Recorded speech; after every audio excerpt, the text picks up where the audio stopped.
pressure, what you want to achieve, you make that gasket thickness such that you can reach up to about, even I have gone up to 3.4 million atmospheres, 3.8 million atmospheres I have gone with that.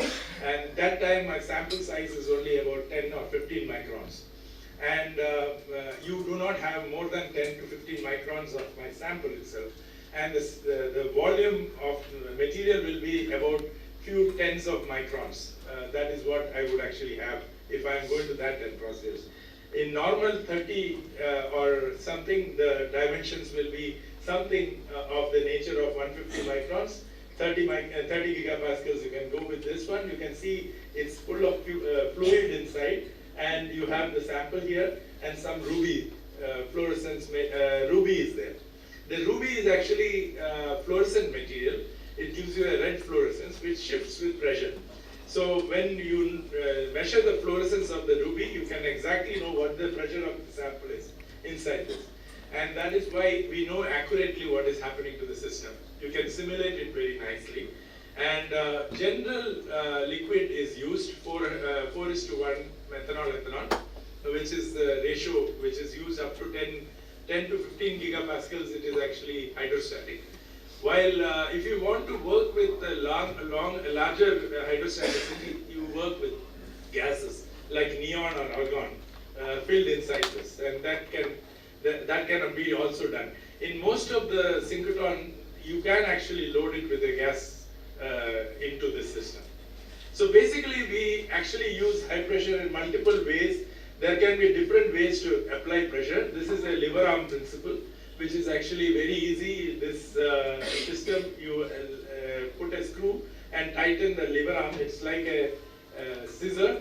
It actually pushes one against the other, and then it actually comes out with a nice little pressure, controlled way. You can go all the way up. You can put it under a Raman spectrometer and measure the pressure. Now, why I use Raman most of the times is because Raman is actually a second order, it's a scattering process. And this is an elastic scattering which is happening here in the colorless liquid. And when I block the blue light, I can see the shifted light, and this got the Nobel Prize. The shifted light is actually related to the vibrations of the molecule. So any vibration is associated with the molecular arrangement. And any molecular arrangement which has the similar type will give you a similar spectra, but not the same spectra. So you can see this is carbon tetrachloride. If I had methane, CH4, you would have a similar kind of a spectra, but different wavelength, wave numbers will be present here. So this is symmetric stretching, asymmetric stretching, symmetric bending, and asymmetric bending. So this is all the vibrations will be there for any AB4 type of molecule which is tetrahedron. And so it's a fingerprint of the molecule, and that means these are very useful materials to tell you about the environment in which they are present. If there is a change in environment, you can actually see shifts in the peak, and that shifts in the peak will actually give you a lot of information. But along with that, there is another interesting aspect when we are doing Raman, because same vibrational frequency can be also seen from IR. But here in Raman, it is an indirect process. So you have an electron actually getting excited, and then electron and phonon actually interacts. Phonon, if it is a molecule, it is called vibron. So electron phonon and electron vibron interaction happens. There is a, if it is supposed to absorbed by the vibron or phonon, it will lose energy, and then when it comes down, it emits a short, longer wavelength light. Similarly, you can have a process where it actually interacts with the electron phonon, and then the phonon gives the energy, and when it comes back, it is actually shorter wavelength of light. And that's called the blue shifted light and the red shifted light, and that's called the Stokes and anti-Stokes Raman. And now if you actually look at the quantum mechanics of it, you have a Hamiltonian for electron phonon present in the scattering. So whenever you are actually looking at the Raman spectra, it also gives you an electron phonon coupling term as well as electron spin coupling term if it is magnetic in nature. So this information is also built inside the Raman, and that's why it's a very, very interesting material for studying electronic properties of the material also. Now, this is where we did the experiments. This is in Electra, which is actually an Indian beamline. This is actually called express beamline, where you can do high pressure experiments, single crystal, as well as you can do both powder diffraction. Plus, you can do it in temperature dependent way also, high pressure and temperature dependent. So this is the only place where we can do Indian beamline, where we can do this two things. But the same thing is available in KEK. Also, in Petra, you can do it in 2.2 extreme beam conditions also. You can do it. Now, there is another interesting problem which you can also do in Electra, sorry, in DESI, that is Petra, which is basically you can do a hydrothermal experiment. That means you can put pressure and temperature. Diamond is the biggest example because graphite actually under pressure and temperature changes into diamond. Similarly, you can have many metastable states created, and this is possible to be studied in situ. That means you can actually, while it is transforming, you can do the X-ray diffraction also. So this is done in the P61, and I would recommend those who want to know what is happening to your material as it is actually pressurized and temperature is changed, what changes are happening can do in situ. And in fact, you can recover back the sample if it happens to be a metastable state. You can actually understand it. This can go up to 25 gigapascals and temperatures of around 2000 degrees centigrade. So this kind of temperature pressure variations can be done. If you are really interested in knowing what is happening to your system, you can see the kind of materials which they have actually, novel materials they have actually produced in this. So this is an advertisement for all of these experiments in the high pressure, okay? I just wanted all of you to know these kind of things that can be done for Indians in Petra itself. Now I'll come to my topic, and I will try to make sure that I actually completed another 15 minutes what I'm going to say. So basically, I'm actually, yesterday, Kalo Maran Maiti actually mentioned about topological insulator, so I'll revisit that thing. So whenever we are talking about topology, basically when it's a mathematical term, you can actually make a cup to change into a donut without actually breaking this invariance. That is, the hole is the invariance. So hole remains and it doesn't get changed, transforms very smoothly. This is called a topological transition. So in material science, we also have a topological transition which happens smoothly going from one to another. And topological insulator is one of the materials where you have most of these materials where it is actually the topological phase is present because of a very strong spin orbit coupling. And there is a time reversal symmetry which is required, which makes the spin to actually remain in the same direction at the edge. So when you actually apply a magnetic field, you actually get the electrons to actually go around in an orbit, but when it hits an edge, it actually goes reverse. Because of the time reversal, it continues in this direction. So you will have a spin, up spin going in one direction and down spin going in another direction. And if you populate it with one type of spin, you can actually have a spintronics application for this one. So basically, you have an insulator which actually becomes a trivial semi-metal. And this semi-metal has a Dirac cone, and now it can actually have, because of the band inversion, which was the property of the conduction band goes to the valence band and valence band goes to the conduction band, then you can have a condition where two things can happen. One is topological semi-metal, and you can also have a topological insulator. In topological insulator, the bulk is actually an insulator, but the surface is actually conducting as a Dirac metal. So you can do this by pressure also, because you can predict what kind of materials will actually become topological states.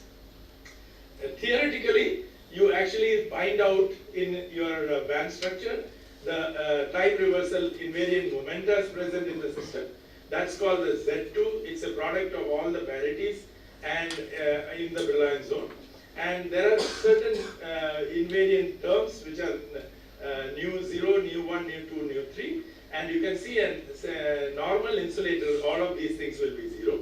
while a strong topological insulator will have nu 0 is non-zero, whereas nu 1 and nu 3 are 0. In fact, for a weak topological insulator, we will have nu 0 is 0, and nu 1 and nu 2 is actually, any one of them is non-zero in this case. Now, we also have an interesting condition where you have a topological crystalline insulators which are also present, where the churn number is actually present in the system, while you can also see that there are even number of Dirac cones present in the system. And it's a Z2 is even number 2. And that's what is there. There are examples of that. Now, I will take two examples if time permits, or at least with one I can actually tell you. So we were actually looking at TLBI SE2, because I said you need a strong spin orbit coupling. So you need high Z materials. High Z materials usually have a very good spin orbit coupling. So this is one of an example. But this is a band insulator at room temperature. So you can see this is the ARPUS which was shown by Kalobaran yesterday. So it is an insulator. It's 0.42 EV. But as you start doping the sulfur with the selenium, you start seeing the band gap closing. And as soon as it reaches a particular doping, it immediately becomes a topological insulator. And then you see that selenium by itself is a room temperature. It is already a topological insulator in the system. Now, this what we are doing is we are actually increasing the spin orbit coupling by doping selenium here, and you can actually do this transformation by doping of the selenium itself. But can I actually increase the spin orbit coupling by any other method? And this is where we realize that pressure could be one of the ways to actually increase it, because you can always have the volume changed by the pressure. So why we can't do an ARPUS? Because directly by doing ARPUS you can see the band structure.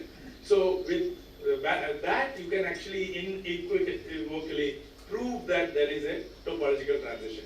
But the problem is that whenever you want to do an ARPUS, you need to cleave the surface inside an ultra high vacuum.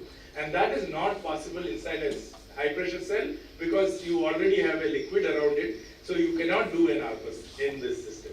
So it is why we want to find out another alternative to this. Under pressure, can I actually find out? So we realize that if you actually look at X-ray, you can get the charge density redistribution, and from Raman, you can get the electron-phonon coupling. These two together with the theory can actually prove that it's a topological transition or not. So this is the robohedral structure of the TLBI S2. And this system, actually when you do the pressure experiment up to 4 GPa, you can see there is no transformation in the X-ray. And after 4 GPa, you start seeing new peaks coming. So there is a structural transition. As soon as the structural transition is there, your band structure will be affected. So we will only keep to ourselves at 4 GPa and try to study this. And when we are actually looking at Raman, there are only two peaks which are present, A1G and EG. And these are the representations of those. And when you do the pressure experiment, you again see that up to 4 GPa, there is no transformation in the system. But as soon as you increase the pressure above 4 GPa, you have a transformation. So there is a crystal transition happening. And when you release the pressure, you actually get back to the system. Now, what we always have to do when you are doing Raman is that you have to plot the frequency versus pressure and FWHM versus pressure, because these two are very important quantities in Raman. The frequency is actually supposed to monotonically increase or decrease depending on what is happening to the mode of the system. But when it is not doing that, that means there is a transformation happening in the system. Now, when you actually plot it, you cannot have a straight line pass through this. There is a small slope change happening in this system. And if I am bold enough, I can actually say that there is another transformation happening here. But that is not very easy to convince. So what we are actually looking at is whether this transformation is structural in nature, but we have shown that from X-ray there is no structural transition. So this cannot be a structural transition, so it should be an electronic transition associated with it. Now, I plot the FWHM, FWHM actually shows two real transformations happening in the system. And these two transformations are related because whenever you have an FWHM change, FWHM is not only reflecting the crystallinity, but it is also reflecting the lifetime of the phonon. So the lifetime of the phonon is affected because electron-phonon coupling is there. So this electron-phonon coupling is the reason why we are having. So that means there is no structural transition. There is a transformation happening in the region, which means it is an electronic in nature. Now we know that it is an electronic transition, but we need to do a theoretical calculation to find out the Z2s to actually find out whether it is a topological transition or not. So when you do the band structure calculations, you can see at the region of point F and gamma, you can see there is an overlap starting to happen. You can see as you increase the pressure, you see that initially it goes through the overlap around F, gamma, and then it goes at F in the system. So basically what we have seen is that these overlaps are actually happening, which means there is a topological transition happening in the system. Now you can actually calculate the band inversion parameters. So you can see that the band inversion happens at -1 gigapascal and 0.05 gigapascal minus 0.5 and around 3 GPa. Now in DFT calculations, when you are doing the measurements, some of the times your lattice parameter need to be relaxed, and when you relax it, you will have a negative pressure. So the negative pressure is coming because of that, but it is only a property to get the parameters correct. So the negative actually is because of that. So when you look at it, this is actually having, if you calculate the Z2, it goes from a 0 to 1. That means it's a topological quantum phase. And once it has gone through this, there are two, Z2 is 2, not 0. So it actually goes, Z2 is 0, but churn number is actually even. So this is a quantum, topological quantum crystal phase. And this is basically what happens in the system. Now, so experimentally, it is at 0.5 GPa and around 2 GPa, which basically is present in the system. So you can see that this is actually what it is signifying. So this is a transformation happening in the system. Now, is this an isolated system? So you can go to TLBI TE2. We have also done it for TLBI SE2, but I am going because SE2 is already a topological insulator at room temperature. So we have actually done this for TE3. Now what we are actually looking at is, because it is motivated from this earlier experiments, so we know that there is an interesting aspect for these systems. So we have actually gone ahead. I will go without going into the detail. So we take the TLBI SE2, TE2. Again, it is an orthorhombic system. We can see a single crystal has been grown from the Sebastian's group, and now we do the X-ray diffraction.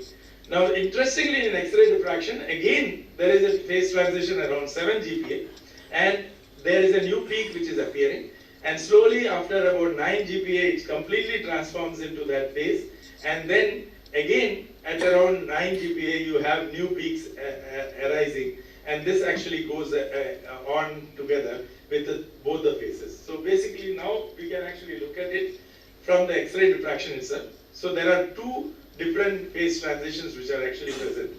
Now when you do the rate field analysis of this at different pressures, you can see that you are actually going from a rhombohedral structure to actually monoclinic and rhombohedral coexistence.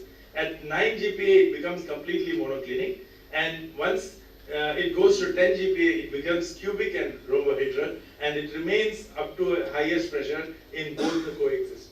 One of the interesting aspects of high pressure is that there is a lot of coexistence of the phases which can be seen. So while you are doing X-ray diffraction experiments under pressure, you should actually get very good statistics on your peaks. If you don't have very good statistics on your peak, your rate field analysis will not be correct. So this is a warning for all the youngsters. When you get a peak, doesn't mean that you have good statistics. How do you get a good statistics? You should have more number of points on the peak. That is when you can actually do a very good peak. Intensity is not the matter. you need to have more number of points. And that is what is the reason why we could actually do the Ricks field in this case under pressure. So basically that is what happens. So now you have complete phase diagram. So all of these systems are isostructural. They undergo from a rhombohedral to a monoclinic to a cubic system. This is how the transformation happens in the system. But we are interested in the topological insulator phase in this one. And you can see that Raman actually gives you this A1 and EG mode. This is degenerate, so that's why EG is a degenerate mode. So there are two EG modes which are present. Now when you actually apply, Raman also reflects exactly the same. At highest pressure, you can see there is no peak. Usually in Raman, when it's a cubic system, your Raman is not excited. So all cubic systems, especially the IMM kind of a system, will not give you any Raman spectrum. So that shows that it has actually gone into the cubic phase.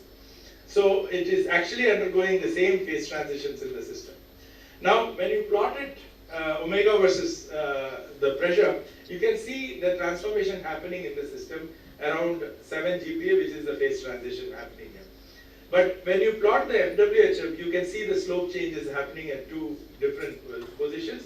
This is the 7 GPa phase transition which is happening, and there is a phase a change happening in this system. Now when you plot it, you can see that below 7 GPa, there is a change happening in the system around this. Now, what we want to understand is whether this is also an electronic transition associated. So you can do is, without the spin orbit coupling, you actually see a band gap closing at around 8 GPa. But you know that 8 GPa, we had a phase transition in the system.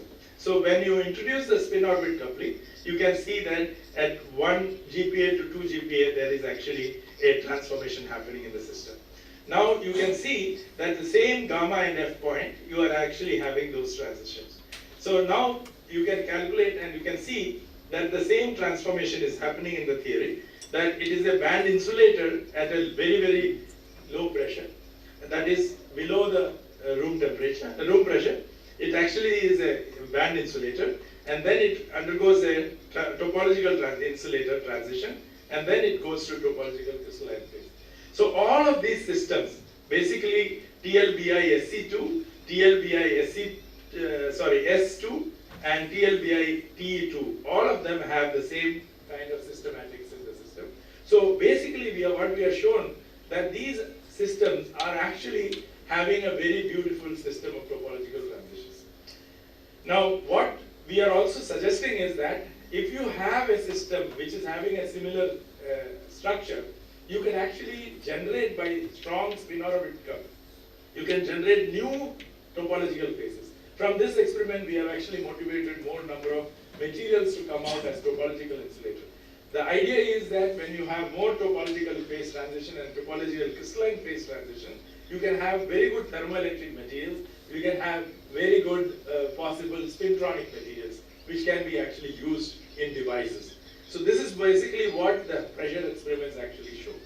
So in this, what we have actually shown, in these systems, it actually undergoes a normal insulator to a topological transition and then followed by a topological crystalline phase.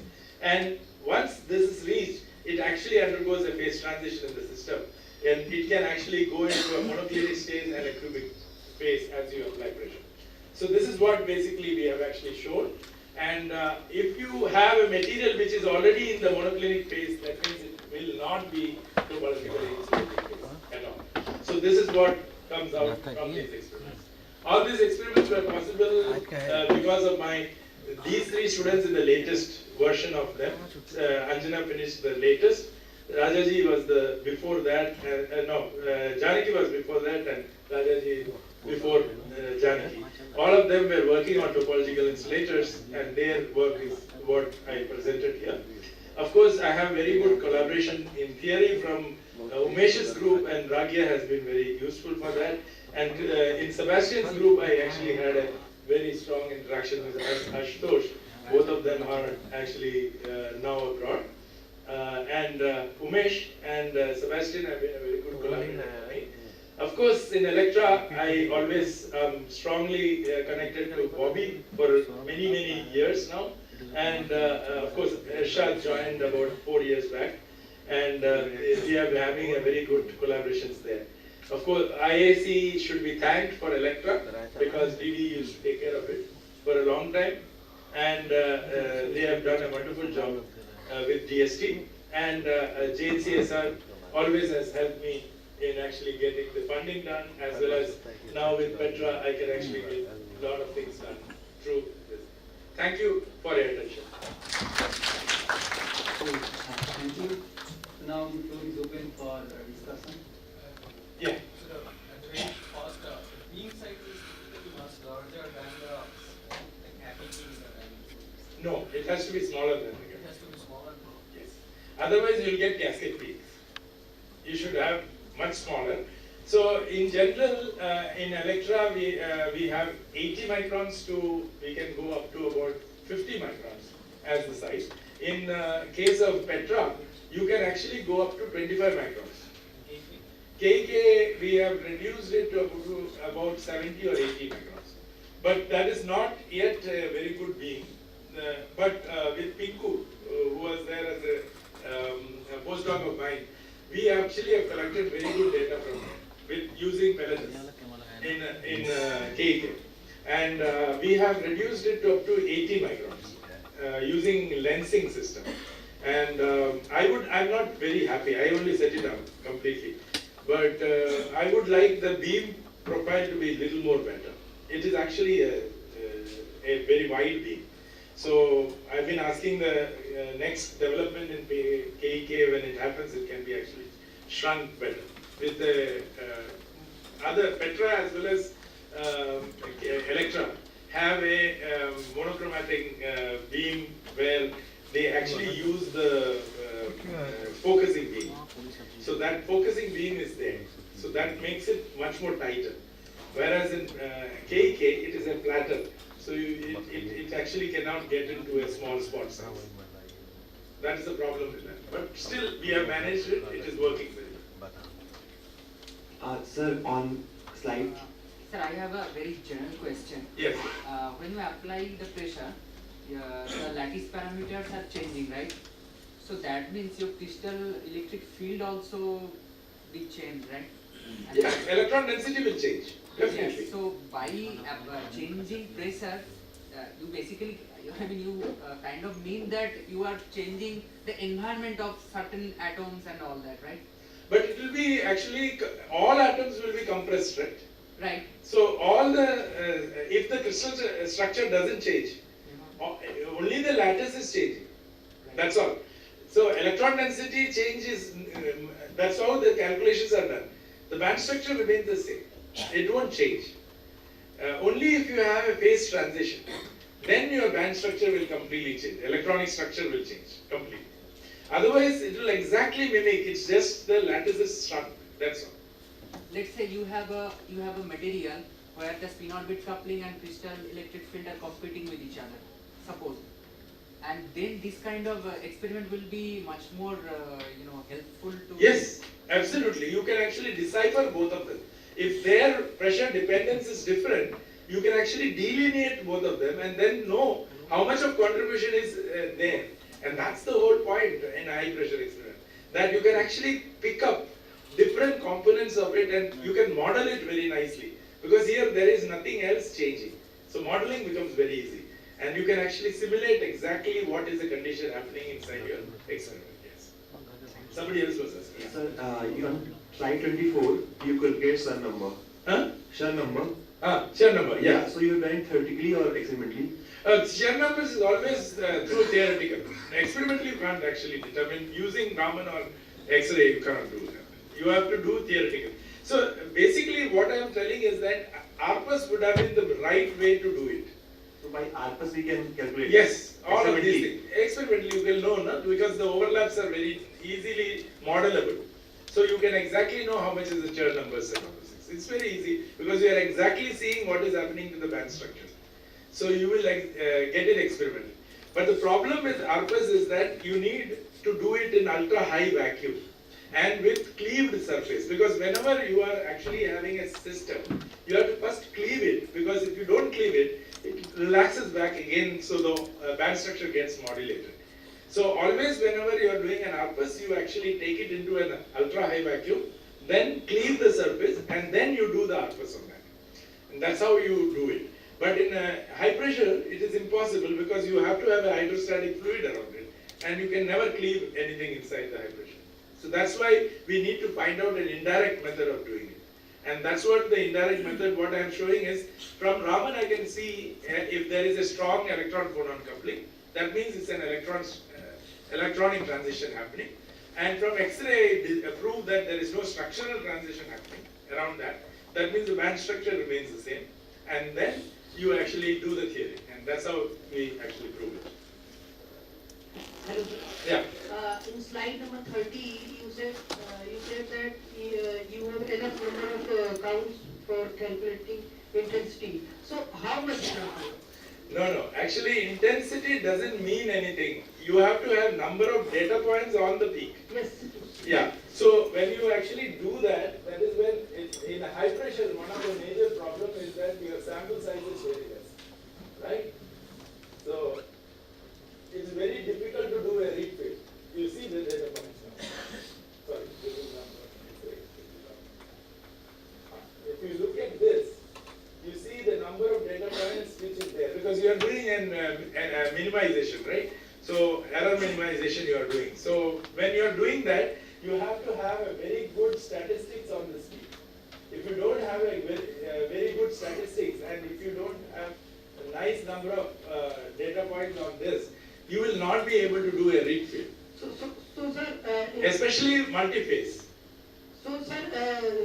Where are you? Sir, I am here. Sir, this side. Oh, sorry. You were saying that you good statistics. So how can we understand that this number is good? Yeah. So most often what happens is that this time taken for these experiments are longer. If you accumulate for longer time, your intensity goes up, right? Yes. So the number of peaks on the number of points on the peak increases automatically, right? So generally what happens is that when you are doing an X-ray diffraction, if you see a good pattern, you stop it, Yes. right? But that good pattern may not have enough data points. So you need to be patient enough to actually get the, it's not, the pattern will look exactly the same. If I would have done 1 minute also. If I do 10 minutes, I may get a little more data point. And you have to actually know how much of data points are needed on the peak to actually get the good read field. Otherwise, multi-phase fitting becomes very difficult. Single phase is easy. Single phase is not a problem at all. Generally, when you have multi-phase, it becomes a problem. And that's why I say, when you are doing high pressure, your sample is only very little. About 30 to 40 microns sample you have. And your data will be, and thickness is very less. So your scattering is very less from that. And so you will get, you need to accumulate for longer time. So, and beam time will get over. You understand? So you need to plan your experiment very carefully, and you have to do 3 or 4 times to know whether you have got the right kind of data on that. So this is where the planning is very important of your sample. Yes. So can you perform these studies on alloy also? Because when you apply the pressure on alloy, it deforms. So Oh yeah. So we have done eutectics and various other things using this. So it's very easy when you are doing pressure experiments. You can actually find out the various compositional interactions and all those things. One of the experiment which was also mentioned about alloying was done with Ranjini, which was done with material alloying, but you can exactly mimic that. So we have actually worked with many semiconductors under pressure to understand the alloying processes, even to understand whether it is random or is it actually percolating. There is a concept of percolation in alloying as well as in random alloying, right? So this whole thing we have proved using pressure. What is the phenomena which is actually leading to alloying itself? What is best if we do the same thing using temperature dependent thing? So we'll be getting the same thing. Temperature is not a strong perturbant. So what I wanted you to realize is what is the amount of percentage change in lattice. Now if I take silicon and if I go from 0 Kelvin to 1800 degree Kelvin when it melts, right? So in this range, the total percentage change in the volume is 1.8%. 1.8% of the lattice is only changing from 0 Kelvin to 1800 degree Kelvin. But if I apply a pressure of 5 kilobars, that means 0.5 gigapascals, I can change by 5% the volume. You understood? 5% change in volume is quite huge. In silicon, I can change in 0.5 GPa, volume change is 0.5%. Whereas whole melting to 0 Kelvin is only 1.8%. So temperature is a very weak perturbant. What about low temperature? Yeah, zero Kelvin to this thing, nothing. The amount of change in the lattice is very less when you are actually doing with temperature. Whereas pressure, you actually change the lattice quite a bit. That's why you can actually predict what kind of doping will actually lead to the properties which you are seeing. Yeah. In this context, I mean, what about the size of the element? I found that the change of pressure is very high for sulfur and low for tellurides. Oh no, actually systematics it is. So when you are actually having sulfur, the anion size is less, right? And compared to this thing. So the pressure transformations are actually dependent on basically the anion size. So there is a systematic. You would have seen tellurium takes a longer time to actually get into the same phase, 7 GPa. Well, this transforms at around 4 GPa. So this is the systematics which will happen because of the size. When it is smaller, it is already lattice is compressed. So when you are actually having tellurium, the lattice is already expanded. So you need to come to that particular volume change to actually initiate those kinds of changes. So that is very easy to understand the systematics. So if I can understand a systematics about one particular crystal structure, any isostructural crystal structure I can actually predict. Without doing the experiment, I can predict what is going on. Is a primary. So it's approximately 5%. Yeah, 0.5 GPa can actually change 5%. Right. There is Yeah. You wanted to ask? Yeah. Sir, actually, I am working on low density state, and my work is like I study the microstructure and I correlate that microstructure and physics with the mechanical properties. So, sir, while listening the talk, I am trying to relate my work with like how I can get help of these experiments in my work.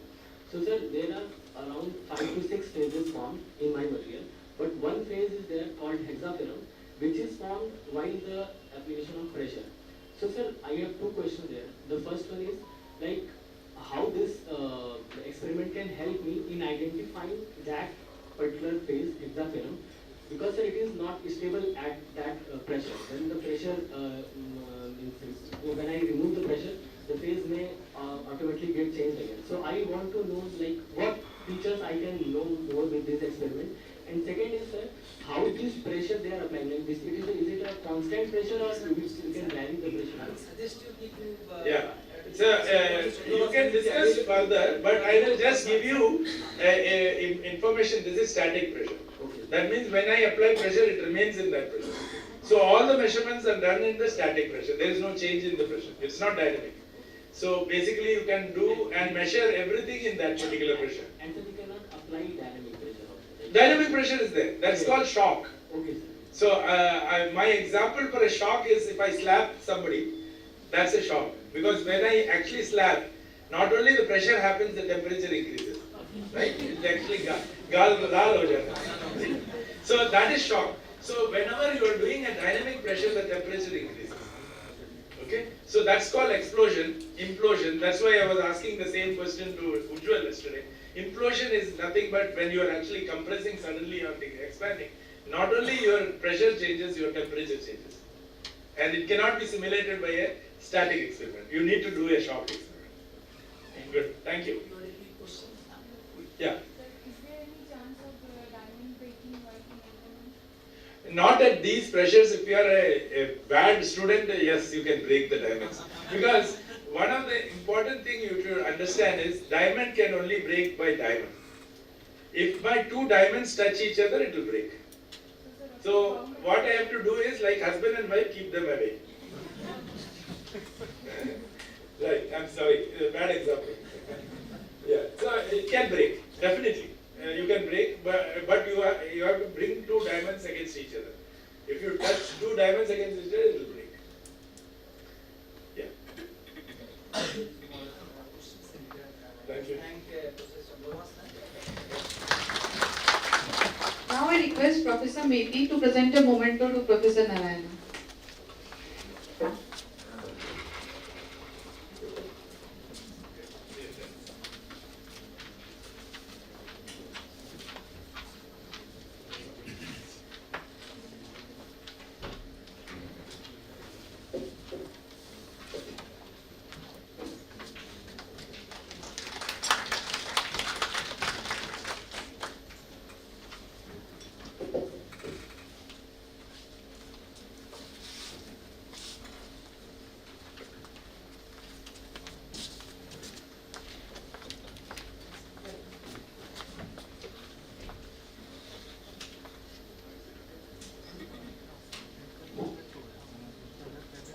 The next speaker is Professor Kunishko Viswas from JNCS.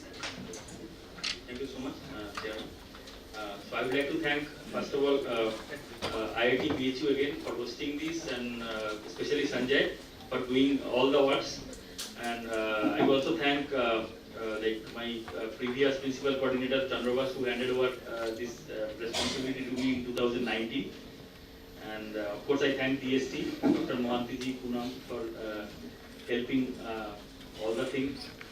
And I disturb a lot to them. So about sanction letter, funding, and all, but all the time they respond so nicely, so that all the users can travel and do the experiment throughout the year.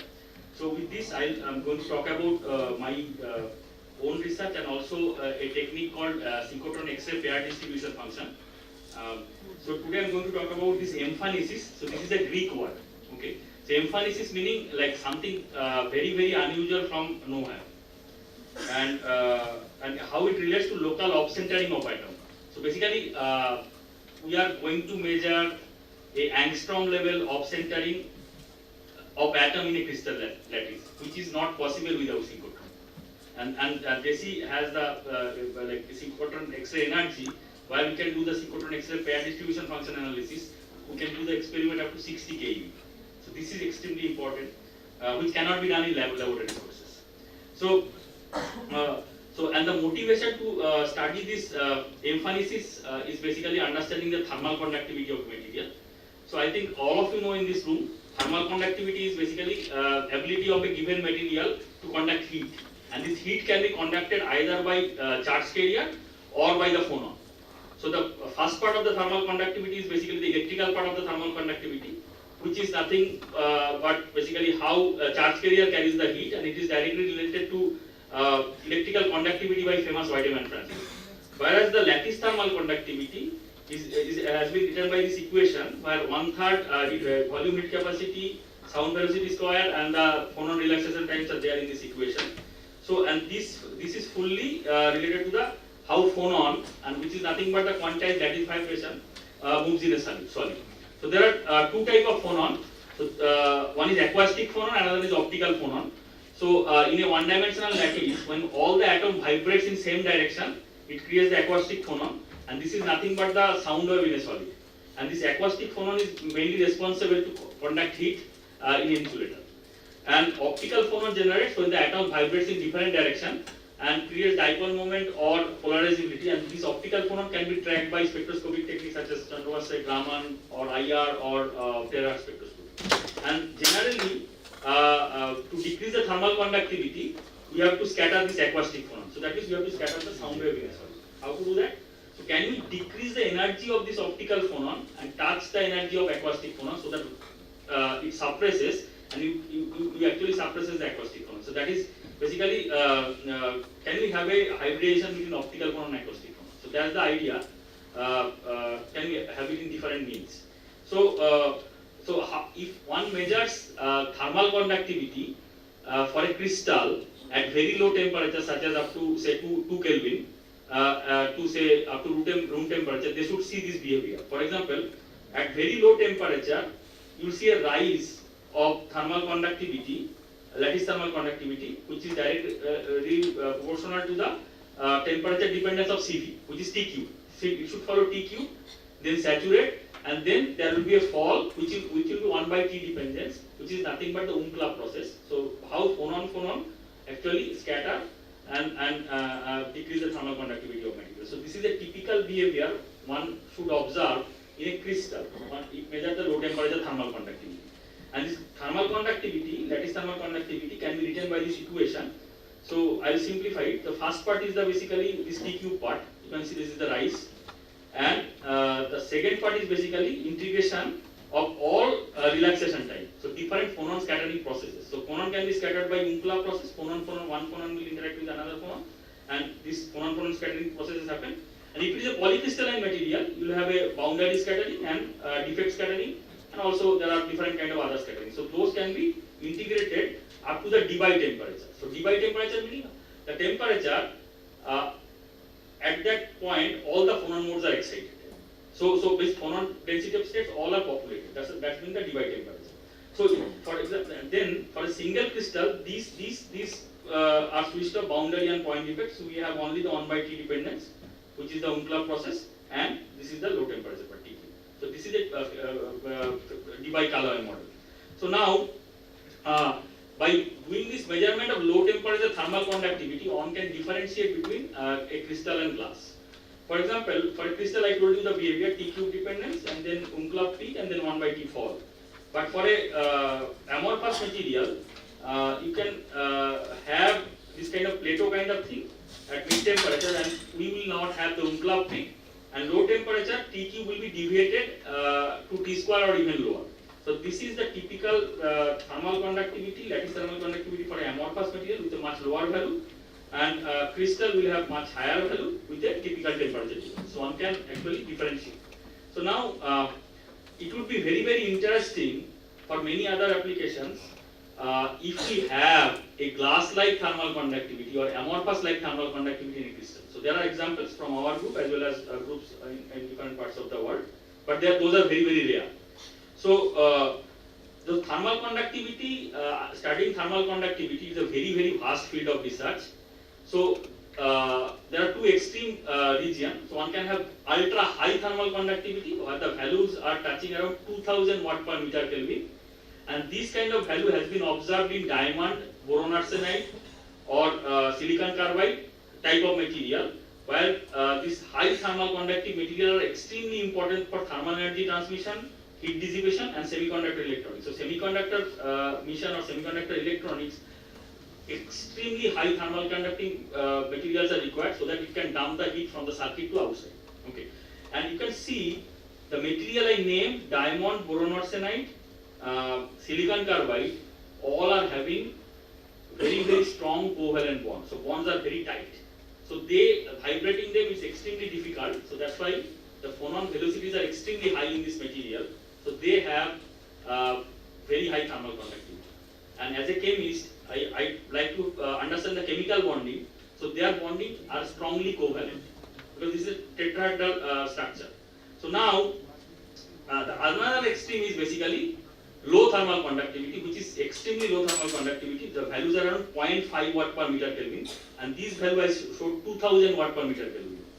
And this 0.5 to 1 watt per meter Kelvin values are extremely important for thermoelectric energy conversion, thermal barrier coating, and also for optoelectronics such as phonon bottleneck. So both the extreme of the thermal conductivity has tremendous application, and you can see the material which shows the low thermal conductivity are generally lead telluride or germanium telluride or tin telluride, or we have worked in HESB-Te2.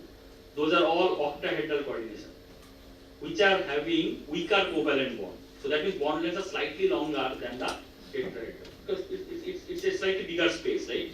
So that means once you have a softer bond, we can decrease the phonon velocity, and basically make the thermal conductivity low. And we can engineer many other parts. So actually chemical bonding is such an important parameter which can decide many other property and also the thermal conductivity from extreme region to ultra low region.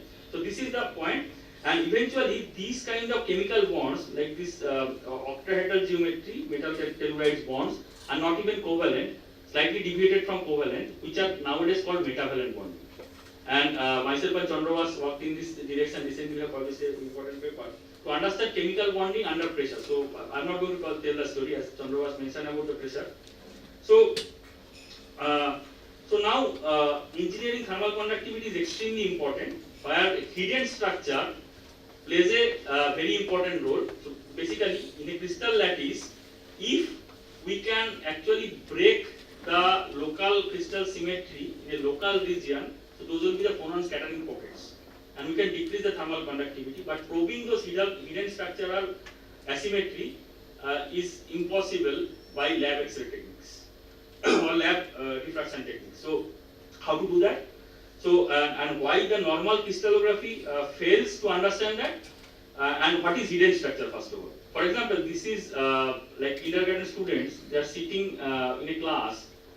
If I am a teacher, I see them as a periodic way. They are sitting all in a periodic way in global scale. But if I am a student, I am seeing another student. I see that they are little off center. So basically, this is the local structure of a compound, whereas this is a global structure of a compound where we believe if, all the atoms are sitting in a periodic fashion. So how we view it? So if we view the teacher's way, so basically we are solving the structure by traditional Bragg crystallography. And Bragg crystallography assumes the periodicity of a structure, and we solve the structure from the Bragg peaks and the Bragg intensity. And we actually solve the structure from that. But this Bragg crystallography, it's limited to understand the disordered material, where we have lots of disorder in a solid, and also for the nanostructure. As you know, if we do a pulverized diffraction of a nanocrystal, where the periodicity ends with the size, right? It is periodic only in the nanometer. We see a very broad Bragg peak, and actually you cannot solve the structure. So Ranjani always complains like nanoparticle shows very broad structure. So this kind of disordered material or limited periodic material such as nanostructures, structure cannot be solved by Bragg crystallography. And but there is of course a way to solve their structures is by pair distribution function analysis, which can be either done in synchrotron X-ray or neutron sources. So what is pair distribution function? So pair distribution function is basically is probability of finding an atom at a distance r from a particular atom. So that means if I'm seeing from here, so what is the probability of finding another atom? So this is the first nearest neighbor and this is the second nearest neighbor. So if we plot this GR, which is pair distribution function with the distance, the first peak is the first nearest neighbor, second peak is the second nearest neighbor, and third peak is the third nearest neighbor. So basically, I am sitting on this atom. So I am viewing as a student in this case, in this class. But the Bragg crystallography is I am viewing in terms of basically a teacher.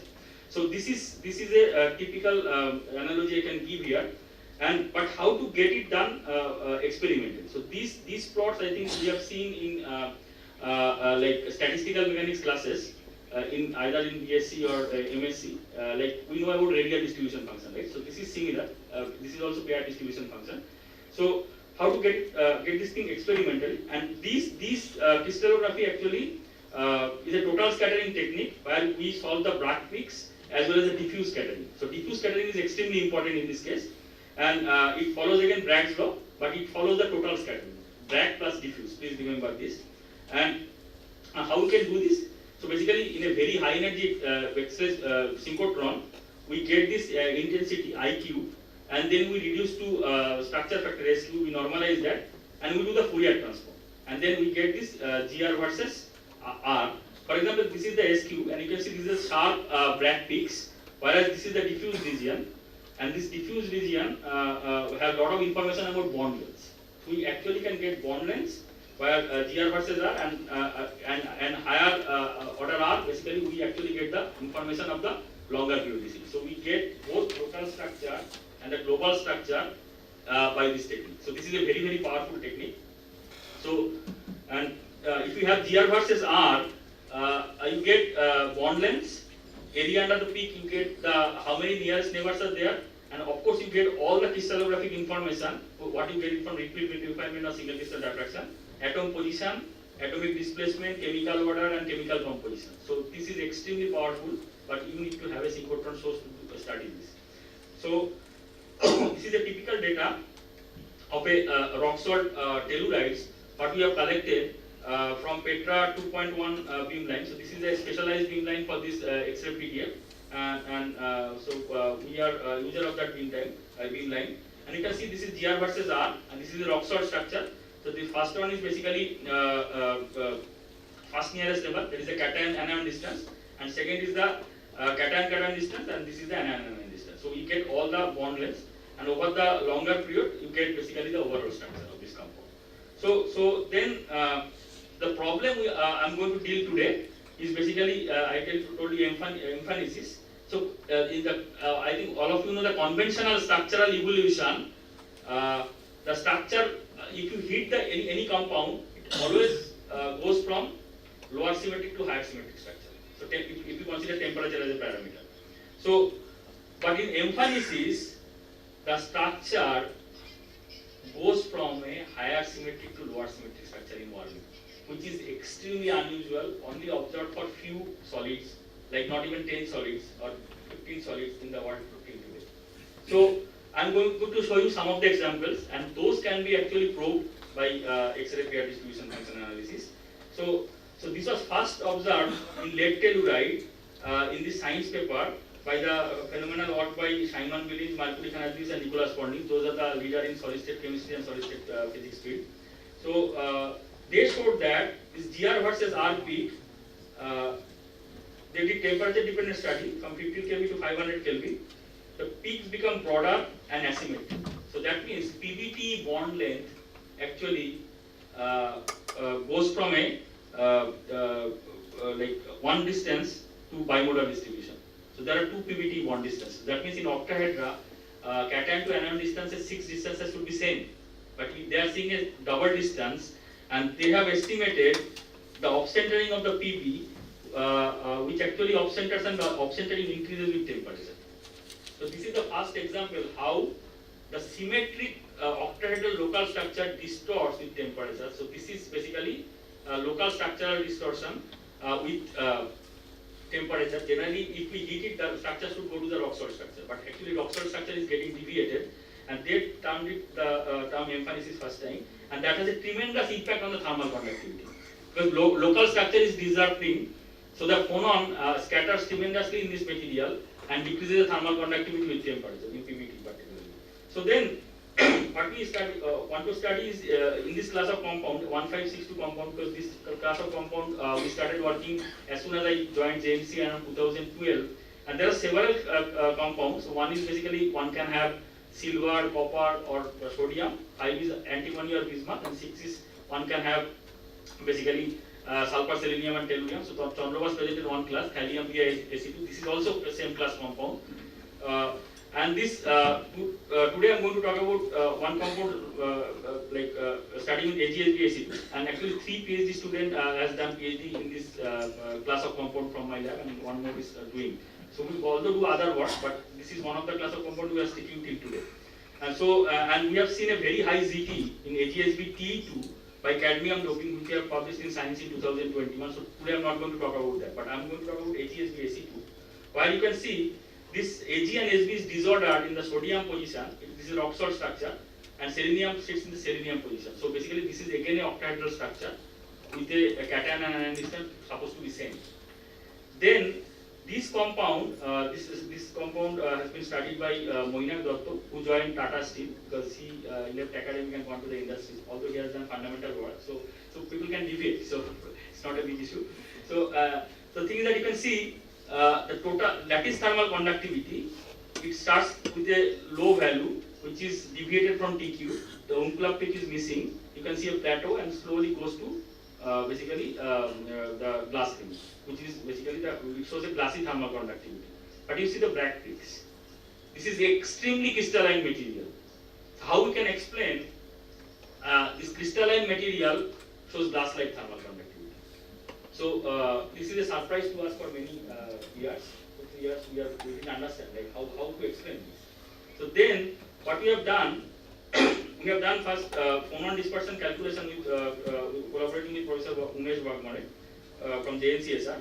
You can see that he has calculated first the phonon dispersion at 0 Kelvin, which shows the instability. And this instability is nothing but the basically antimony sitting in a double well potential, which suggests that antimony option taking is possible in this compound. And when we have done phonon calculation at 300 Kelvin, basically we remove the harmonic approximation, the structure the phonon stabilize. So that tells that at 0 Kelvin, the structure may not be rock solid. So we have indication there could be structural distortion if you decrease the temperature in this compound. And the structural distortion can come from antimony. So then we have done the pair distribution function analysis of this compound, temperature dependent. This is the 300 Kelvin data. You can see GR versus R can be fitted well if we consider the global structure, like the average structure of this compound, which is the R value is around 11%. So this is quite good. But if I zoom in, basically the local region, first nearest neighbor, cation and anion distance, the fitting is not good. It's supposed to be one peak. Octahedral bonds are, I told you, all should be same. But visibly there is a shoulder, right side, right, at 300 Kelvin. So local structure cannot be explained by simple rock salt structure, which has proved by pair distribution function easily, whereas Bragg crystallography failed to tell that. Like I have told you all rock salt peaks. So then, what we have done, we have modeled it with different distortion of antimony or cation in this compound, 100, 110 and 111, and we can see basically there is a 100 distortion of antimony in this compound, and that explains the local structure as well as the global structure very well. So, and then this electron localization function tells that why antimony distorts. So if we know this periodic table and little bit of inorganic chemistry, so like antimony bismuth has a 5s2 like NS2 lone pair, right? And this lone pair of antimony clearly shows up because this lone pair locally expresses. So this lone pair calls basically stereochemically active lone pair in the case of antimony, and the structure distorts locally. And this, how we can understand this activity of the lone pair? So that means lone pair is mixing in the chemical bonding.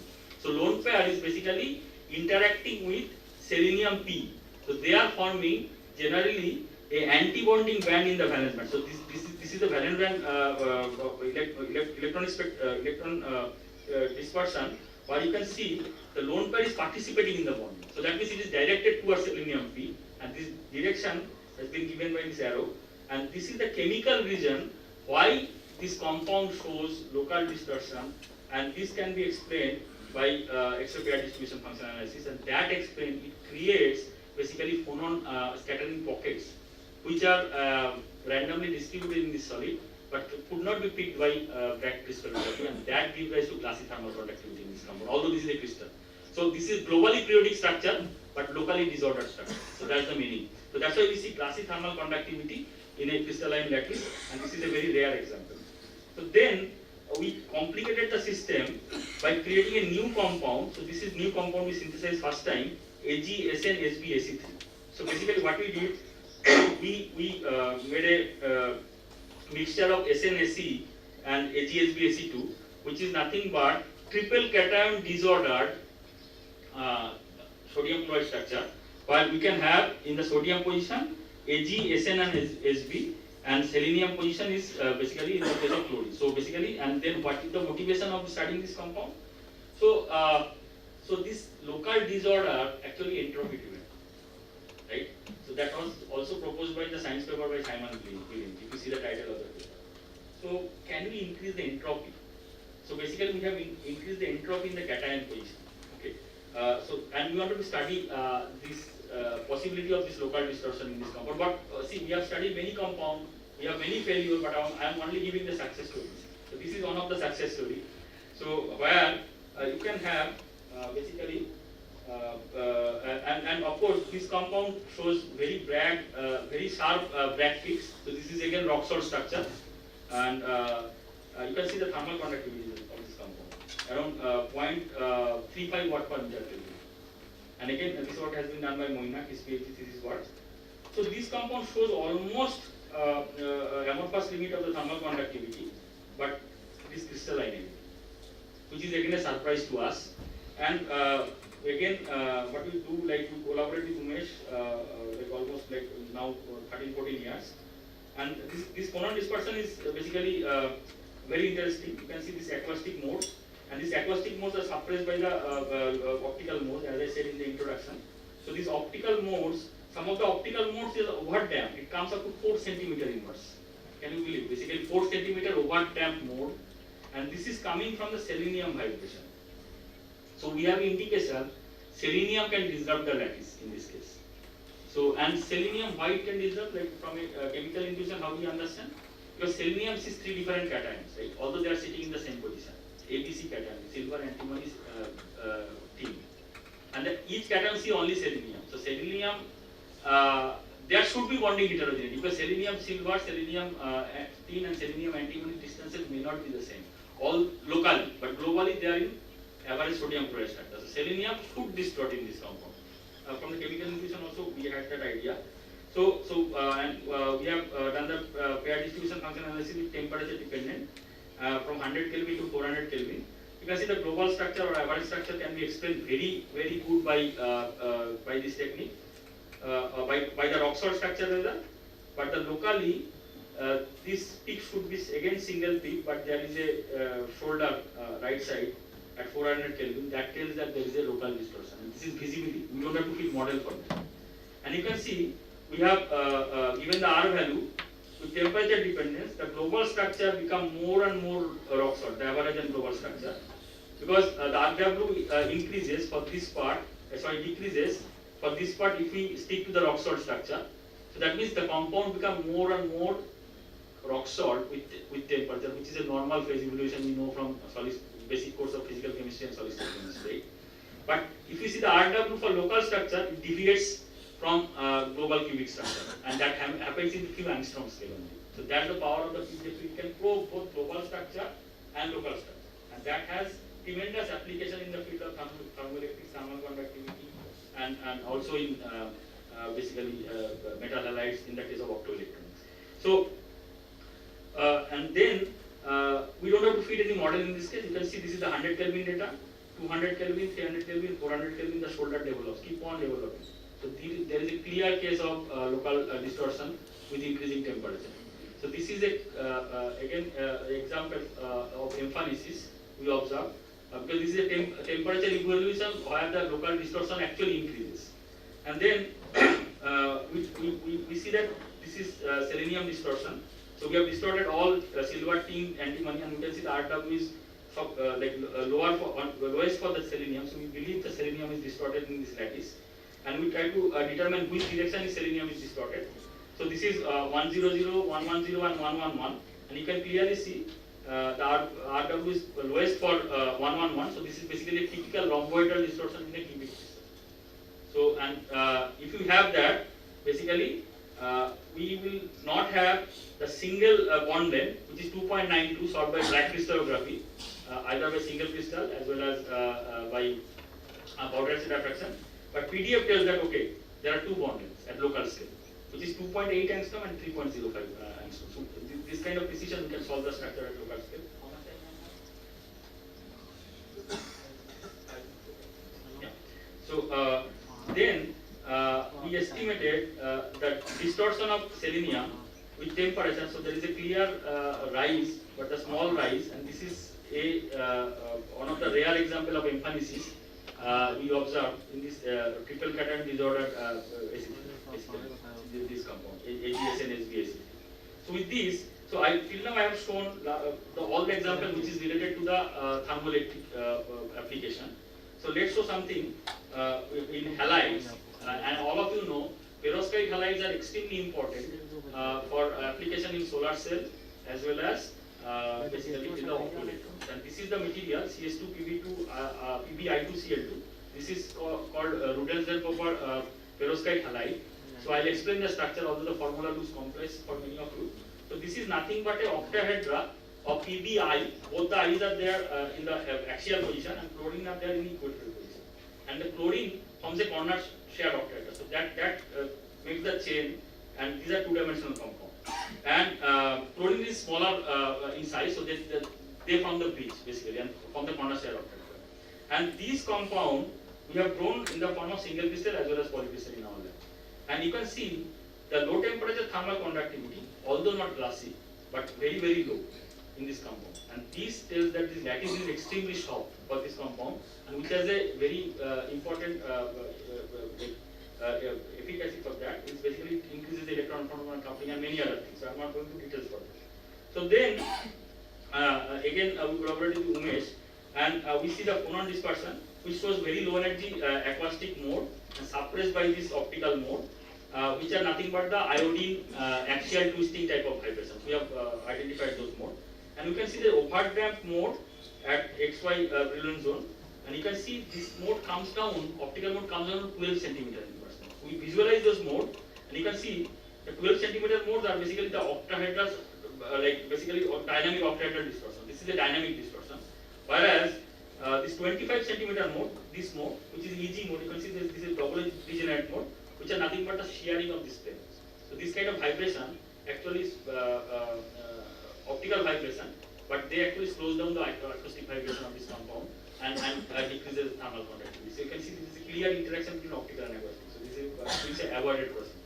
So this is calculation of phonon dispersion. Can we see this phonon dispersion by experiment? How to do that?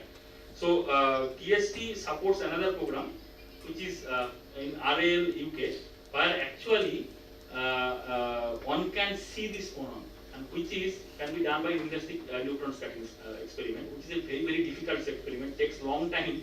3 days mean time is required to study one sample. And this is a very unique access we have.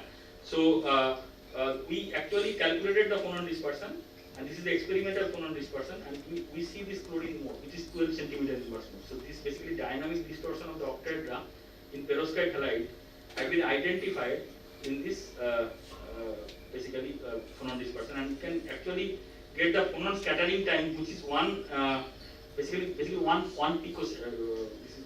picosecond. So this actually phonon dies down so fast in this compound. The thermal conductivity should be low. So that estimation we have 1 picosecond, and we got that by again this INS technique. Now. So my student, current PhD student IB and Polybase, what they have done PDF in again DESI, and the global structure is tetragonal structure 6.86, but you see the local structure RW is 17.75. The local structure is something wrong basically by black crystal work, right? And then if you see from 100 Kelvin to 300 Kelvin data, first peak is the PBCL because CL is small, so this PBCL peak. Second peak is the PBI. And the third peak is cesium chlorine. So we have all the bond lengths, and you can see there is a visibly development of solder, this time left side in this case, and you can see basically by taking a difference technique by subtracting 100 Kelvin to 300 Kelvin data. So this is the S-shaped curve, tells that PBCL is basically static disorder in this compound. So this is displacing disorder. Whereas we see a thermal broadening of this PBI peak, so this is a dynamic disorder. So we actually identified two types of disorders, dynamic and displacing disorder. And in this case, this is true, because chlorine distortion in this compound does not change with temperature, but the late distortion changes, which is again an example of emphasis. So that kind of fundamental understanding can be possible of a material which is relevant to the solar energy conversion and optoelectronics. And again, the Excel PDF is very important here. So I conclude here, probing of hidden structure is extremely important, and this gives a new direction for understanding of local structural evolution and its application in emerging technologies such as energy conversion, optoelectronics, and quantum technology. So we have data where we see this local structural evolution even in quantum materials. And ultra-low thermal conductivity is extremely important, and it can be understood by basically the correlation with chemical bonding and the crystal structure, and it has a tremendous application in thermoelectrics as well as in optoelectronics and solar cell. And off-centering of atom plays a crucial role to soften the lattice And the new probe to understand this off-centering of atom is basically synchrotron X-ray PDF taking. And with this, I have excellent collaborators. So this blue colored are Umesh, basically Kaushik, Martin from JC, and David from RL UK. So those are the people actually involved in today's talk. And of course, I have other sets of collaborators of excellent people, including Chandravas. So for like work in thermoelectrics as well as topological material and perovskite and generous funding. So this Swarnajanti fellowship from DST, which is finishing now, ANRF co-research grant, India DC collaboration. So I have industry funding from Tata Steel. DRDO recently funded for this gamma ray detector project for the perovskite halide, and of course Exeter Laboratory and my own institute and department, the team industry support. And I thank you all for listening, and I will be happy to answer any question if there are any. Thank you so much.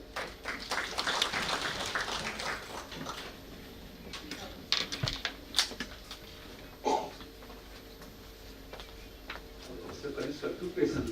One is about how do you put the samples? The reason I am asking is that if we want to see something in situ when we do electrochemistry, is it possible to put the electrode? Yes, possible. In this beam line, right? See, in our case also in situ, but our case that it's temperature dependent experiment. Because we go to thermoelectrics, but it's a temperature dependent experiment with powder sample. So how is the detector position? It is behind the Yeah, sample? it's basically it's not a transmission geometry, it's a deflection geometry. So, but one can have both the geometry in this case. So, but this is a normal, basically how to say, like it's not so different from powder etc. But you get it in very high energy, and do the data analysis in a different way compared to the drag analysis. Okay. So this is the, but in situ is possible, but at this moment there is some change in the beam line. It will be open for again after September. You will see the website of this beam line. Okay. So in situ electrochemical experiment is possible in this period. One more question. You talked about the antimony absentary, and you showed that it goes, but you said that this is random, and that is why you cannot see it when you show the global structure. So, what do you mean by exactly random? See, random is basically, I mean that, see, Bragg crystallography solve the unit cell structure. They solve in one unit cell. And they believe that crystallography believes that unit cell structure is periodic throughout the crystal. But in this case, we solve the structure in local level. And we sample in different local level, and we see this antimony distortion.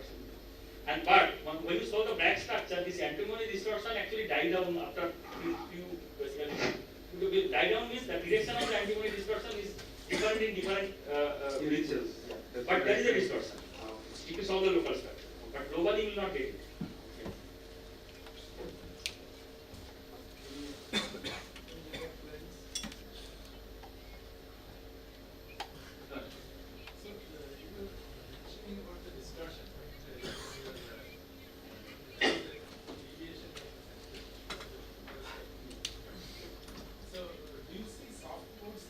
Yes, we see that.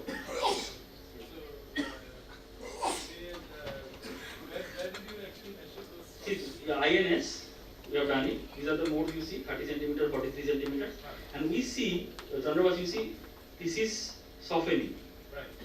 This is softening. This is normal for normal crystal. But you see, there is hardening. And that is the enharmony. And we have done it, Raman also, with Ajay Soni, with temperature dependence. And that we see the hardening and softening both. But some modes are hardening. So hardening is very unusual generally with increasing temperature. So I didn't have time to tell all these things. Yeah, we see softening. And even we work in relative instability, which is important for thermoelectric, we said that right now. And those where we see clearly the softening.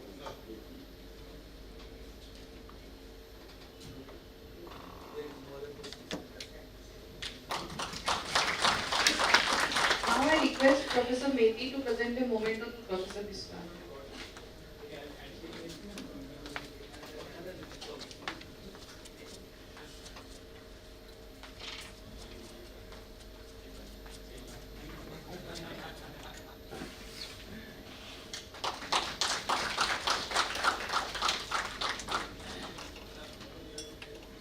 Thank you, Professor Mehti, for this insightful session. Now I request Professor Nikhil Kumar to present a memento to Professor Mehti.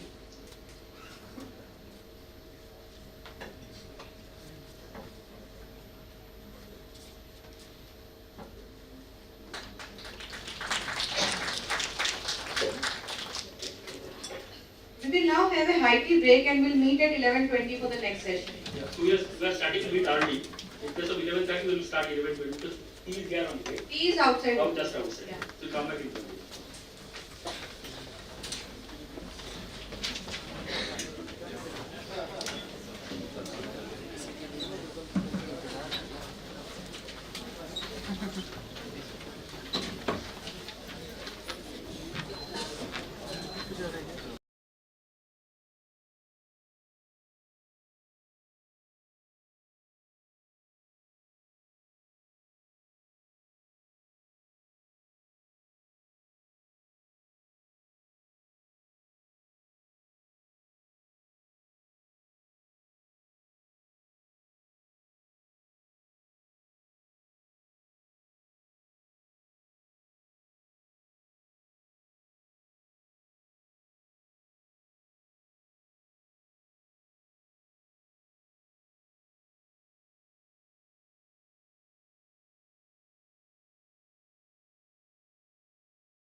feedback. Yeah, please, sir. Yeah.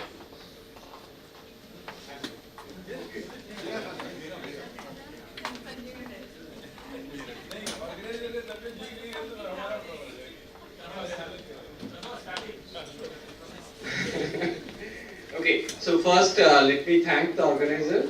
We can see Dr. Sanjay Singh here now, and of course Professor Kanishka Vishwas and overall the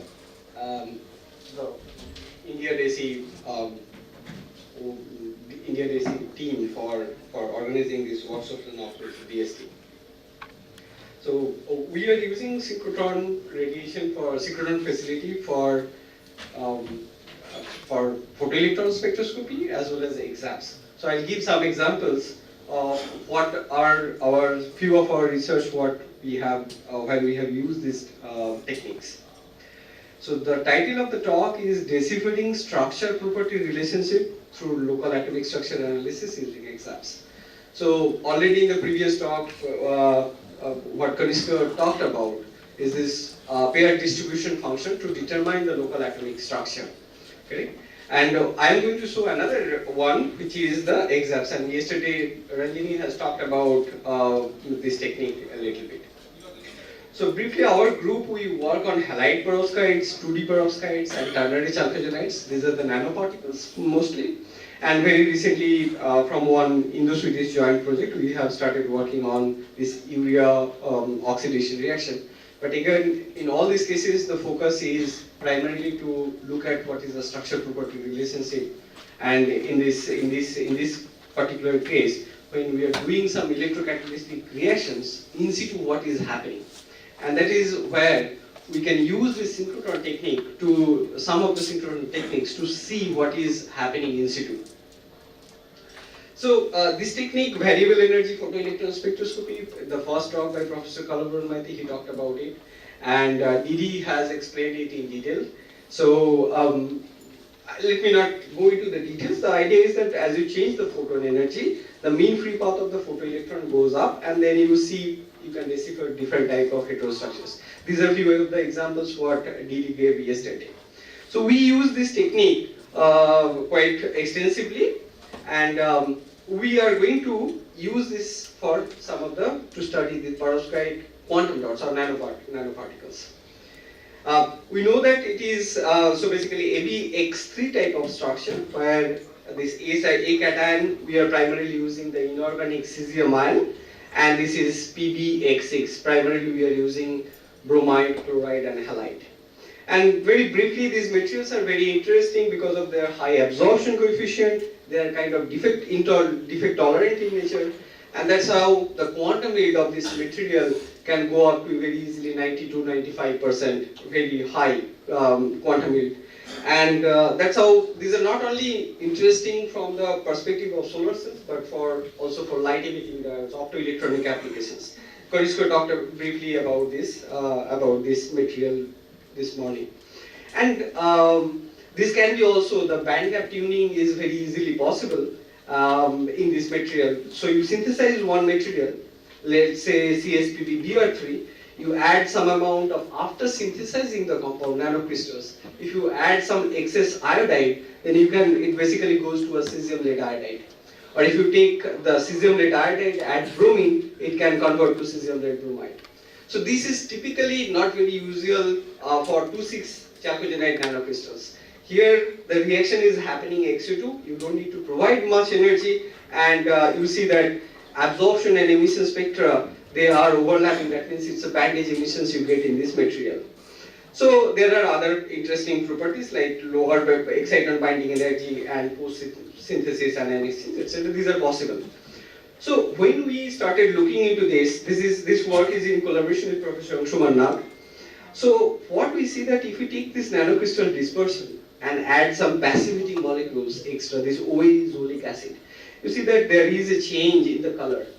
If we add olalamine again to it, then again it goes back to the same clear, much bright system, the nanoparticle dispersion. If you add excess olalamine only, then the color absorption is basically very different.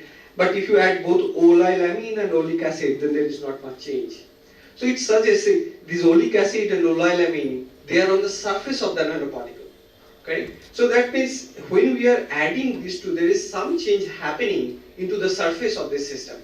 And as the color is related to the absorption of the inorganic part of the material, so there is some change also happening at the inorganic core.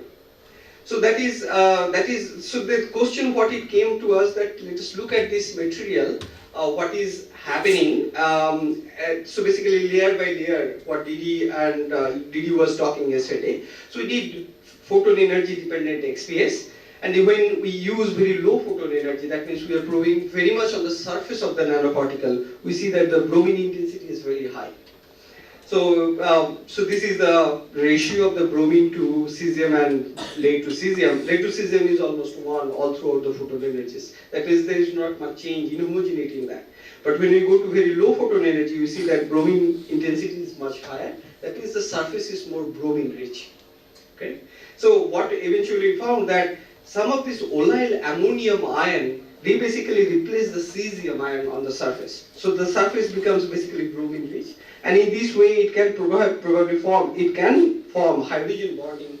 This olyle ammonium NH, it forms the hydrogen bonding with the bromine, and thus it stabilizes the system. So this was the very first work on this perovskite nanocrystal using variable energy photoelectron spectroscopy.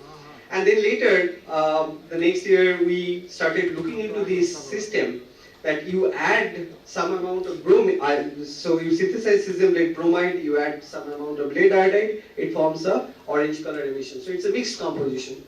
So, but if you look at the diffraction pattern, it is not shifting, there is a split in this peak. So, of course, there is a change in the size. So, when this reaction is happening from cesium lead bromide to cesium lead iodide, there are two possibilities, correct? So, from here, it goes to this homogeneous alloy.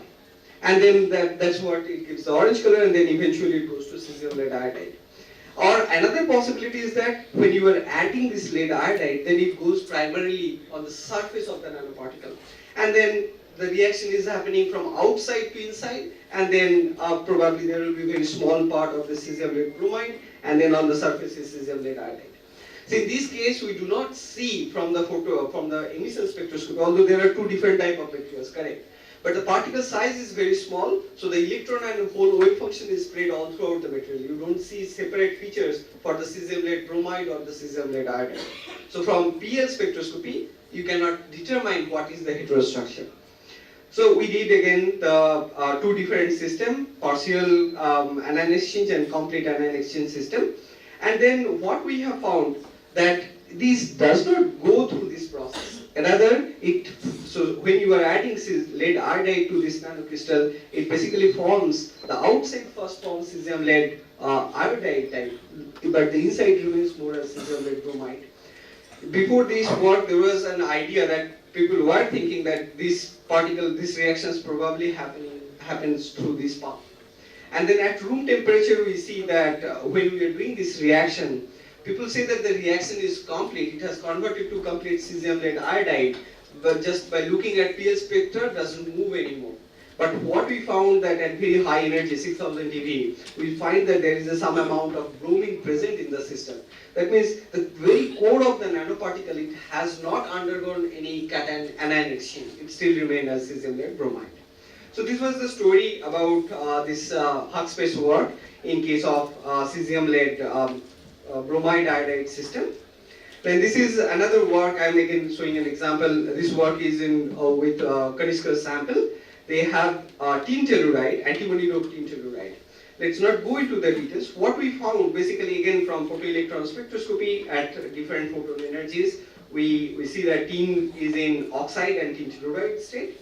And then by looking into their intensity variation as a function of this photon energy, what we see that there is on the surface there is a tin oxide grown on this material. And from this fitting of this energy dependent, so photon energy dependent intensity variation, we can basically calculate what is the thickness of this oxide layer on top of this material. So that is where the powerful technique, this is why the variable energy XPS becomes very powerful. Okay. So yesterday during Professor Kalabaran's talk, he was talking about angle-dependent XPS, correct? To do the same thing, but that will work beautifully for a single crystal or a perfect 2D material. But when we are talking about if there is some surface roughness in the sample surface, then you cannot really use that angle-dependent technique. So the question comes is that what should be the range of the photon energy to determine the thickness of to determine this heterostructure. So let's say that from the surface is thickness 0. So at till T there is a material 1, and after that there is another type of material. Now if you use a very low photon energy, what will happen that if you do the variation in the photon, so you will see that mostly, so this is the exponential, so the intensity varies as exponentially, and then you will, if you use very low photon energy, you will not see the layer B. So here the center line from there, if we use 25% lower photon energy, so that is the bottom one, and 25% higher photon energy if we use, then we get this line. So this intensity ratio is not getting ideal. This photon energy is not ideal basically. And if you use too high photon energy, then what happens that this ratio, then you primarily see the layer B, not the layer A. So if we go through this equation, it's very simple. Let's not go to the mathematical part. But if we consider two elements which have similar binding energy, that means they will have similar kinetic energy, we can address a lot of transmission function related to the analyzer and other things we can easily negate. And if they have similar photo emission cross section, then we can basically choose a photon energy or the kinetic energy I am saying, which is where if the thickness is T, then this is the equation ln2 root Ke kinetic energy by 2. So depending if you expect that there is a certain thickness of 2 nanometer or 4 nanometer, then you can accordingly tune the kinetic energy or the photon energy to determine what is the ideal range to do these experiments. Okay, so this is the part with the variable energy photoelectron spectroscopy. Now, when we talked about, this is what I have showed it earlier, okay? So XPS is very surface sensitive technique. That is because of this lambda value, mean free path is very less. And that's a beauty because we are able to have very fine resolution along the vertical direction. But standard XPS technique is ultra vacuum. So this prevents that any experiments where in situ experiments are going on, there you will not be able to do those experiments very easily. And there are of course, so probing the surface, if you are doing any catalytic reaction, what Professor Ujjwal was talking about yesterday, those are also not easily possible to do it through XPS, although XPS is surface sensitive technique. And we know the catalytic reactions are happening on the surface of the material. So ideally that should be the best technique. So the other one, what people use is this X-ray absorption spectroscopy, XRS. It's not a surface sensitive technique. There was one question yesterday. Unlike XPS, it is not a surface sensitive technique, and it does not require any ultra vacuum. So you can do it in ambient conditions. So you can run electrochemistry, you can run battery, you can apply different potential, and you can do these experiments. And these are sensitive to different oxidation states. So I'm going to talk the rest of the time about this and give you how do we do this X-ray absorption spectroscopy and few examples. So how does EXAPS? EXAPS is nothing but extended X-ray absorption fine structure spectroscopy. So if we consider there is a single atom, then there is a certain, so this is the core level, this is the vacuum energy. If I excite with higher than this, than the binding energy, so what will happen that they will start absorbing, the electron will get excited and it will become a free electron, correct? So with a certain energy, so you can associate a certain frequency to that. And this dependency, if it is a single atom, dependency is related to, it's proportional to 1 over e to the power 3. That's how it decays.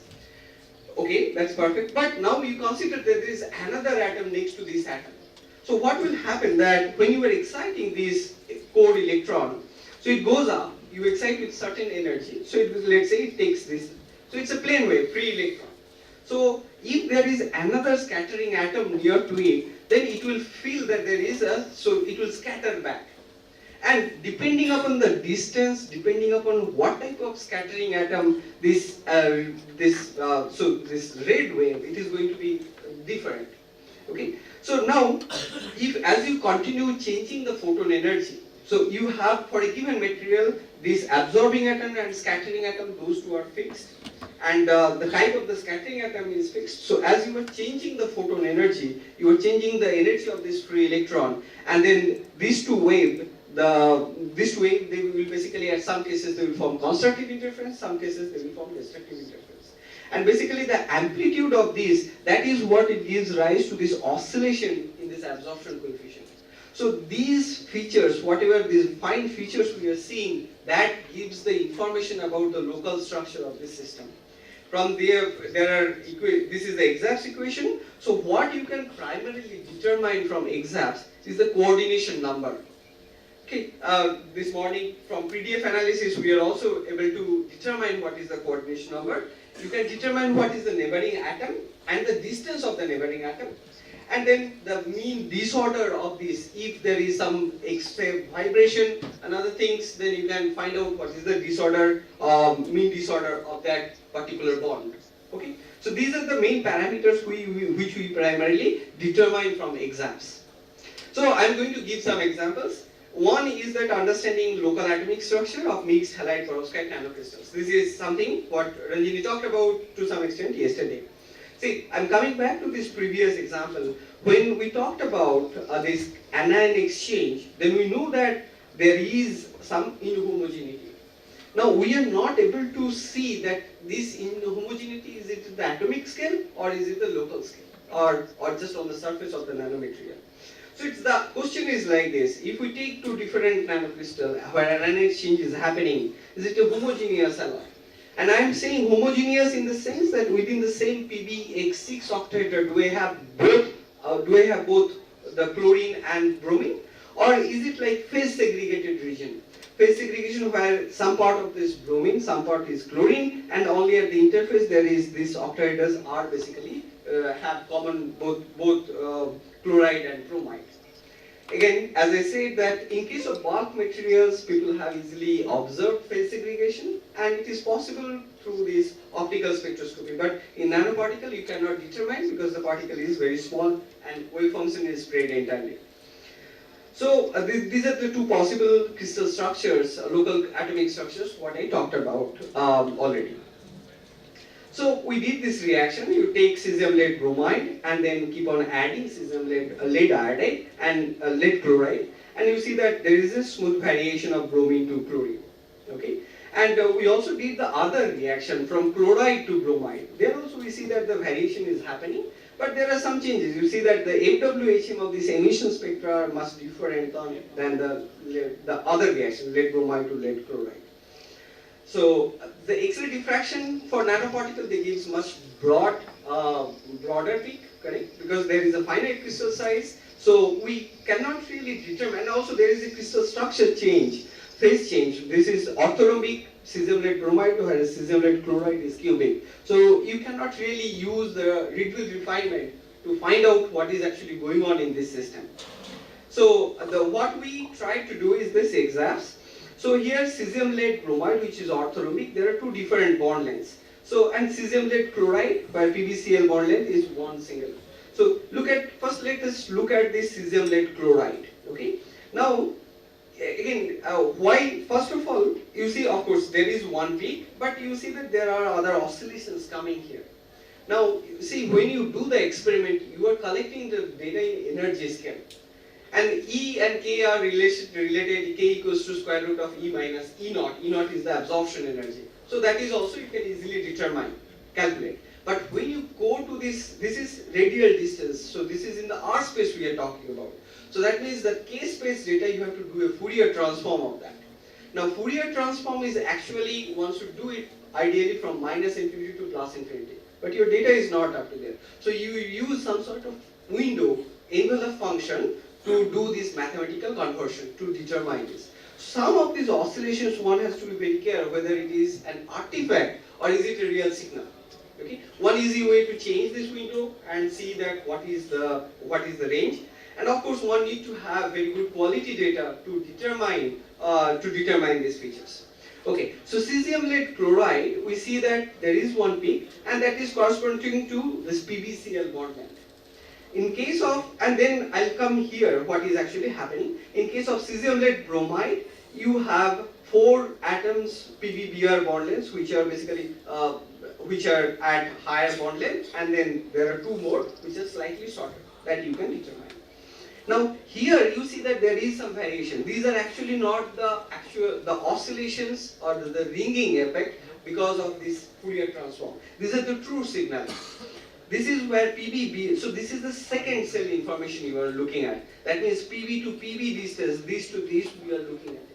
You see there that this peak is at much longer radial distance, while in case of PBCl that is much smaller. Okay. Now when we keep on changing this composition, you see that this peak intensity is going up and this one is going down, PBBr intensity, and this one is going up. And then there is a variation happening. And not only that, we also see there are changes happening in the second cell as well. We did the same experiments for the other series. The story is almost same, but they're not exactly the identical. So we get this data, but how do we analyze it? Okay, so we use the exact function to calculate what are the bond length and the coordination number, etc. So again, there are so many parameters involved. So you need to assume that, okay, I assume in this analysis that my coordination of the lead atom is not changing. And then what we found that so this is the pure cesium lead bromide and this is the pure cesium lead chloride. When we add some amount of chlorine in this cesium lead bromide, we see that the PbBr bond length is decreasing. And PbCl bond length is actually much higher than the standard CS-PbCl3. And then when we add a little bit more amount of chlorine, this PbCl bond length comes down, but PbBr, and it comes down, decreases, but it becomes almost constant. And so this is the variation happening. When we have some amount of chlorine, then PbBr bonds are basically shortening, but the PbCl bond, that is kind of more longer than ideal CS-PbCl3.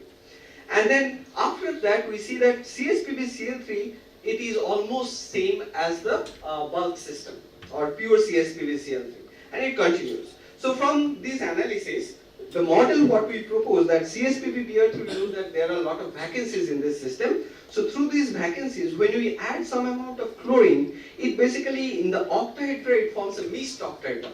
So that means in the same octahedra where I have chlorine and bromine together. And then if the reaction continues, then what happens that the outside of the nanoparticle, it is converting mostly to CS-PbCl3, and there is of course some mixed octahedra but very few, and then eventually it converts to CS-PbCl3. So here it's actually mixed octahedra, but in this case it is kind of a phase segregated system. Okay. And then when we do the other experiment, that means when we come from CS-PbCl3 to CS-PbBr3, we see that there is no change in PbCl bond length. It is remaining same as the pure system. So here the idea is that, so from the beginning only we see that PbBr bond is increasing but PbCl remains constant. So the model what we propose here, that when you start from CS-PbCl3, from the beginning itself, it basically kind of forms a phase segregated region. This is the CS-PbBr3, okay, yeah, and this is the CS-PbCl3. And then as you are adding more and more amount of PbBr2, it's thermodynamically you are shifting the composition, and then it is converting to CS-PbBr3. But again, you see that all these, whatever I presented here from these exact data, these are kind of indirect way of representing or showing, or we arrive to the model based on that. We need to validate this model, correct? So here, I'm not going into the details how we are validating. We are doing some low temperature Raman measurements and also some high resolution STM measurements. But so here the story what we have here, and we can explain these. Basically, PbCl bond is much stronger than PbBr. So when you add some amount of chlorine to this lead, then it can easily go into this PbBr6 octahedra. But in this case, it does not go because PbCl6 is already very strong, And so from here you can see that this is more like a kinetically controlled product, whereas this one is more like a thermodynamically controlled product. That is what you are getting. Okay. So we are trying to validate this proposal through this model through these low temperature harmonic measurements. The analysis is currently going on, so let's not go through the details of these measurements. Basically, from the peak position and the broadening, we are able to comment whether it's a mixed octahedra or it's a phase segregated octahedra. How much time do you have? Oh, okay, perfect. So now I am going to give another example of this local atomic structure of doped double perovskites. Okay, this is again the samples were from Anshuman's group. So what the method? Okay, in case of double perovskite, you have this one octet of NaCl6, and then the next octet is indium InCl6, and they are periodically arranged. That's what the double perovskite. So when the dope in the CS2 NaInCl6, that absorbs in the deep UV region. But when the dope antimony, bismuth, what they are able to do is that they are able to bring the absorption to a lower, to higher wavelength. And when the dope tellurium, you see that it is absorbing something around the 400 nanometer. So you can excite this material with blue LED. So when they do this after doping, they see that there is a significant change in the absorption spectra or the emission spectra, but there is not much change in the diffraction pattern. So it is not possible from looking into the diffraction pattern, it is not possible to say that what is happening with this dopant. So we looked into this, we asked the question, what is the local environment around the dopant, and does the dopant affect the host lattice? Correct? Because the sizes are slightly different, and tellurium is +4 oxidation state, whether it will go to sodium or indium side, how it will go, so those are the questions. So this is what I am showing is for undoped, tellurium doped, RBM doped, tellurium RBM co-doped, two different. So all the 1, 2, 3, 4, 5 radial distribution function for the indium KH is plotted in this. This first peak, what we are seeing, is basically corresponding to the first cell. That means this indium's InCl6, that's octahedra, we are able to look at it. And there we see that all of them are identical. So there is essentially no change in the immediate first cell. That means indium Cl, there is not much change in their environment. If we look at the second cell, that means from this indium we are looking into the sodium, or this sodium, or well, in this case we are able to go almost up to 7 angstrom, and there also we see that there is not much change. So that means there is no change of the, due to doping, there is not much change even in the indium second cell part.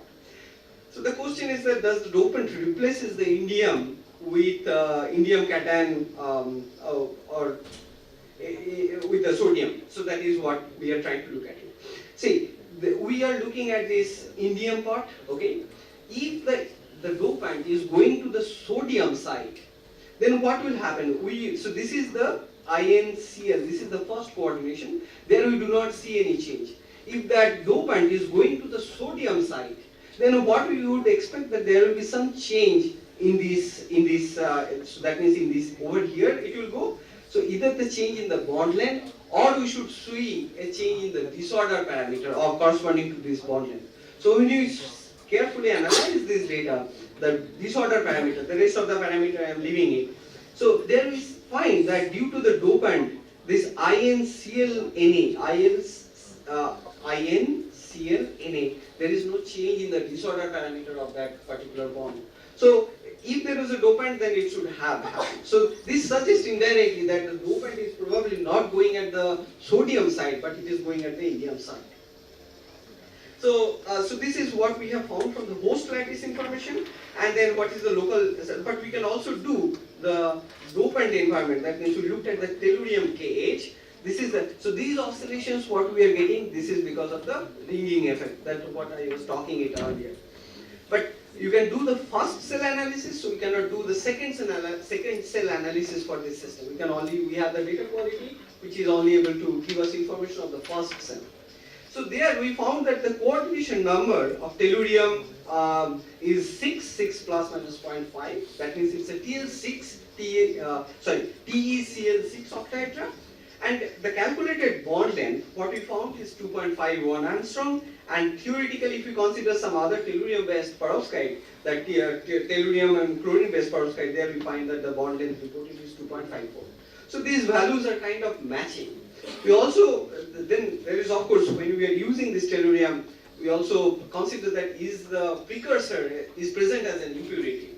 So we took the precursor tellurium chloride. When we do the same compound, the exapts of the tellurium cage, there we find that the coordination number is coming only 3.51 plus minus 0.6, which is very similar to 4. So it's more as a, this one is the representation of the tellurium chloride, TeCl4. So from here, we are saying that tellurium is in the octahedral environment with coordinated with 6 chlorine, and it is able to go into the indium site, not at the sodium site. Okay. For RBM case also, we find that it is going into the same story. Whatever we find with respect to the tellurium, it is octahedrally coordinated. So dopants from TeCl6 and ErCl6 octahedral basically dopants form the TeCl6 and ErCl6 octahedral inside this lattice. Now I am going to give another example of this dopant system, tungsten or molybdenum doped cesium, silver, sodium, bismuth chloride octet, double perovskite. These materials again came from Angshuman's lab, and these are ultra broadband near infrared emitting perovskites. So we looked into the environment of this system. So let's keep the property of this material. The idea is that, again here from diffraction data, we are not able to find out what is the change in the system due to the dopant, because the dopant concentrations are very low. Okay. So here we again find that there is not much change in the first cell. This is from the bismuth L3 age, we got this data, there is not much change. Also there is not much change in the second cell. And these are the value of the the BICL bond length what we have found. Both molybdenum doping and tungsten doping does not change. But if you look at the silver age, there is also not much change with respect to this to the bond length. So silver also the first cell is remaining almost identical. See here we have not even attempted to do this analysis because silver amount was much less. You see the composition, this is much less compared to the bismuth. Okay, so the data was noisy. It is not possible to run the entire beam time to collect only one age. So we do not have actually information in this region. And then we looked at the environment of the molybdenum, and molybdenum, what we found here, that molybdenum is actually we expected to have MoCl6. But MoCl6 we are not able to do the fitting, we are not able to get it. Rather, we find that there are 4 MoCl bond lengths of so the coordination number 3.89, this is what we found from the fitting with a bond length of 2.46 angstrom. And another 2 MoCl bond length which are coming at 1.95 angstrom. And for tungsten also we find that there is a variation. So that means in this material, when we are trying to do this molybdenum or tungsten, they're not forming a symmetric octahedral. Rather, the octahedral is distorted in this system. And this is what we basically found in this that MoCl6 is like compressed octahedral in this system. Okay. Not only that, see, whatever I have shown so far is using the exapts data. So from the age you were looking somewhere 150 eV to 1000 eV from the age. But you can also look at the Zen's region. This is what also Ranjini talked about, the Zen's region yesterday. So here, these are all the absorption from the core level we are talking about, correct? So pre-age, whatever the absorption happens from the core level to the valence band. And then also you see that just near the in that region you get also valence band to the conduction band. Now if we look at this case, that means one s electron we are talking about. So if we look at the transition principle, then s to p orbital transition is possible, but s to d orbital transition is not possible, correct? So and also that is for the octahedral system, but when it goes to tetrahedral symmetry, then it becomes different. So, well, it becomes, this transition still remains same, but the orbital character becomes different. So by looking at this pre-age feature or the post-age feature, one can also see, tell what is actually happening with the coordination of the system. you are not really looking at the what is the next neighboring atom in this case. You are looking at the what type of transitions are happening. See, if there is, say for example, if there is let's say it's a pure octaedron, then what will MOCl6 octaedron? Then what will happen that from S to P transition will happen, but S to D transition is not possible. So you will not see any type of pre-age. But when you add some sort of okay, now let's say that I'll not say it again.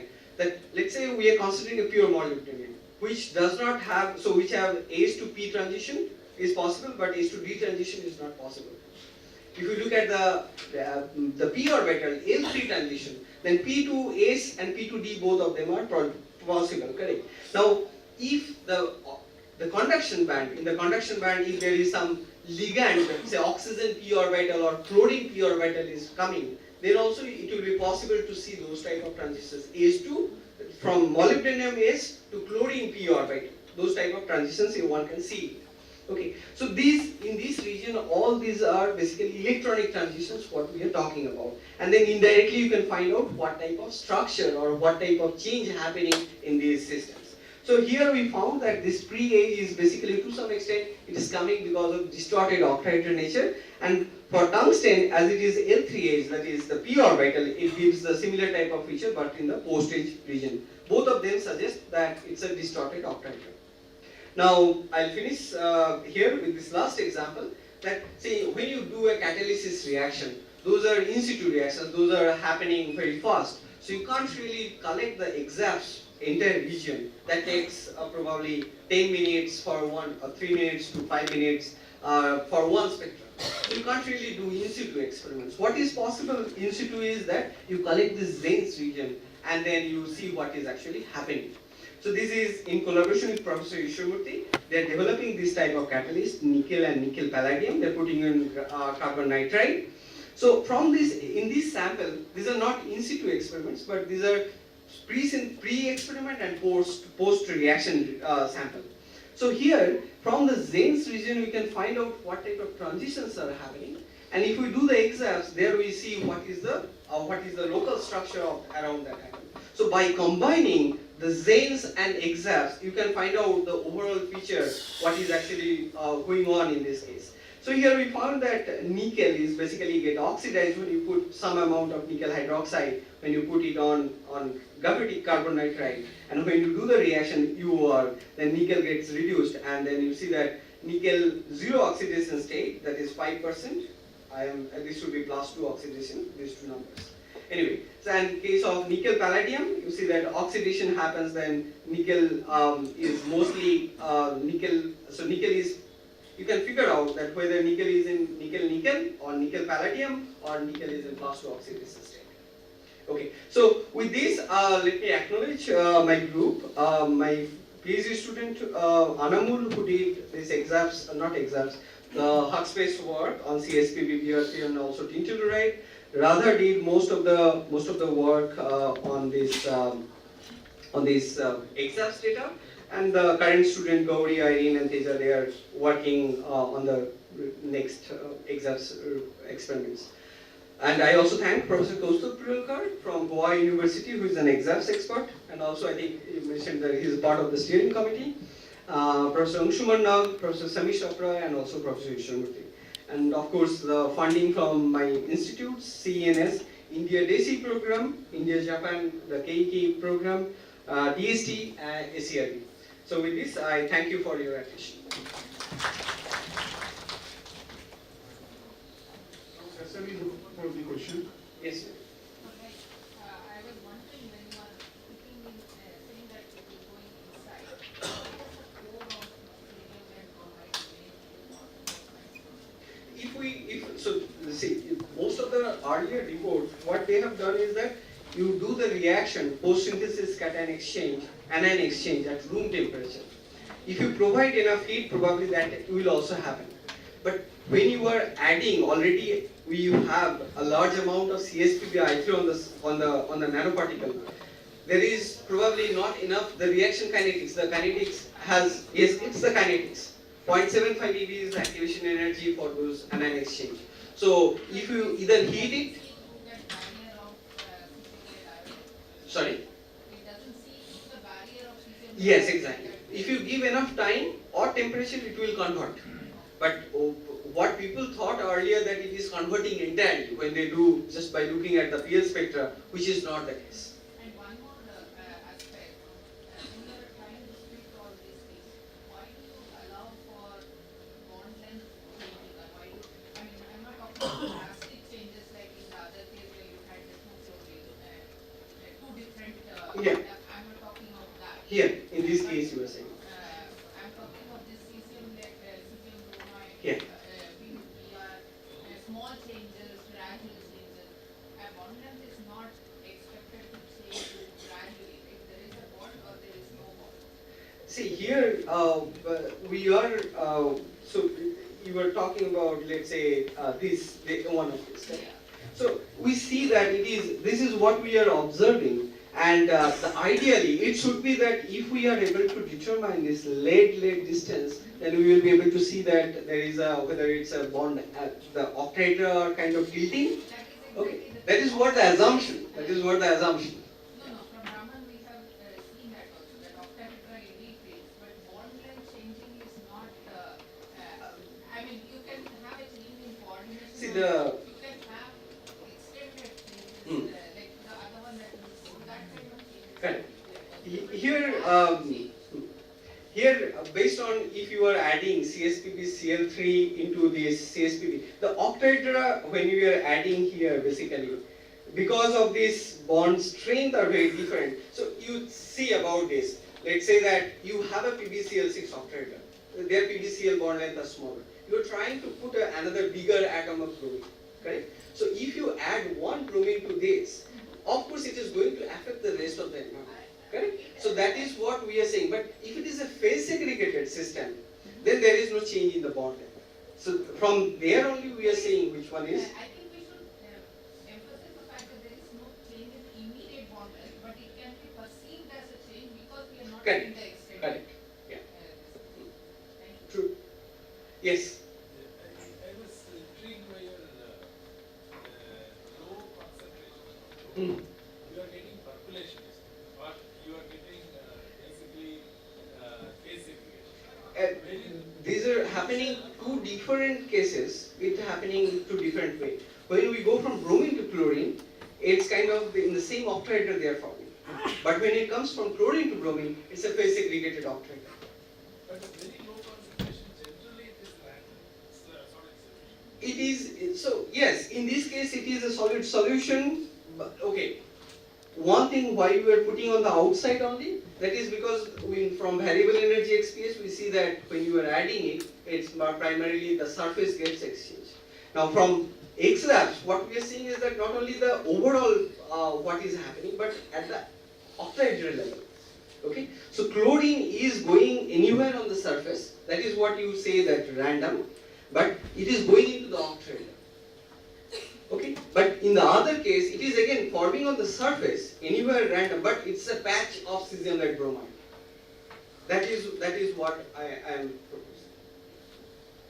Yes. In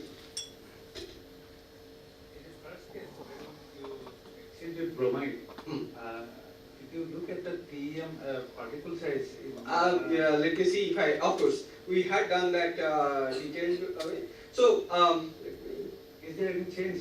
Yeah, there is a change. First of all, change in the size is going to happen from bromine to chlorine because chlorine is smaller. And the total particle size decreases by the same percentage. What is the difference between the bromine and chlorine size? What is interesting is that the distribution of the particle size, that goes up very high when we are 50-50 in this composition. So there is a high disorder in that system. And if you look at the Raman data, there also we find that the middle composition that has very high disorder in that system. Here, let's say that you see that it's a highly disordered system. We are not able to see those particular things. One of the reasons I asked this question is that you might know something called Kirkendall effect, where you see the things which comes out and something else goes in. there is a net migration to the surface, and the core becomes hollow or less dense. So that also gives rise to, for example, in metal cases, you can convert a nanoparticle to hollow nanosphere, just because this. Yeah. So did you see something like this? We have not seen anything from the HFTM or even from the STM measurements. We have not seen any of those effects. I have also not seen Kirkendall effect reported in the perovskite system. Because the reaction is the lattice is so soft that the ion migration happens very fast, very fast. I have two questions. As you told that this is surface IQ, while X-ray absorption spectroscopy is bulk sensitive. So in FPS we get the information here about 5 to 10 nanometer. So how deep we can get information in the X-ray absorption spectroscopy? See, XPS is surface sensitive not because of the X-ray cannot penetrate. X-ray can penetrate several microns probably. Okay? It is surface sensitive because of the photoelectron which are coming out from the sample. If you do use aluminum K alpha, the lab source, which is around 1485 eV, for a binding energy of 160 eV, you get a lambda value of 1.8 or 1.2 nanometer. I forgot the exact one. You can calculate lambda equals to square root of half square root of kinetic energy. Okay, so that is what we are talking about XPS. It's only several few monolayers. Okay, when you go to Hawk space, probably you go to 20-30 monolayers. Again, I showed that equation T equals to ln to square root of kinetic energy. From there, you can also determine it. The other, in case of X-ray, you are passing the X-ray through the sample, entire sample, and these samples are several times they are 500 microns, 600 microns weight. We use a pellet, and then you do the data, collect the data in transmission mode, as well as the X-ray fluorescence. You can also do the same thing. So those are both the possibilities.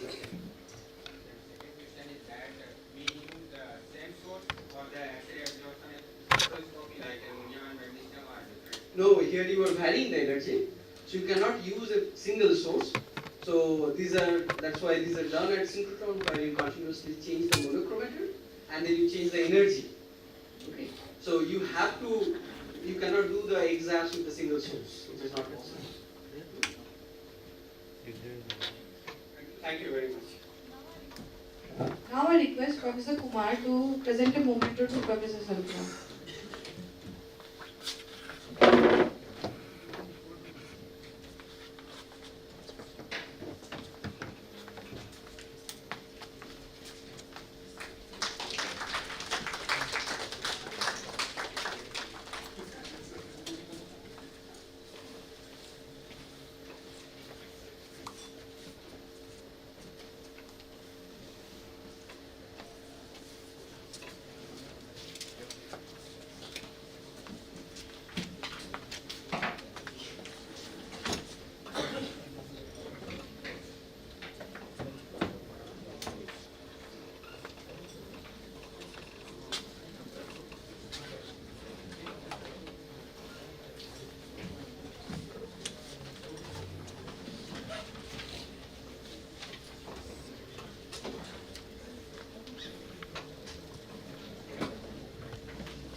So I am inviting next projector, Professor Chandravan, IIT BHU Varanasi.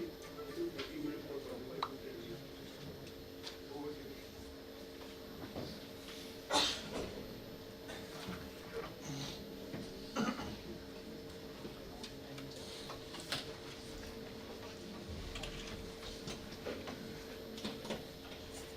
Good afternoon, everybody. Thanks the organizer for giving me this opportunity to deliver a talk over this specialized audience who are working, most of them are working on synchrotron based some experiments for their samples for different properties. Today I am going to give one talk on structure and local structure during magnetic properties in spinel.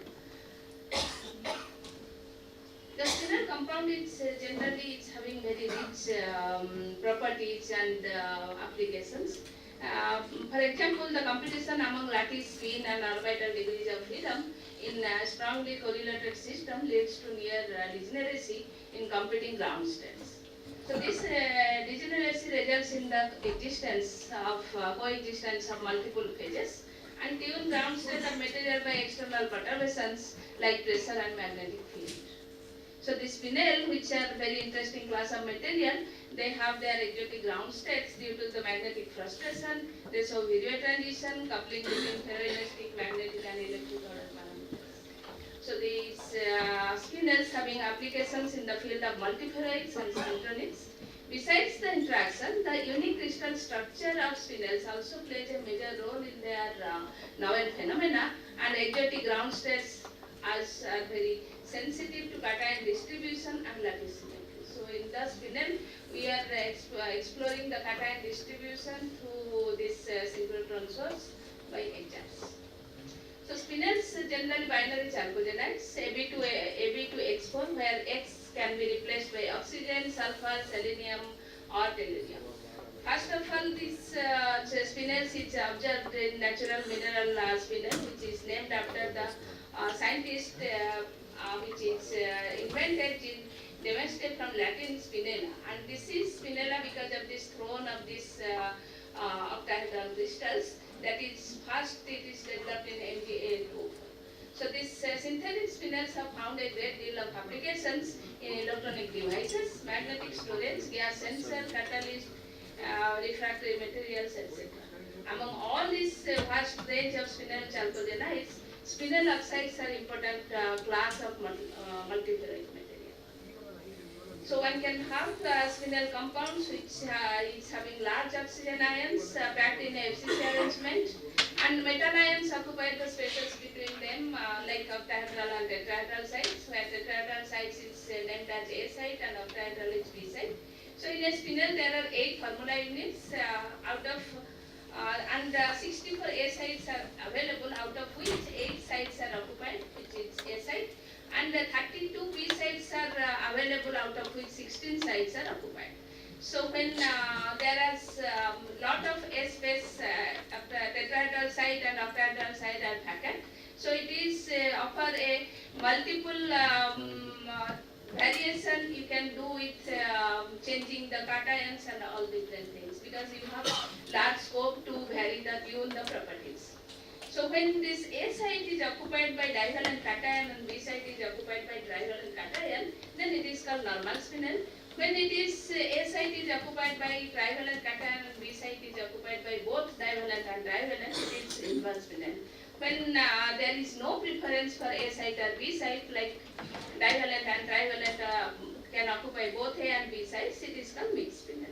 So if you look at this formula that A1 minus X Bx, where it is tetrahedra, and B2 minus X A X is octahedra O4, when X is 0 it is a normal spinel, when X is 1 it is inverse spinel, when it is between 0 to 1 it is mixed spinel. So this is, and then half the cation distribution, which is very important because it only changes the properties of the material. So how this cation distribution is decided, it depends on the different kind of energy, which is elastic energy, degree of distortion of crystal structure due to difference in ionic radii. By radii of tetrahedral site, if it is 0.225 to 0.4, it prefer to go to tetrahedral site. When it is 0.4 to 0.73, it prefer to go to the octahedral site. And elastic energy similarly depends upon a parameter which is called U parameter. It is the expansion between octahedral and tetrahedral site. When U is greater than 0.38 angstrom, it is normal. When U is less than 0.38, it is inverse. And another important energy which is mostly decide this cation distribution is crystal field stabilization energy. That is the splitting of d orbitals by anions. When octahedral site splits d orbital as T2g Eg, and tetrahedral site when it goes, it splits by E2 T2. So this is one of the important crystal field stabilization energy which is different for different cations. Polarization energy, similarly degree of distortion of electronic charge density around atom. So lower valency of A site or higher valency of B site, and intermediate oxygen will be polarized more towards the B site when it is higher valency. So then in this case, these spinels, as they have different sites, A and B sites, it is occupied by magnetic or non-magnetic ion. That is, so there are three different types of magnetic interaction can be possible. One is AOA through oxygen oral super exchange interactions, AOB and BOB. When AB atoms are magnetic, spins of A sites form a diamond-like structure and are not frustrated. But when spins B sites form a pyrochloro-like structure and are frustrated, and they exhibit YK spin structure instead of Neal type. According to the Niels-Cruz-Lattice model, intersite exchange interactions are stronger than the intrasite interactions. So the inequality in the number of ions occupying A and B sites and strong interaction between these two sublattices give rise to this ferrimagnetic ordering. So mostly either you have Neal type magnetic ordering or you have YK type ordering, that decided by what cations occupying A or B site. So this interaction energy depends upon the distance between cation to oxygen or the angle between the cations to oxygen. When it is 180 degree, it gives greatest exchange energy and energy decreases very rapidly with the increasing distance. When it is collinear, AOB and BOB bond angles are 125 and 90 degree. But other configurations, the distance between the oxygen ion and cation is too large to give rise to strong AOB super exchange interaction. So these are the magnetic interactions which decide what kind of magnetic properties it should have. So then when you will go to B site is occupied by iron, that is called ferrites, Fe2O4. So iron has no strong preference for any site. So its octahedral site preference energy is 0. So iron can go to any site. For example, if we talk about nickel ferrite, Fe2O4, that is inverse spinel. Why? Because iron has no strong preference, it can go to A and B side, but nickel has a strong preference for B side. So that gives rise to inverse spinel. But if you look at B side is occupied by chromium, then chromium has a stronger preference for the B side. So if you compare nickel ferrite and nickel chromite, then nickel chromite is normal spinel because chromium strongly goes to B side, nickel goes to A side. So nickel ferrite and nickel chromite, the difference is while one is normal, another is inverse spinel because of this crystal field stabilization energy. When B is manganese or cobalt like COMn2O4 or MnCO2O4, then AB are occupied by both the magnetic elements, hence ferrimagnetic nature we can observe, and that is decided by the strong AB interaction because both have the magnetic ions. So this magnetic properties of these spinels is decided by the cation distribution moreover. So that's why X-ray absorption we have used, and already our speaker has already told the briefly about X-ray absorption, but still I just a little bit tell. The X-rays are observed through the photoelectric effect, and absorption occurs when the incident X-ray knock out one electron from the core level. So when it is knock out one electron from core level, it make a core hole, and that will be filled up by the higher energy level when the electron come from higher energy level and fill up the core hole by emitting a fluorescent X-ray. And the energy of the fluorescent X-ray is the characteristic of the observing atom. So this is the basic principle of X-ray absorption. And intensity of this X-ray beam passing through a material which is depends upon the thickness, and it is given by the absorption coefficient. And this absorption coefficient is decided by this parameter, like it depends upon X-ray energy, atomic number, density, and atomic mass. So one can see here this figure where you can see as you increase the energy, you can see a strong absorption edge at different energy for different element. It is decided by what energy, which element will show the absorption edge. So this X-ray absorption fine spectra is the modulation of X-ray absorption coefficient at energy near and above X-ray absorption edge. So James, as earlier speaker has already told, it is X-ray absorption near a spectroscopy, and EXAPS is the extended X-ray absorption spectroscopy. One can have, this is your James region and this is the EXAPS region, where from James region you can find out this coordination, find out the oxidation number and all, and local atomic coordination, chemical oxidation state, bond length, number of atoms around the observing atom, and it can be worked for low concentration and minimum sample is required. These are the advantages by using EXAPS. So this is, as we told, that this is the pre-X region and this is the EXAPS. It gives the electronic information, it gives the geometrical information of the sample. So this is just a pictorial representation how this element shows different absorption edge with increasing its atomic number, and with increasing energy only we will get the higher atomic number element, the absorption edge.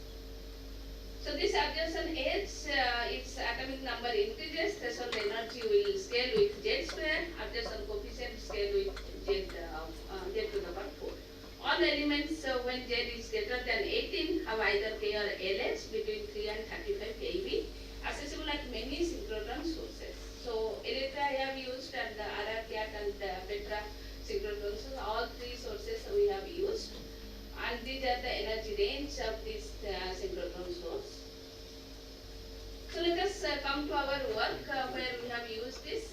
This is cobalt COMn2O4, which exhibits a normal spinel. So that means cobalt goes to A side, manganese goes to B side. And if you look at MnCO2O4, just changing the cobalt, increasing the cobalt concentration, it can convert to MnCO2O4. When it is MnCO2O4, it is inverse spinel.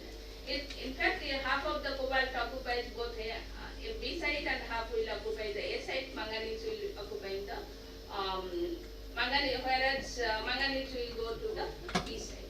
So in COMn2O4, this normal spinel, when manganese 3 plus is greater than 55 to 65% occupying the B side, causes ion-Teller distortion, and that resulting in a tetragonal structure. So COMn2O4 generally goes for tetragonal, and MnCO2O4, when manganese 3 plus is less than 55 to 65% occupying the B side, that gives inverse spinel, and it is a cubic crystal structure. There is no jetty distortion.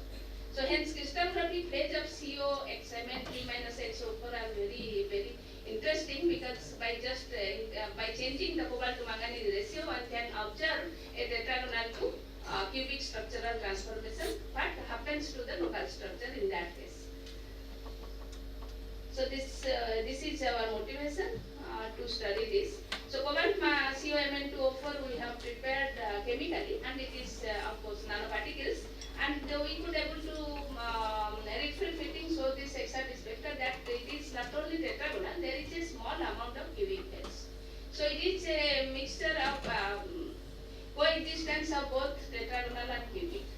So we can find out this percentage of cobalt and manganese in A and B side from this Ritzel fitting. Where tetragonal phase, it is A side cobalt is maximum 94%, and B side manganese is 97%. But in case of cubic, most of the manganese in A side, and this cobalt is distributed among A and B side as per the conventional COMn2O4 case. But when we increase this cobalt to manganese ratio, one can see here that we have a cubic peak and tetragonal is dominating. As we increase this cobalt to manganese ratio, like X is increasing, you can see how this cubic peak is increases at the cost of tetragonal one. So finally above 1.5, 1.75 we get complete cubic, and it was in 1 it was a tetragonal with a cubic phase. So when we took this phase fraction, you can see here just 8% is cubic, but as we increase this X, one can get 100% cubic when it is X above 1.5.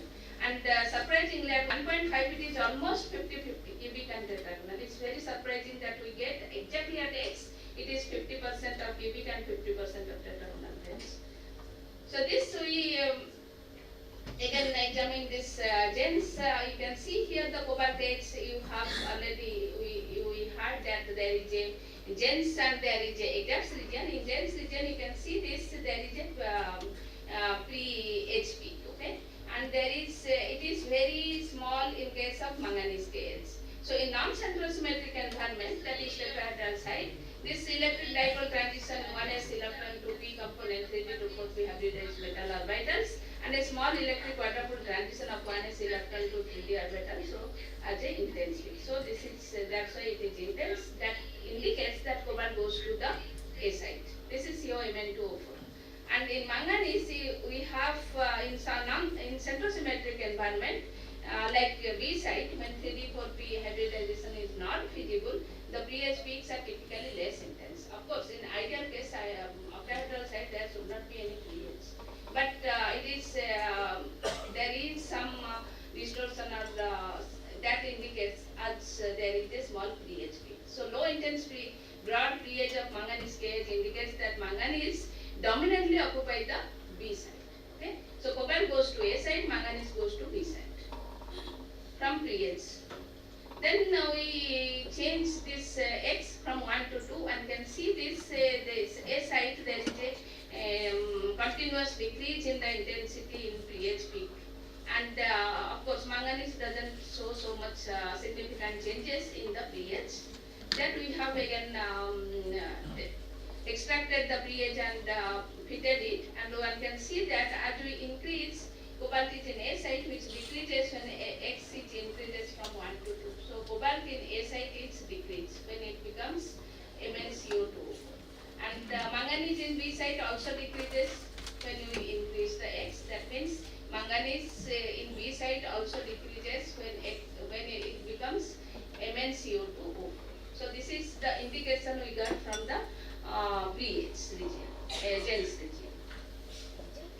So then this is the normalized exams of COMn2O4. One can see here the cobalt H we have there are two. One is strong peak and there is a shoulder over here, and this 2 peak is for cobalt KH, and the manganese you can see there are 3 peaks.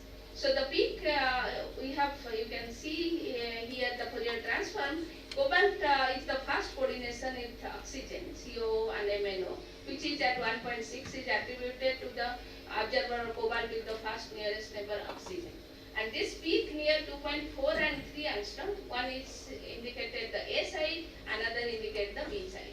So this CO, the fast nearest neighbor is unchanged. It doesn't change in either cobalt or manganese case. So one cannot get any information from the fast nearest neighbor. The second will show qualitatively that one is A side, cobalt is going mostly to A side as per our pH peak, and a small fraction is goes to B side as well, this shoulder. But in manganese case, one can see this. It is this is the A side, the last peak. The other two, the one peak which is octahedral, this is splitted into 2. So this manganese case peak near 2.4 splits into 2 peak due to Young-Taylor distortion. One cannot find out this Young-Taylor distortion whether due to this through XRT.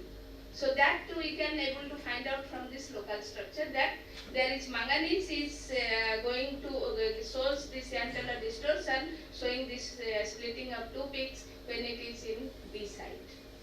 So 2 high intense peak corresponding to B site indicated the dominancy of manganese in B site. So this is a qualitative exams. Then we go for the fitting.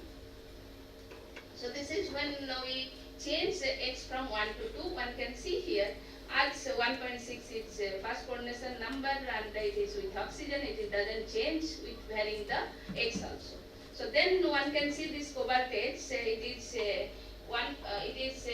tetrahedral site mostly, but as you increase, this peak is now it is dominated by the other one. So that B side. So A side, B side grows at the expense of A side.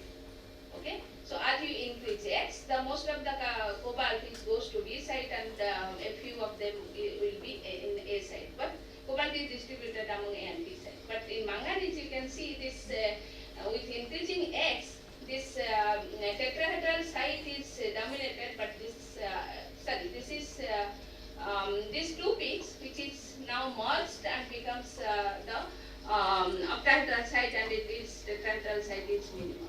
So this is the manganese case. One can see after 1.5 when it becomes cubic, there is no manganese, there is no splitting of the two peaks. That is we could able to find out when from this exams with increasing X, as we observe from XRD that there is a tetragonal cubic to cubic phase above 1.5, that also seen from this exams. So then we have fitted this cobalt H using Artemis and this fitting parameters. So one can see this first peak fitting which gives this bond length is approximately same 1.96, and when we increase X from 1 to 2 indicate that cobalt 2 plus occupies the A site. But when we fit it with cobalt in B site also, it is above 2 indicates cobalt 3 plus in B site, and decrease in bond length for 1.75 and 2 indicates this to 1.96 and 1.96 indicates some higher valency of cobalt in B site. Then we go for the exact fitting of manganese H. This is this first peak fitting is also bond length is approximately 2.15 to 19, which is in the range when X is manganese 2 plus occupy the A site. And this is X increases from 1 to 2 in all everywhere, it is almost the same. So manganese 2 plus also there in A site.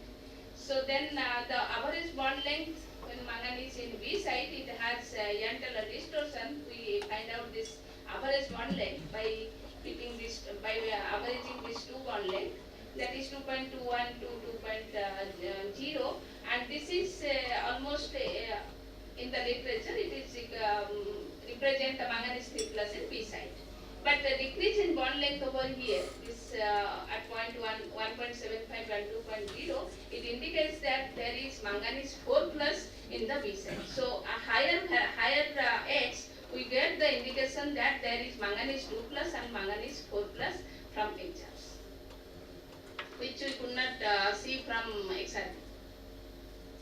So then we go for the X-ray photoelectron spectroscopy to calculate how much concentration of cobalt 2 plus and 3 plus. That we found that cobalt 2 to cobalt 3 is 0.426. So cobalt 2 plus and 3 plus is confirmed. Manganese 2 plus 3 plus is also there in COMn2O4. So this percentage we have calculated from this taking the area ratio of cobalt 2 plus and 3 plus and manganese 2 plus and 3 plus. So from this COMn2O4 case we confirm that there is the cobalt 2 plus and 3 plus, manganese 2 plus and 3 plus. And when we see this 1.5 and 2 where there is a mixed phase, cobalt tetragonal and cubic, and there you can see here that manganese 3 and manganese 4 plus have significant overlapping.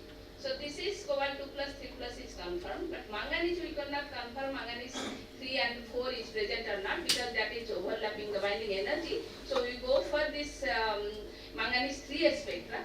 So from 3 spectra one can clearly see this difference is because of this manganese 2 plus and 3 plus, but this 4.6 electron volt is indicating the manganese 4 plus. So in cubic phase we have manganese 2 plus and manganese 4 plus is present from exams, from XPS also. This is confirmed.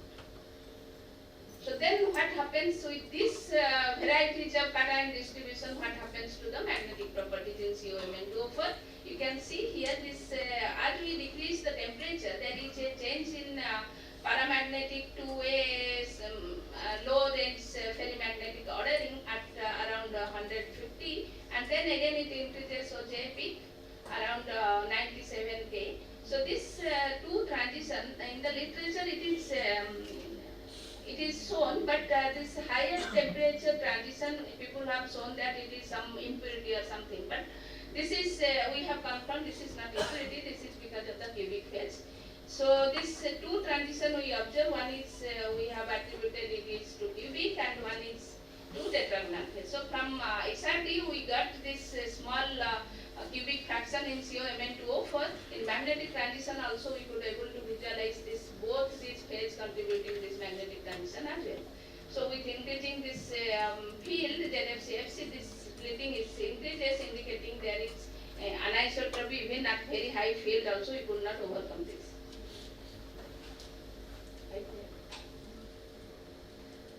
So this is with no saturation we could able to observe, that indicates that antiferromagnetic interaction is dominating, and this coercivity you can see as we decrease the temperature, the coercivity increases, shows a decreasing at low temperature. This kind of behavior one cannot see in ferrimagnetic, general ferrimagnetic material. This is something unusual behavior we observed in COMn2O4.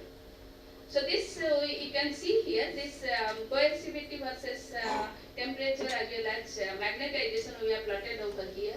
This transition, cubic transition, is also showing some beneath this, at the vicinity of this transition we have seen this coercivity is also high.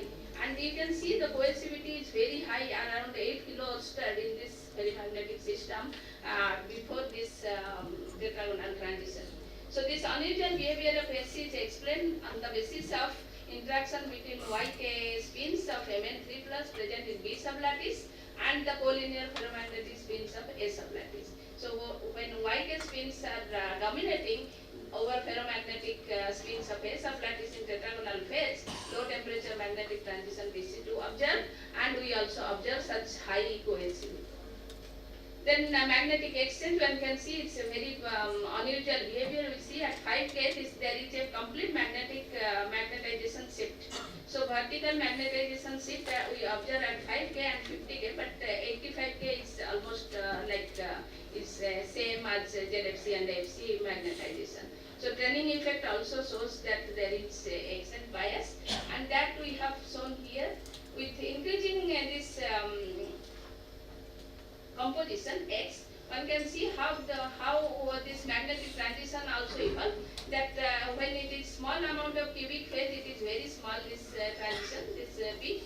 As we increase X, the cubic phase increases at the cost of tetragonal. You can see this how this magnetic peak is evolving, and finally above 1.75 and 2, we get only the transition due to the cubic phase. There is no tetragonal, the magnetic transition due to the tetragonal phase, which is absent above 1.5.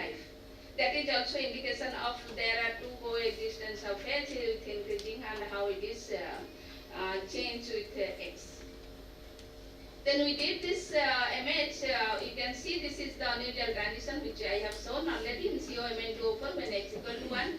Even when there is a mixed phase, tetragonal and cubic, we see always this unusual coercivity behavior with the temperature. But above X 1.75 and 2, there is only cubic phase, we didn't get any unusual behavior. It is only behaves like a general ferrimagnetic behavior, coercivity decreases with increasing temperature. So this unusuality is because of the manganese 3 plus and B side, which is dominated by the YK spins. So this is similarly you can see here these two all this X, when you increase the X, then this vertical magnetization how it changes and becomes regular ferrimagnetic manner. But here also at 5 and 50K we saw that there is a large vertical magnetization shift as well as the exchange bias also present there. So this is you can see the VMS with phase fraction. As we increase the phase fraction of decrease the phase fraction of tetragonal, it is the VMS is also decreasing at a particular concentration 1.75. There is no vertical magnetization shift. There is no tetragonal phase. So with tetragonal phase, the VMS is controlled, but exchange bias is not controlled by this like tetragonal phase. It is rather controlled by the spins in A and B sublattice, which is different in with concentration. So whiter spins and B sublattice in the tetragonal phase provides a higher pinning force and the reversible ferromagnetic spins across the interface than in the cubic phase. A high shift in hysteresis loop along both field and magnetization direction is detected for tetragonal phase. In cubic phase, only the shift of hysteresis loop along the field direction is observed. So when we increase X, the manganese 3+ ions are decreased in B sublattice, the interaction is less significant. But the coexistence of cubic and tetragonal phase, the exchange bias is high at a particular temperature and decreases rapidly. So when X is pure cubic phase, rapidly when X is pure cubic. So BMS continuously decreases by X and disappears for X greater than 1.75, which is cubic. So BMS is decided by tetragonality induced by manganese 3+ ions in B sublattice. Exchange bias is decided by the interaction between spins of A and B sublattice for both magnetic phase in COMN2. So this is other system. So I just 1 minute. So we have also done in different system like nickel chromite. This is COMN2 where both are magnetic. But nickel chromite, as I have told, it is a normal spinel. Chromium goes to B side. This is nickel chromite. Generally, the structure is bulk. Structure is at room temperature it is tetragonal. At high temperature it is cubic. As it is nanoparticle, we stabilize the cubic phase at room temperature. In this case, so we can see this.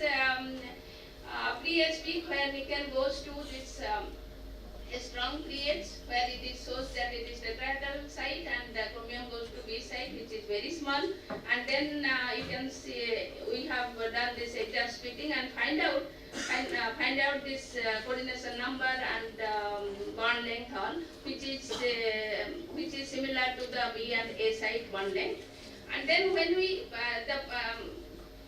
curiosity we have what happens to iron. As iron doesn't have any site preference, so where iron goes in nickel chromite, that we have doped iron 10%. You can see this iron pH peak is much stronger than nickel and chromium. That indicates that iron has no strong preferences, goes to A site. So when iron goes to A side, definitely nickel has to go to the B side, and then we calculate how much this is. You can see chromium is octahedral side and nickel is there is a shoulder. It goes a few fraction. It goes to octahedral, and this is the tetrahedral side. Iron completely goes to the tetrahedral side. So this we have calculated how much percentage of nickel is distributed among A and B side. When it is 2%. Then it is 77 and 23% of nickel in A and B side. When it is 3%, it is around 70 and 31%, 69 and 31% in A and B side. Oh, I should acknowledge my students who has done this work.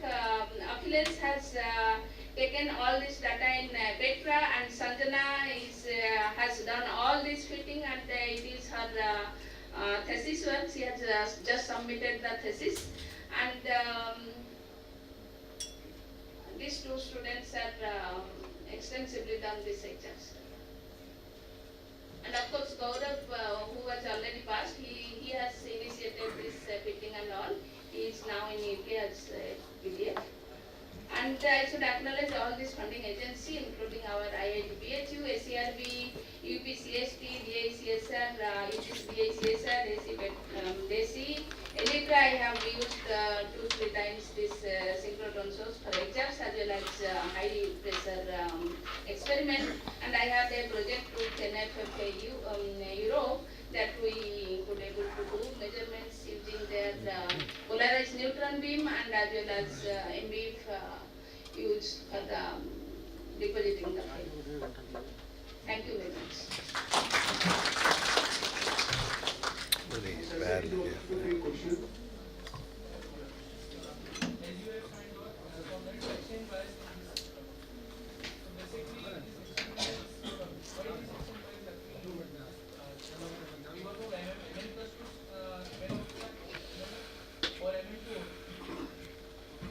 There is no MNO, there is no MN203. In COMN204, we have two different phase, like 1 inch cubic, it may be MnCO2O4 or it may be COMn2O4, which is tetragonal. But when it is tetragonal, manganese 3 plus completely goes to B cell. So there is a mismatch in B and A sublattice, and that pin the spins and it gives rise to the descent bias. Yes.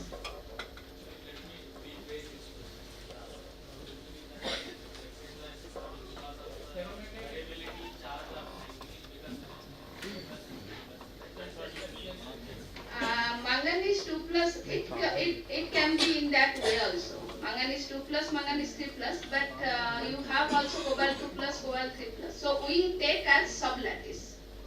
Okay. So that gives rise to your extent bias. It could be the valence.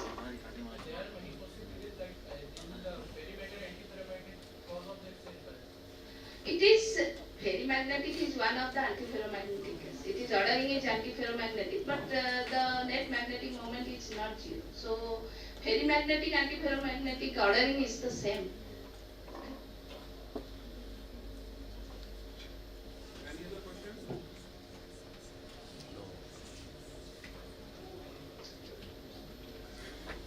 Now I request Professor Kumar to present a memento to Professor Raj.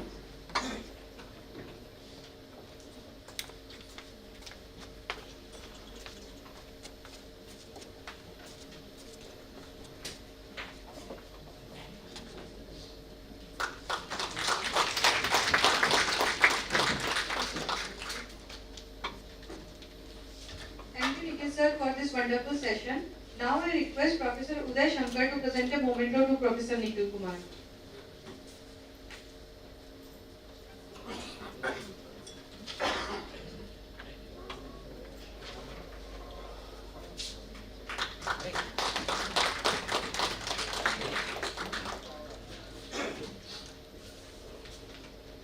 We will now have a lunch break and will meet at 1:20 for the next session.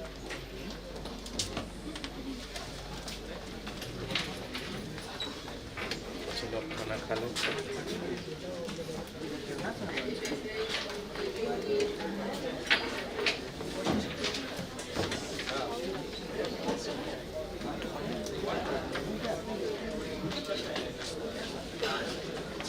Stop recording कर दो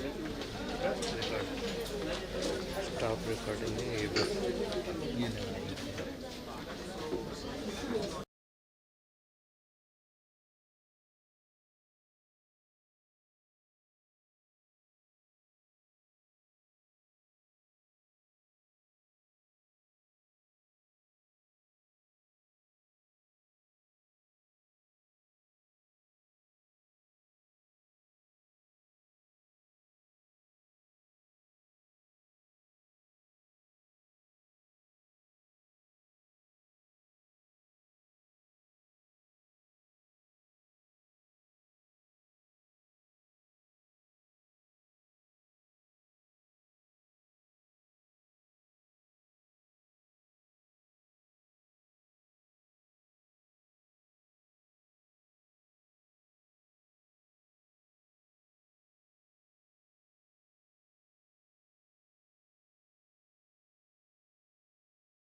हाँ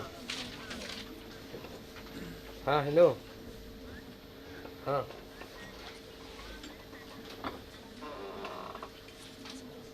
तो लेकिन हाँ drip करता है पहले कोई डॉक्टर देखेगा समझेगा तब ना. Welcome back everyone. Now we have today's third session, which will be chaired by Professor Bholanand Pal, who is from School of Material Science and Technology. So over to you. हाँ सुन रहे हैं. Chair this.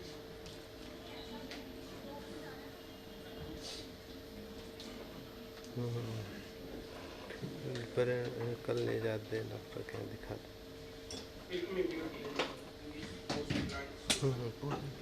In this session, we have two This is Sunita Srivastava. She is from IIT Bombay. She talked about application of small angles. Please.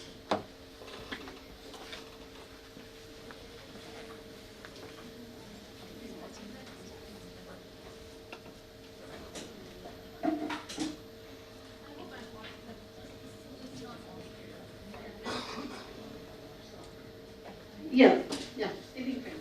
Okay, so welcome everyone after lunch, and thank you Professor Bola for the introduction, and thanks the organizing members Kaniska and Sanjay for inviting me for this workshop.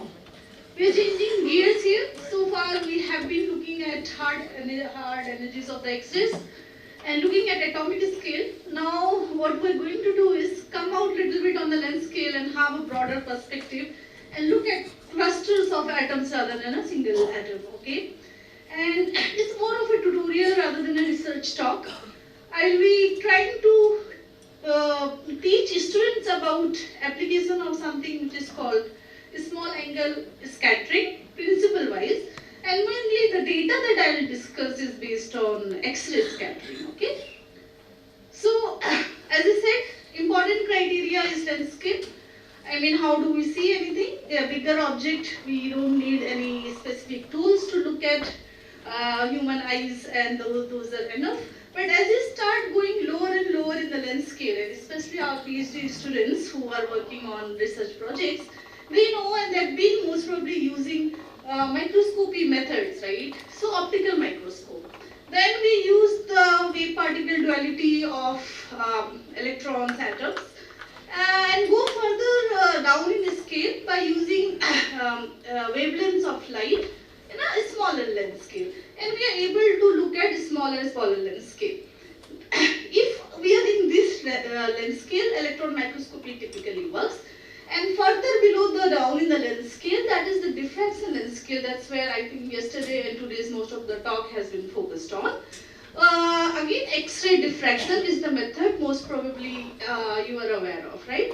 What I'm going to tell in today's talk is that when we are looking in this length scale, then that is something we call nanomaterials and colloidal length scale, okay? There's an alternate technique based on X-ray scattering, which is called SAX, or you can use neutron, depending on, I'll tell you later. And you can use these methods to probe this regime on the length scale, which lies between 10 angstrom to 100 angstroms. Okay, and that's kind of a fluid range. It can vary by 10 to 50%.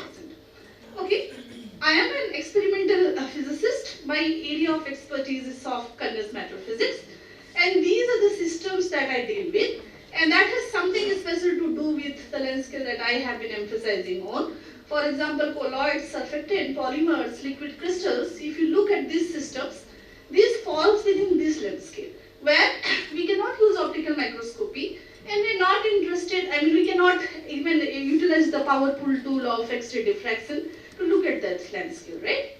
So, just one slide about introduction to why are we interested in the soft matter system, which I am categorizing under nanomaterials and colloids, right? So if you go through this periodic table, some of these elements we have been listening talks to today's morning, or maybe yesterday also we have gone through. Each of these elements, as you go along the row and the column of this periodic table, has a specific property. And that property could be related to the atomic organization, right? Now, when we come to nanomaterials, we all most probably know what is the color of a bulb board. It is yellow. How about if I reduce the size of this gold to a nanometer length scale, I can create gold of different colors, okay? So this, like, depending on how many clusters of atom of gold you make this colloidal particle, you're able to change the optical properties. So, for example, another example that I like to give is this carbon atom here. So if you look at a graphite, and if I look at the physical property of that, it is black, it absorbs light. If we use graphite to write pencils, so it's very soft in nature. We heard about diamond in today's morning, one of the lecture, how brittle and how hard it is. But if you look the underlying atomic building block, if you look, it is carbon. What changes its properties? The fact that the carbon atoms in both of these materials have a different structural organization. So this is a very basic example if you see. Now, let me take you back to this particular example where I am saying I can just pick one element from the periodic table, make it of a different size and tune the properties. Now what if I can take this element of different size and clusters of the atoms, and I have already demonstrated that the structure can be significantly varied by changing the property. Hence, the idea is that can we create a periodic table just with single element like this with a variable property. So that's kind of people working in self-assembly area, it is a broader goal. So making assembly of nanomaterials with predicted structural and physical properties. So with that goal in mind, I'll come back again to the focus of today's lecture, which is mostly about small angle X-ray scattering, as I said. Whenever we talk about X-ray scattering that we have been listening, when we place a system of interest here, we sign X-rays and we see some pattern. So we have heard about SACS and XPS and XRD you are familiar with these techniques in the morning. So what does it tell you? That when we look at the interaction of X-rays with the material, all this phenomena is happening, right? At the same time, the diffraction is happening, your XPS interactions are happening. But depending on what is your interest of measurement, you design your hardware or the detector in such a way, and you place the detector to record that phenomena. In this system, in small angle X-ray scattering, because we are interested in slightly bigger length scale than the atomic, we design our system in such a way that we can capture that length scale. So that's the essence of it. So just a quick revision of how we can distinguish between XRD and SACS. The basic physics of the measurement remains the same. If you have a crystalline lattice, you get Bragg's peak. I think you might have seen this a lot since last day. So I'll skip this part. But the idea is, what I want to tell you, that you get this relation, Bragg's law, where you say that the length scale is inversely proportional to the angle of diffraction. So that's the essence of small angle X-ray scattering. So if you want to probe bigger and bigger length scale, you have to go smaller angle. And that's why it is a small angle X-ray scattering. So most of the colloidal systems, you cannot probe with X-ray diffraction. So you go to a small angle, and that is the technique you use to look at the structure of colloidal systems. So as I said, even within this, you can vary the range. I don't know if it is visible. So depending on what length scale of your colloidal system is, you can work in SACS or wax regime, and you can look at the lattice organization, etc. So just for quick comparison, something in the micrometer range, one would use optical microscope. Little bit down on the length scale is small angle X-ray scattering, and if you are further down, it is XRD, right? So diffraction methods. So as I said, what is measured? Measuring principle is same as you are aware in XRD. So if you have a lattice planes, you see in XRD constructive interference from the atoms. In SACS, you see constructive interference or destructive, whatever is applicable, from the colloidal system. So cluster of atoms.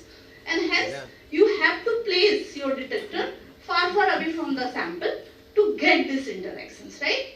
And then you are used to looking at the intensity as a function of theta in XRD, typically as a matter of convention. In a small angle X-ray scattering, which is also known as SACS, we use scattering vector, which is defined as the difference of incident and the scattered here as here. So immediately you see the relation that the scattering vector is inversely proportional to lambda and directly proportional to theta. So, so if you see small length, small angle means larger length scale you can probe, and the same conditions you can reach by changing the lambda. However, variability in the lambda range is a little bit limited, right? So typically in the X-ray regime, we have a range of 1 to 10 angstroms for the X-rays, and theta we typically work within 0.1 to 10 degrees, beyond which it is mostly in the diffraction regime. Okay, so let's say we have identified our sample and scale, and we have kind of understood that we need to work in the small angle regime. Within this also, and if you are interested in colloidal systems, there is something called ultra small angle, right? So if you are looking at let's say certain length scales which is small enough to be visualized with a microscope or optical imaging, but big enough to be seen in the small angle, then you go to even ultra small angles, and this is all hardware settings that you like how you design your experiment, and then you can probe this whole range from 0.1 angstrom to few tens of micron. Okay, so this is the regime typically you will identify for your experiment. Again, as for optical visualization, you need to have a contrast in refractive index.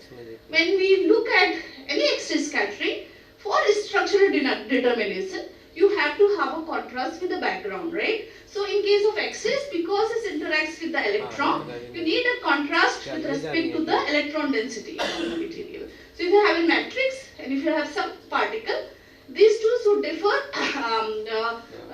considerably in terms of their electron density. So heavy metals usually are the good scatterers on metallic systems, and like samples like biological samples, lipid, proteins, polymers usually are bad scatterers from X-ray scattering systems. Okay. So we have identified the length scale. We have learned how to do the contrast identification also. So what do we measure? We measure scattering intensity as a function of scattering wave vector Q. So Q is something which is what you are used to in XRD as the diffraction angle. And what we get is this term here on the right side. As I said, it depends on the scattering contrast. That is the difference of the scattering density from the background with the sample. And these two terms here, which is a matter of interest. So this term here, P of Q, is something which relates to the form factor, which means scattering from single particle. And S of Q is a term which determines the scattering or interaction between the particles. Okay. So before we come here, so one can define this scattering cross section. And as you already have seen that what we are doing, we are working in a reciprocal space and not real space. So we define this discrete lattices of particles as a summation of the scattering from each system. One can do Fourier transform, and this is how you get the scattering cross section. The details one can skip, but if we have single particle, then F of Q is what we measure. If we have multiple particles which interact with each other, which means there is some kind of correlation between them, then the S of Q that we get depends also on the shape and size of the particle, and also the interaction between the particle. Okay, so these are two important things or physical or the information about your colloidal systems that you can extract using small angle scattering measurements. Okay, so this is just the summary of what I've just now told in terms of how do we do. So what do we expect? So once we measure I of Q, we can extract the number density, composition, shape and size, size distribution, interaction, ordering and morphology. So if you look at this plot here, how do we go about it? Because we are not seeing anything and we're getting this information in the reciprocal space. So like in XRD, what you do is in peak indexing. In a small angle X-ray scattering, what you have to do is modeling of the data.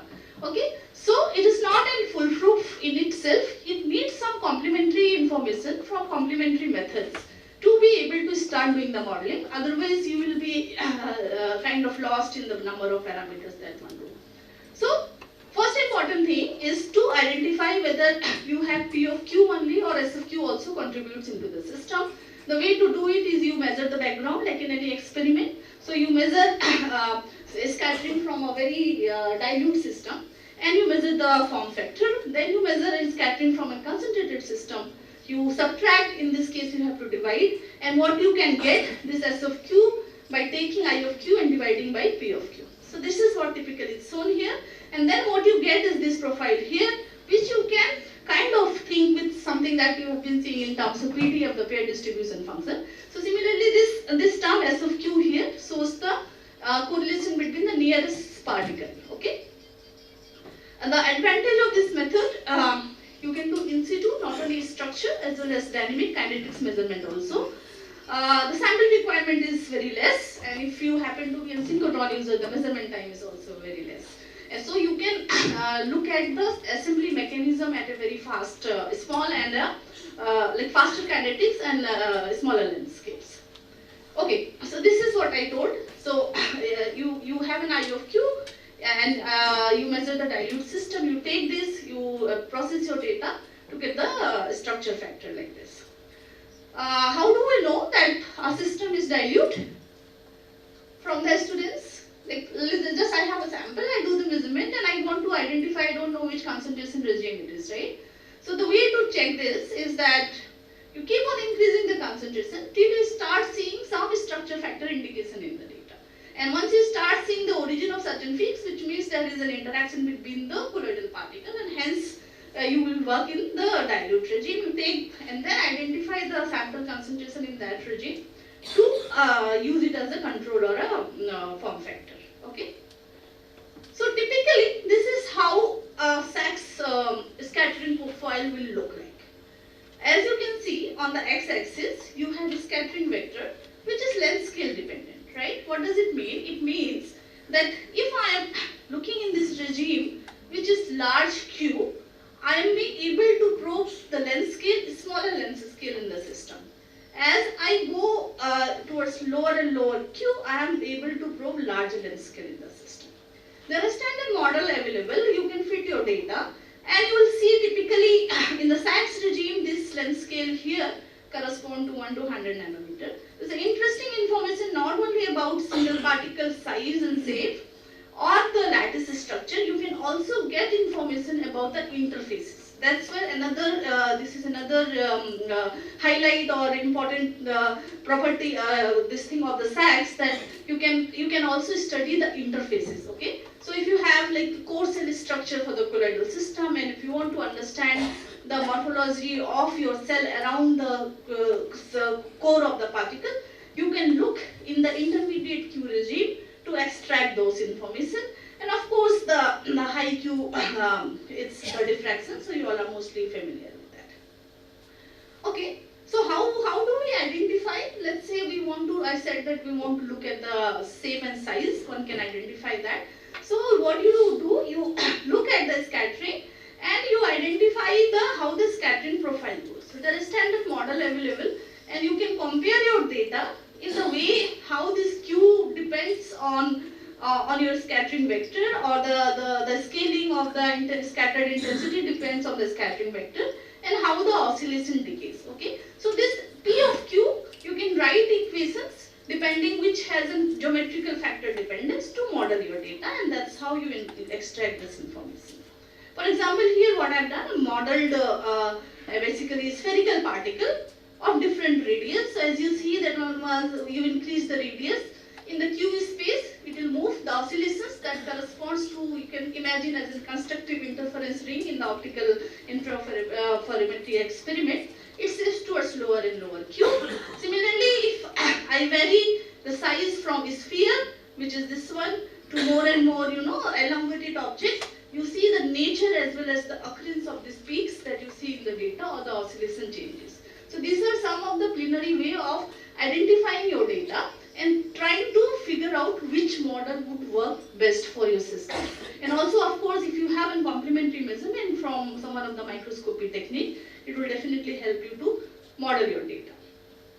Okay, so this is what I wanted to show. So once, let's say, you have taken your sample, you identified the length scale, and you are convinced that you want to do this measurement, this is kind of a protocol that you will use. So you basically select a model for your system, fit the data. If you find the fit is good and that information that you want to extract makes sense for you, then you will go ahead with the result. But if not, you will have to change the model, come back, reanalyze your data, or use complementary techniques to find out what are the building blocks of your system, and then do a model dependent analysis.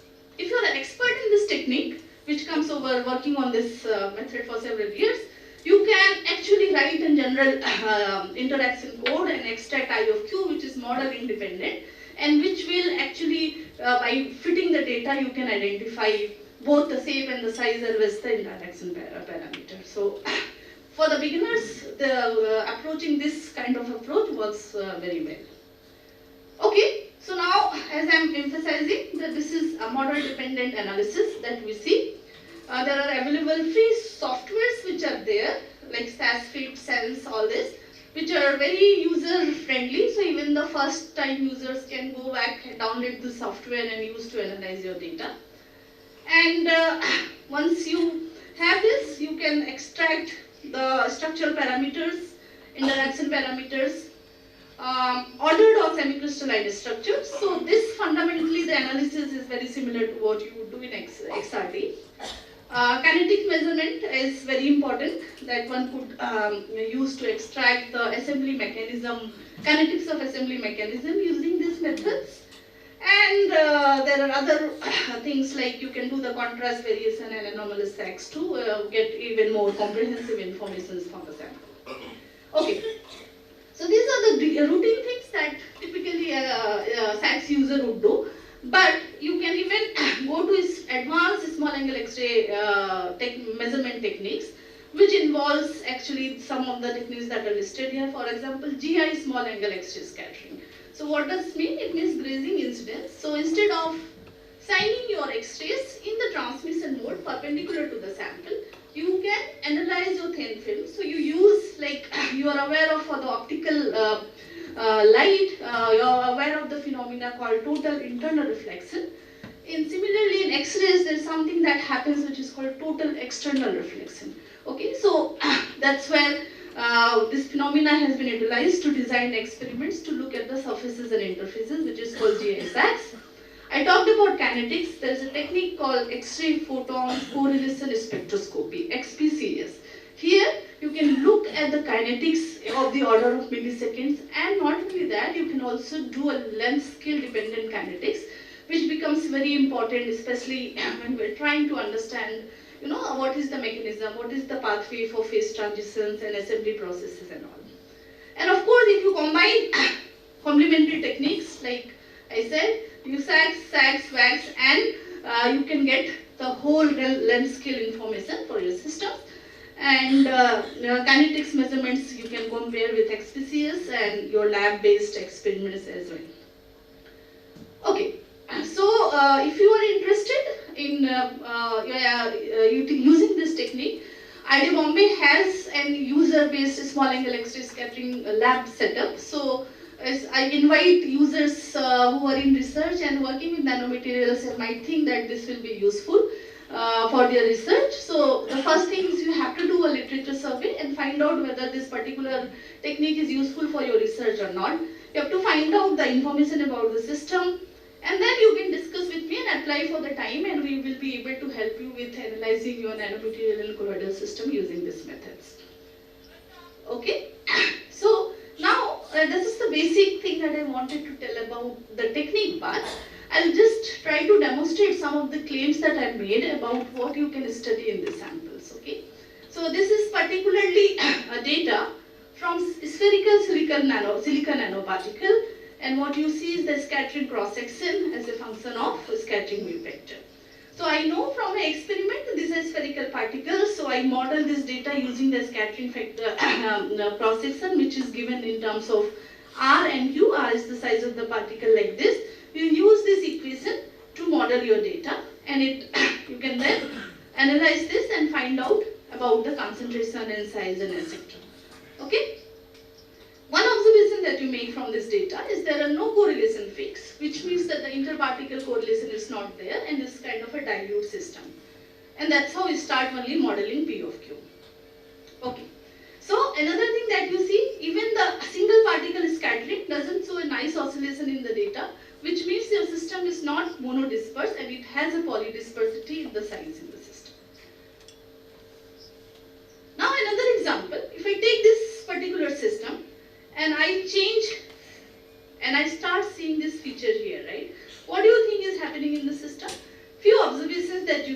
that the profile width or the broadness of this peak that you see starts increasing as we go from the S3 to S1, and here you see a much well-defined peaks in the data.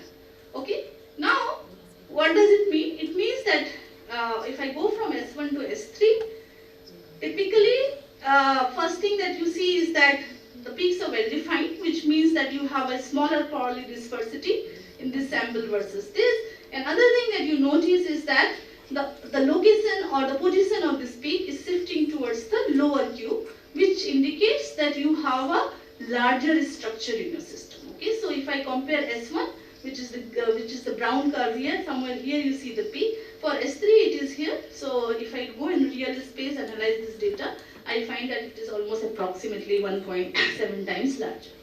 So these are some of the information. Without modeling your data, you can just be looking at your data, you can extract. Okay, there are some more details that I will most probably skip.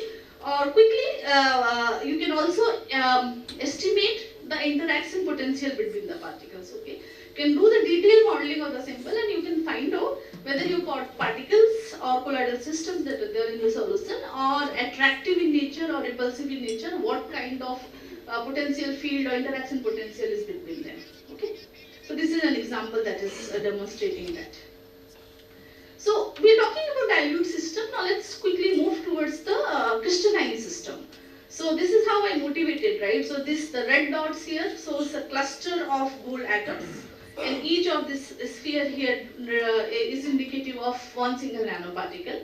Now there are different methods that we use in our lab to order these nanoparticles into a crystalline lattice. So in this particular example, what we've done, we've ordered them into a BCC lattice, okay? And then we are trying to make super compressible crystalline lattice. So there are some osmotic pressure difference we have created and we are compressing the lattice. And this is the bulk measurement that you see. By adding some polymer, we make the crystal small. But just by looking at this under the microscope, I do not know what is the underlying structure, what is the origin of this kind of behavior that we see. So what we do, we take this sample, we put in a capillary and we shine some X-rays on them and we get this diffraction, this scattering profile. What you see here on the y-axis is S of Q, that is the scattered intensity already processed, that means divided by the single particle scattering. And here these are the CCD images. You see nice rings in the data, which indicates that this is highly crystalline sample. And this is how typically, if we forget about the length scale here, you can try to imagine this as some XRD profile. And what you do in XRD, you basically take those peaks, you index them, and by indexing the peaks, you find out what is the lattice symmetry of your system, right? Same thing we can do here, but instead of atoms, now these lattices are made of these nanoparticles as the building block, which sizes can be of the order of 50 to 100 nanometer. Okay, so we are just zooming out in the length scale and trying to create these crystalline lattices using cluster of atoms and analyze them using Sachs method. Okay, so this another thing that you can also do is study hierarchical structures. So what if I have a mixture of two component system, right? So far I have given you example for a single particle system. If I have two component system, in this case it is lipid, which is typically in our community we call them vesicles, and these are DNA coated nanoparticle. The motivation to study them is use them as a drug carrying vehicle, but that's story for later. Right now what I want to emphasize is that if I create this assembly using these two compositions, what you see is there is a peak here in this data and there are certain peaks here. Okay, so depending on how your system length scales are, typically these lipid bilayers are of the order of less than 10 nanometers, so 5 to 6 nanometer. That's why corresponding to this lipid bilayers, you see the peaks in the large Q. Whereas these nanoparticles are of the order of 20 to 30 nanometer, you see the peaks in the low Q. Okay, so if you have a good sample and if you are able to create crystals out of them, you can look at the interaction between this and this system by looking at the length scale and what kind of lattice symmetry they are forming. Okay, the motivation or the idea is that you load drugs into this using this nanoparticle as a carrier, and you find out the stability of these liposomes for drug carrying vehicles. Okay, not only that, you can also look at the fundamental problem of phase transitions. We discussed some of the phase transitions at the atomic length scale in the morning. Here we are also interested in how we can, as I told you in the beginning, that underlying lattice structure of any system defines the physical property and affects it in a huge way. Now if I have this lattices, can I use some experimental something in the lab and create different lattice units using the same building block. So this is what we are doing here, but what I wanted to emphasize here is that the diffraction peak or the scattering peak in the data here, you see, basically occurs at different positions, and just like that you will do in XRD, you will analyze these peak positions and you will find out the lattice symmetry. Okay, so long range structures you can study. If you go slightly even smaller in length scale, you can also do interface studies, as I told you, that low Q corresponds to the structure of the nanoparticle. If you move a little bit higher in the Q, but in the Sachs regime, you can look at the interfaces, right? Typically these studies are valid for core cell structures. So I can look at how the organization of this red color thing, which is polymer coating this nanoparticle, which is blue in here, varies at the nanoparticle surface. This is a cartoon showing the matrix of polymer containing nanoparticles, which is typically known as polymer nanocomposites. And what you do the scattering profile.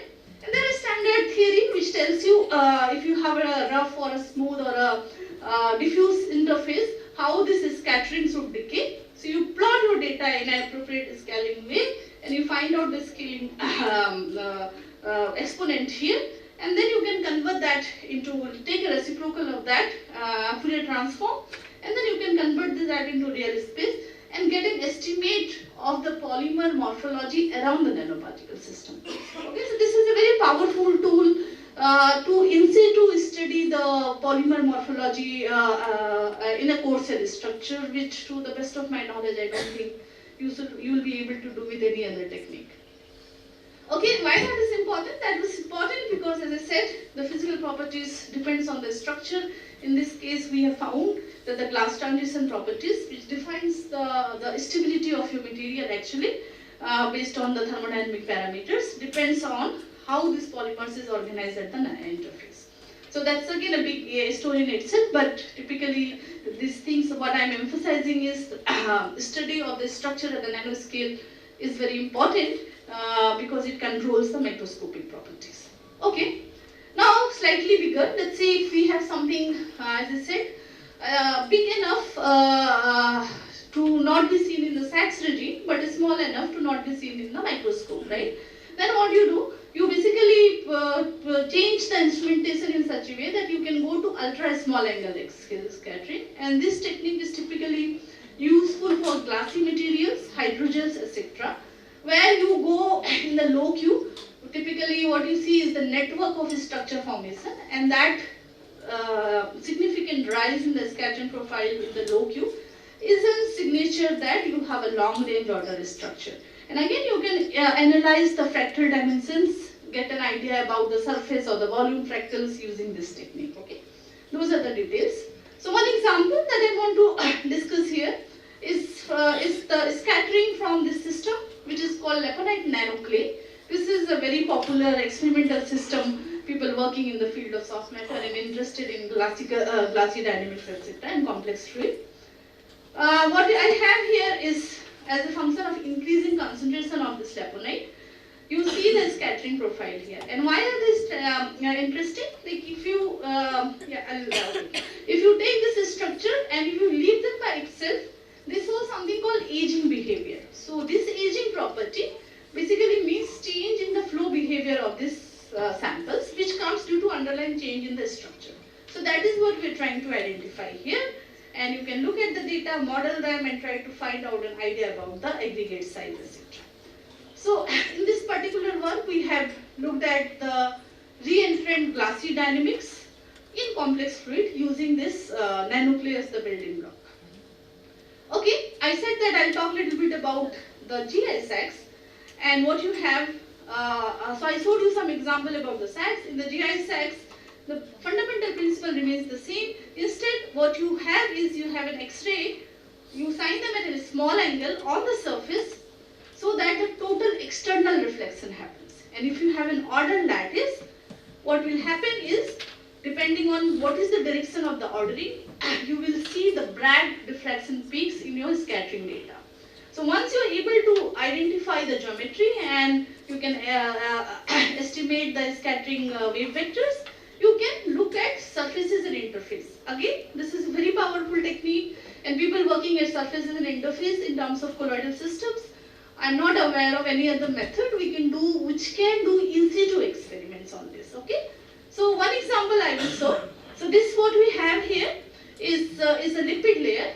This lipid layer is floating at an air-water interface. So imagine you have a bowl of water and you prepare a thin membrane out of it, and you are looking at the assembly of the nanoparticle within this membrane. Fundamentally, why this is important? Because again in biological biophysics, lipids are the first point of contact for any medicine, anything that we take. And most of the drug fails because we do not know how this external particle system, the drug carriers that interact with the lipid membrane.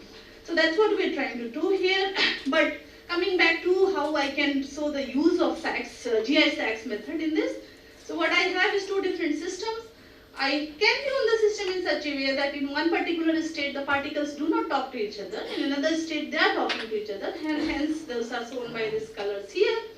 And when they talk to each other, the lattice structure changes, and then quickly you see that the Bragg diffraction peak here that occurs in the GI SAX profile varies significantly. So you can analyze this data, we transfer this film, and then this is kind of a complementary demonstration that what we see is actually the change in the structure of the system.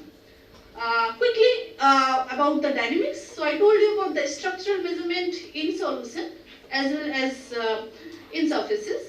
And I said that we can also study the kinetics, right? So I don't know how many of you are aware of a technique called dynamic light scattering.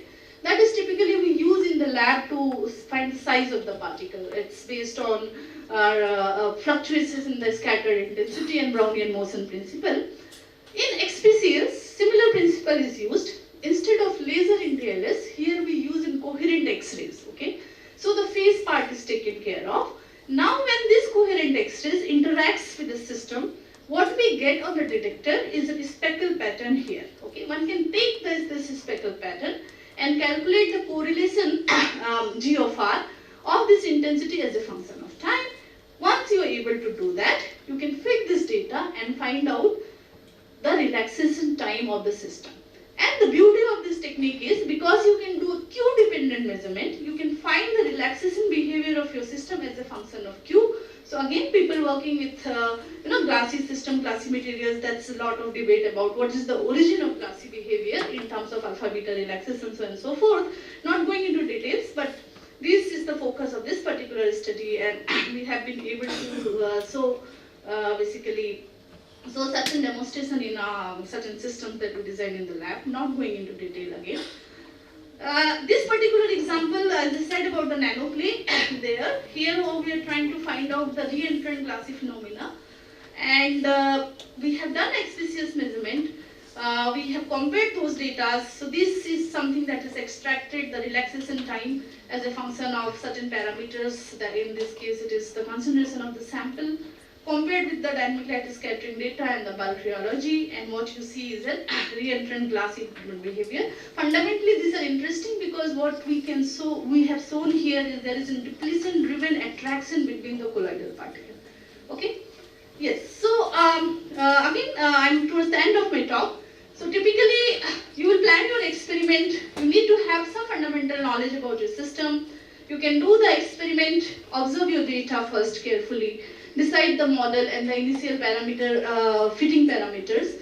And of course, you can, if you are an expert, you can do a general model independent fitting. To begin with, you can do a model dependent fitting and analyze your data. Okay? So in conclusion, the overall aim of this particular talk today was to give you some idea about how powerful technique this is.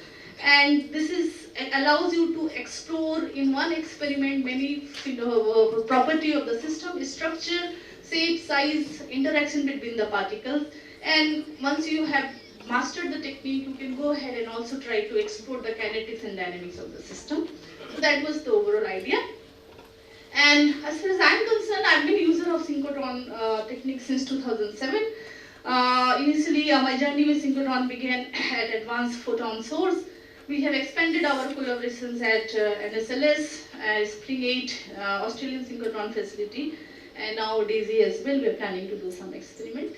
And with that, I'd like to conclude this talk. Thanks to funding agencies and the most important pillars of all the research that we do, the students in the group. And yeah, thank you.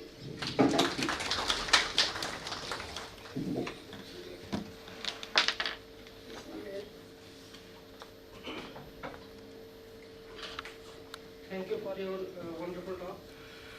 I'm doing PhD in structural biology, protein structural biology. Yeah. So my question is that can we measure the dynamic or kinetics of protein by using small scattering? In principle, yes. I'll tell you what are the challenges with protein samples. As I said, that the SACS technique is based on electron density contrast. Mostly all these biological samples have water as a solvent, and there is not much of an electron density contrast between water and any polymer system. I mean, I will take protein as a polymer itself.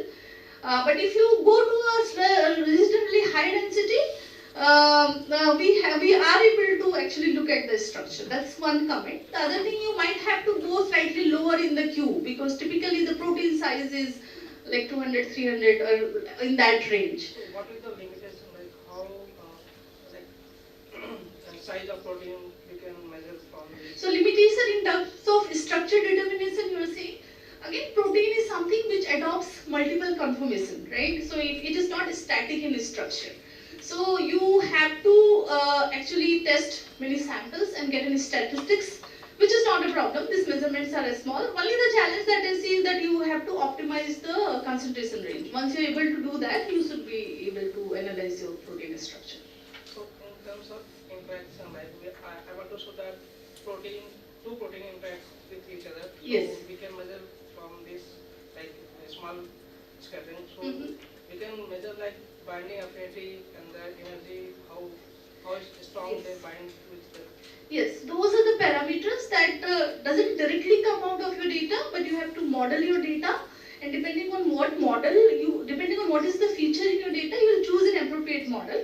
So let's say if you see as a function of time some coagulation, right? Then you will introduce attractive interactions. So you can definitely estimate the interaction energy or the potential between the particles, in this case protein. But again, this is little bit involve analysis, and but yes, in principle you can do that.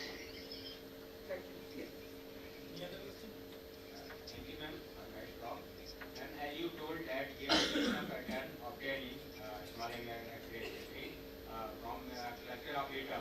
So we can we distinguish here the phase, crystal phase and crystal structure? Yes, that is kind of easy.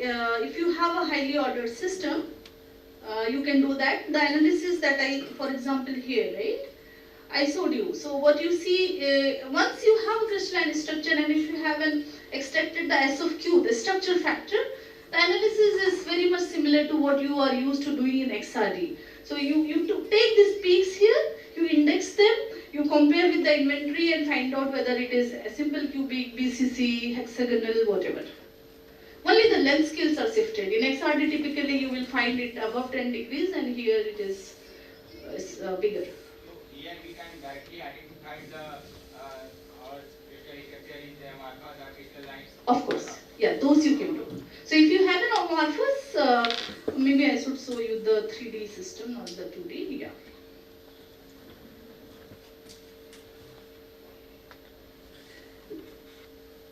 Yeah, like for example here, right? So this is what I have done. I have taken this data, and since this is a 2D detector image, so you see these rings, and then you look at the ratios of the peaks. That's what you do in XRD.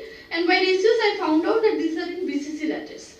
Now, if you have an amorphous, what you typically get in XRD, you will just see a single ring, right, with the broad width of the peak. So similarly, you will get something like that here also. Yeah.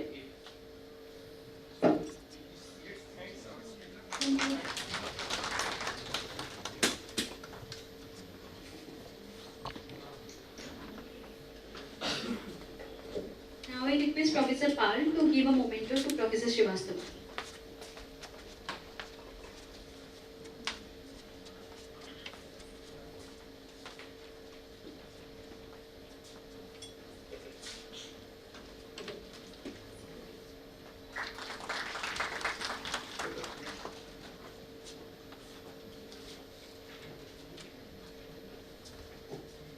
So our next speaker, Professor Chandan Pathay from School of Material Science, IIT, coordinator of our school. So let's welcome Chandan Pathay. So he talked on spin treating in layer earth pyroflow.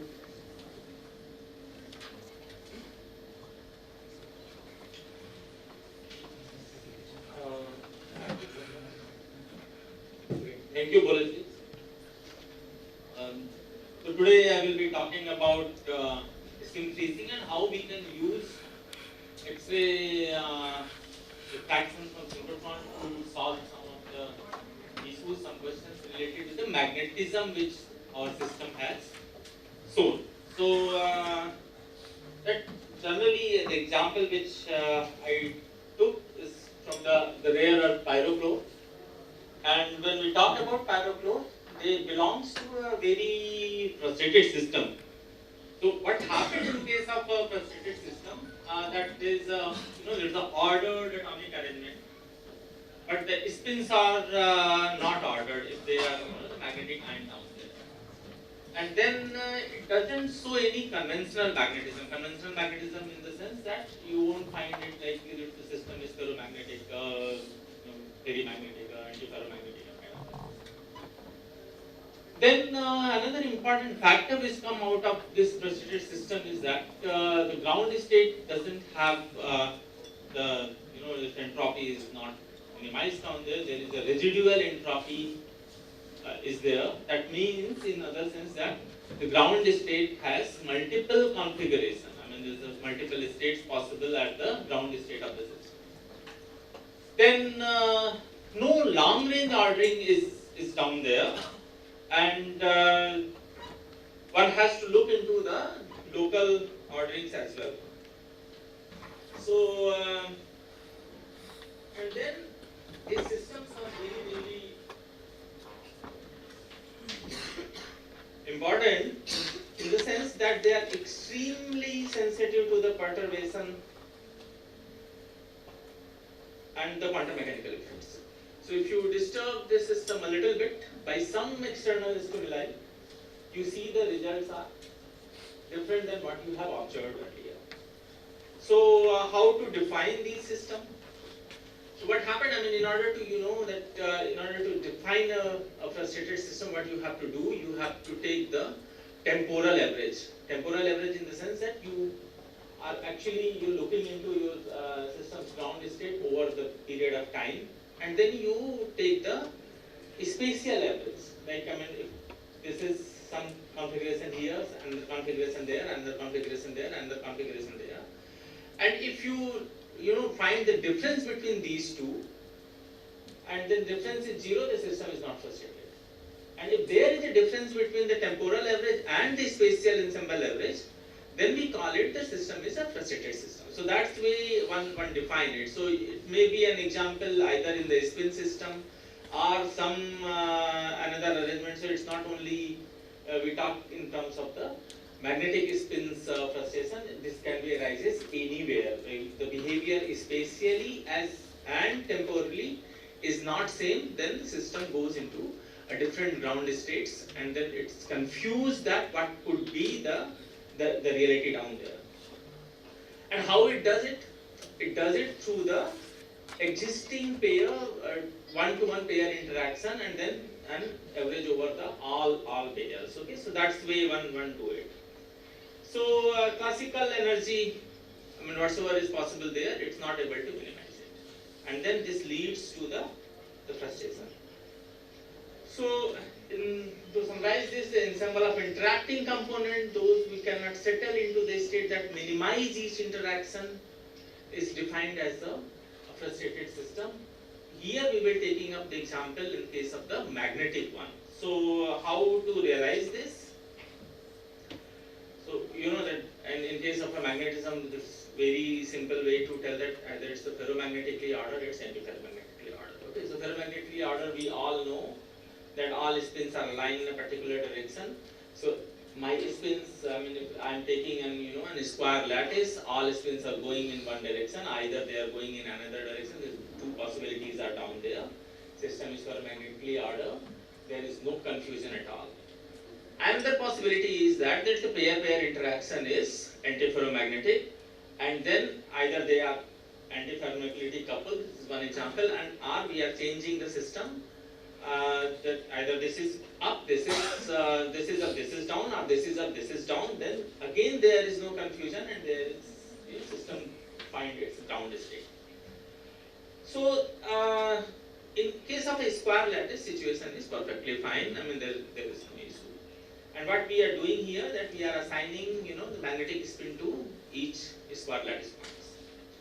But the situation is slightly different. And you might have seen it, those who are a little experienced researcher, they might have seen this diagram at a number of places. So what is happening there is, if the system is ferromagnetically ordered, you don't see any kind of a confusion or any frustration. Okay, so either all spins are up or all spins are down. Okay, so perfectly a single ground state is down there. There is no problem at all. But when we talk about antiferromagnetically ordered system, what we find that either they are antiferromagnetically coupled, and then they are also antiferromagnetically coupled. But what about here? Okay, so then this become an ferromagnetically coupled system. I mean, which I'm not supposed to have it. So what it tries to this pair. Remember that we talked about pair-pair interaction. Okay, so this pair will try to be antiferromagnetically coupled. So now there are two possibilities. The moment this is antiferromagnetically coupled, the problem comes, with this pair. So when such a kind of a scenario arises, my third spin is not sure that how I have to couple with the other two. Okay, and then this leads to a degenerate system. So here, only out of this triangular system, what we can have is the 6 possible configuration. So either the first one is down, first one is up, then these two guys are antiferromagnetic coupled, and then such a kind of configurations are there. So they all are equally probable. Okay. When we are talking about this system, we are talking about just 3 sides, antiferromagnetic order, and then the 6 possible states are there. So what it does, it introduces the residual entropy. So highly degenerate ground state is down there when we talk about this system. So continuing further, so how to realize it? So 2D we've seen an example that the third spin is in a confused state. Let's try to bring this east triangle and make a tetrahedron. Okay. So in the first case, 1 out of 3, that is 33% of the spins are frustrated. But when we are making a tetrahedra out of all these, I mean, we can make a tetrahedra out of these triangles bringing together. Okay, so what happened in that case? That nearly 50% of the spins are now frustrated. So when we talk about an atom sitting at a tetrahedra in some configuration, and if we can expand it, now we find that the system is having a 50% spins which is in a frustrated state. So where to realize this? Okay, so there must be a physical system where you can study this. So that physical system is pyrochlore lattice, where what happened that, remember we talked about the tetrahedra, now we have the tetrahedra over the entire, the unit cell. Okay. So to go further, so there are 2 possibilities there. I mean, when we look into this structure along the 1-1-1 direction, we find 2 kind of atomic arrangements of the spin elements. One is known as triangular lattice, where we share the edges. So this is the example of the triangular lattice, we share the edges. And then another kind of a lattice configuration possible, that is kaboom lattice, where we share the corners. So 2 configurations are possible there. And in case of a pyrochlore lattice, we find both of them stacked. So one layer is kaboom, another layer is triangular, another layer is kaboom, another layer is triangular, and when we looking along the 111 direction of this particular lattice. So what we find in such a kind of a system is, if the apex of the each tetrahedra of my unit cell is occupied by a magnetic atom, then we find a very kind of a geometrically frustrated system with a very high degeneracy in the ground state. So that makes the system very interesting, and remember that we talked about that they are highly susceptible to the perturbations. If something is triggered, then it goes into a very different state. So I mean, we can take an example from the real life. If a person is very frustrated, particularly towards the fag end of their PhD, if you trigger him just a little bit, okay, be ready to face the wrath. So you see, in this system, there's a similar kind of a situation happen. They are very susceptible to the external perturbations. So a little more about the pyrochlore. The space group is Fb3 bar m, and the isostructural derivative is Ab2O7. So here we have A ion, we have B ion, and then there are 7 oxygen. And space group is Fb3 bar m, which is a very well established cubic system. And there should not be any confusion when we are dealing with the structure. So structure doesn't have different variety. But when we talk about rare earth pyrochlore, why rare earth? Because we will be studying the magnetic property. So what happened in such a cases that we take this portion. So we have A site and B site. B site is the same Ab2O7 scenario. So what happened at the case of A site, you see an octahedra, forming out of these 6 oxygens. And then additionally we find 2 more oxygens are attached to this particular site. So this particular ion is under the influence of additional oxygen, and this leads to a very high crystal field energy environment. And what this crystal field energy does, when we talk about spin ordering, there are different way to classify it. So once we are going at the higher temperature and the spins are free to orient in any direction, we call it Heisenberg type. As we are reducing the temperature, when the temperature is equivalent to this crystal field environment, then what happens that now the spin fluctuations are confined in a particular direction. So as we are going down with the temperature, now the crystal field energy has taken place. It's already there, but now it's dominant. And then what it does, it tries to confine the magnetic spin belonging to that particular A site ions in a particular direction. So as we are going down further, it become after the full freedom to have a Ising type. Ising type means that it can have only 2 directions. So here the directions are 1 direction in case of that particular lattice which we have seen in the previous slide. So what happened that the spin can have only 1 direction. So that means that either it is pointed towards the center or towards outward from the center. And this leads to a very peculiar configuration. That configuration is known as spin ice. Why spin ice? Because if you look into the water when it gets crystallizes, okay, the hydrogen bond is like, there's a 2 hydrogen bond are longer, 2 hydrogen bond is smaller. Okay, that's a very well established structure. So what happened in this case, at 200K energy scale, 200K energy scale means that kBT equal, we put T equal to 200 and kBT energy scale. That crystal field made this is a uniaxial system.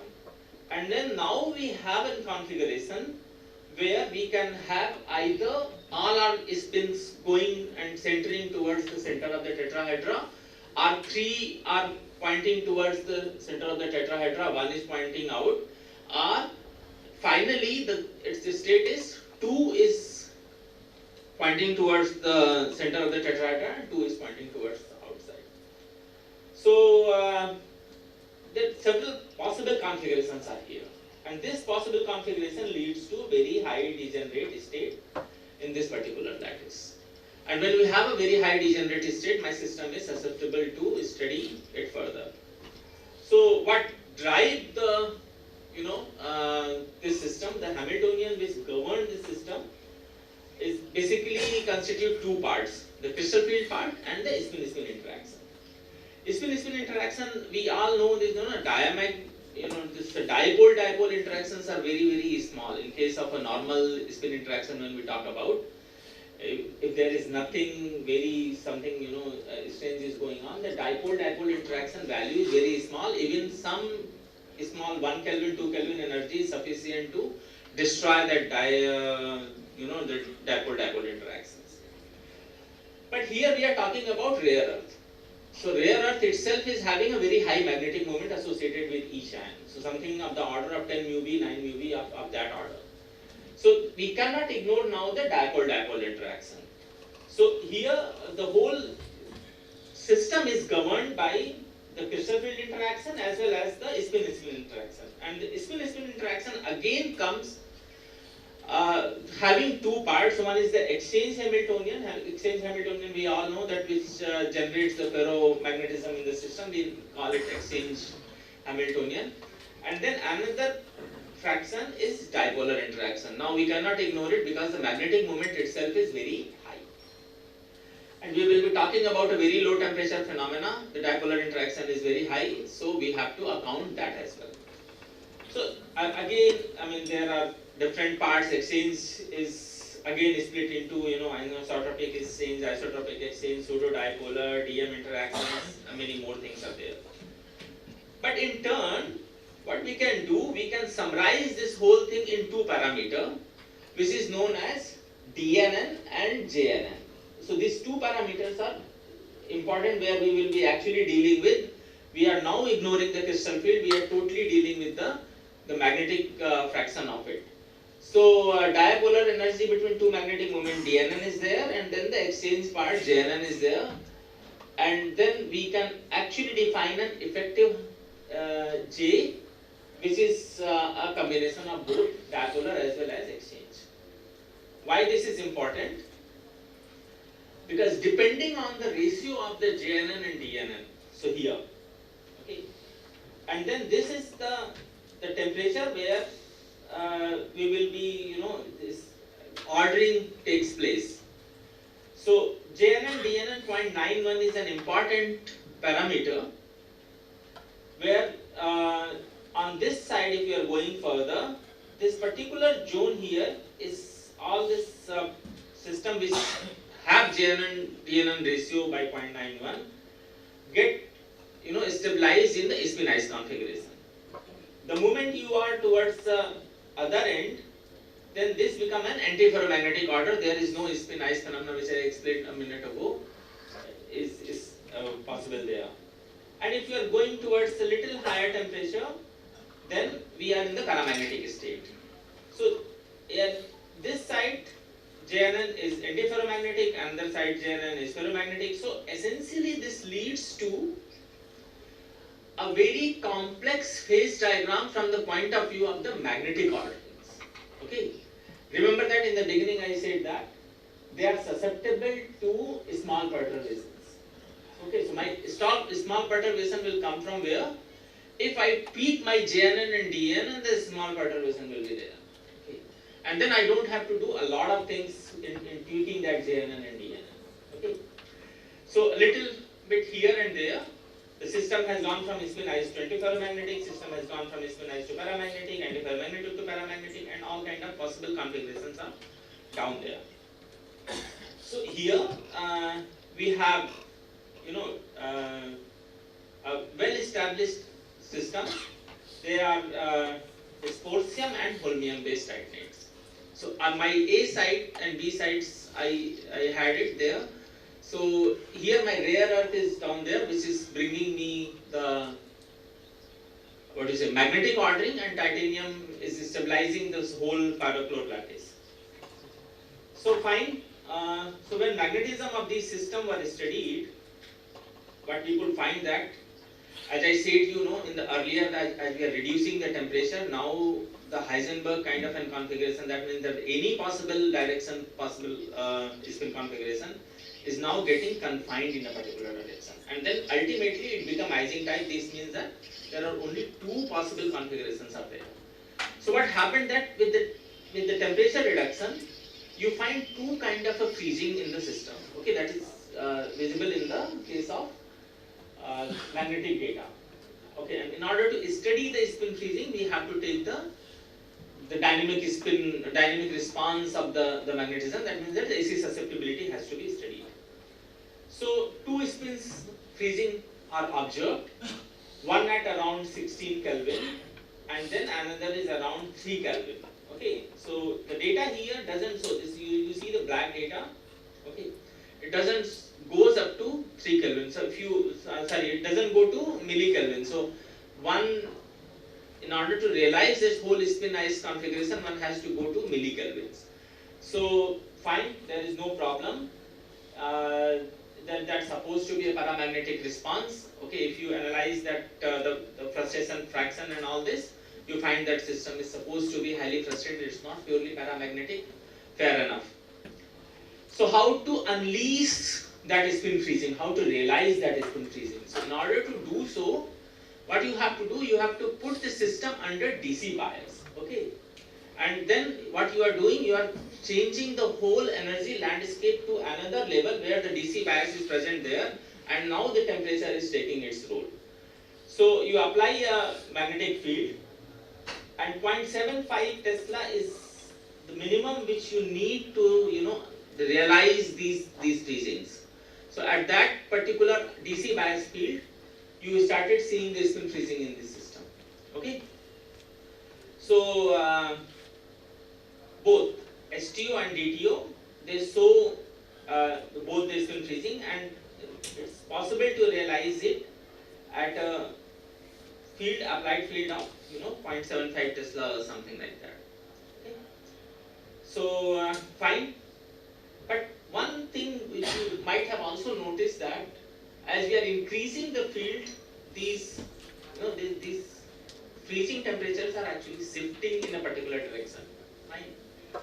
So when such a kind of a phenomena is observed, we look into it that how this movement is actually behaving further. So there is something called quantum criticality. So in case of a quantum criticality, what happens that when we are reducing the temperature, AC will not work properly. I hope that this talk is not very energetic. So what happened that when we are reducing the temperature effects are there. I mean, when we do the measurements, I think most of you are already doing it, some temperature dependent measurements. So when you are doing it, reducing the temperature, at one point of time, you're supposed to find it that it should go monotonically. I mean, we are not talking about the acoustic heat and all where anharmonicity and all these things started coming in. But it's supposed to behave as the temperature behavior has to be there. But then when we talk about really, really low temperature, we are talking here about some millikelvin, a few Kelvin. Then the quantum fluctuation started coming in the picture. Okay. And this is not valid for all the system. Okay, if the quantum fluctuations are really, really small, then you won't see its effect. Where these quantum fluctuations are really prominent, only then you will see the effect of the quantum fluctuations. So what happened that when we are going towards the lower temperature, you will find that it divided from the normal behavior and found it, the phase transition follows as x minus xc to the power half variation, where xc is that critical variant, and this has to be a non-thermal variant. Okay, I mean, you cannot have a thermal variant in order to study the quantum fluctuations. So fine. So question is that is it possible to determine if something is going similar like that in these systems as well, because the spin freezing temperature was gradually moving, not very systematically. So we plotted this, and around 30 Kelvin, which you see here in case of a holmium titanate, we started seeing that the system is now dividing from the linear behavior, and then it's following the minus Hc behavior as we are going towards the lower temperature.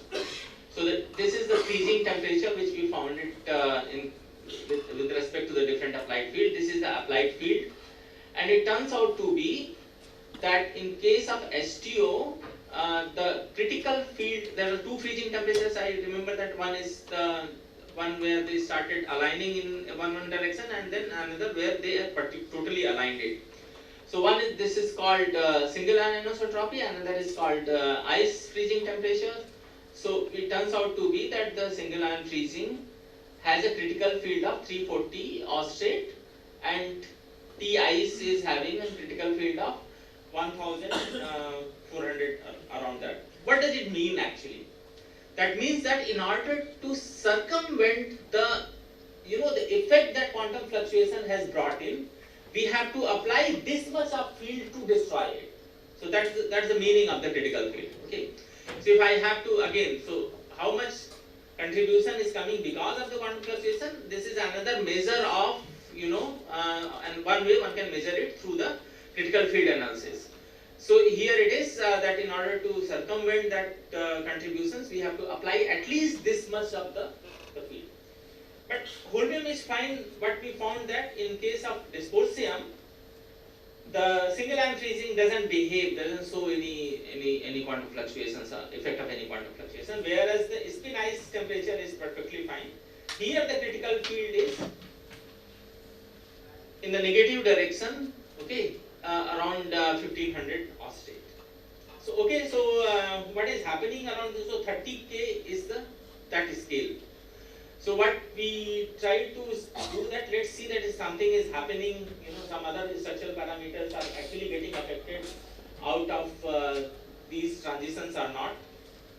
So here Petra came to the rescue, and we studied the diffraction data up to 15 Kelvin using the P24 beamline. So generally P21 doesn't have up to that temperature. So we have to shift our, the whole experiment to P24. So we went up to 15K, collected the data. So the question was whether there is any structural transition is also going on there or not. That also has to be checked. So we collected the data up to 15 Kelvin, and then analyzed the contraction in the volume. And in order to do so, you have to have,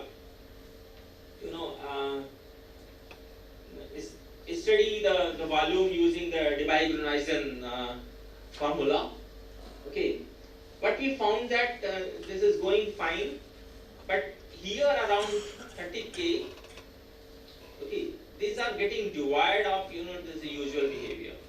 So it's going up, down, down, down, down. It's supposed to go straight, and then suddenly it started increasing it. That is an indication that now the temperature effects are totally gone. Whatsoever is happening is only because of the quantum phenomena which is prevalent at that temperature. So we are talking here about at temperature of 15K, 10K, around that. Okay. So the quantum criticality here is of the order of 30K.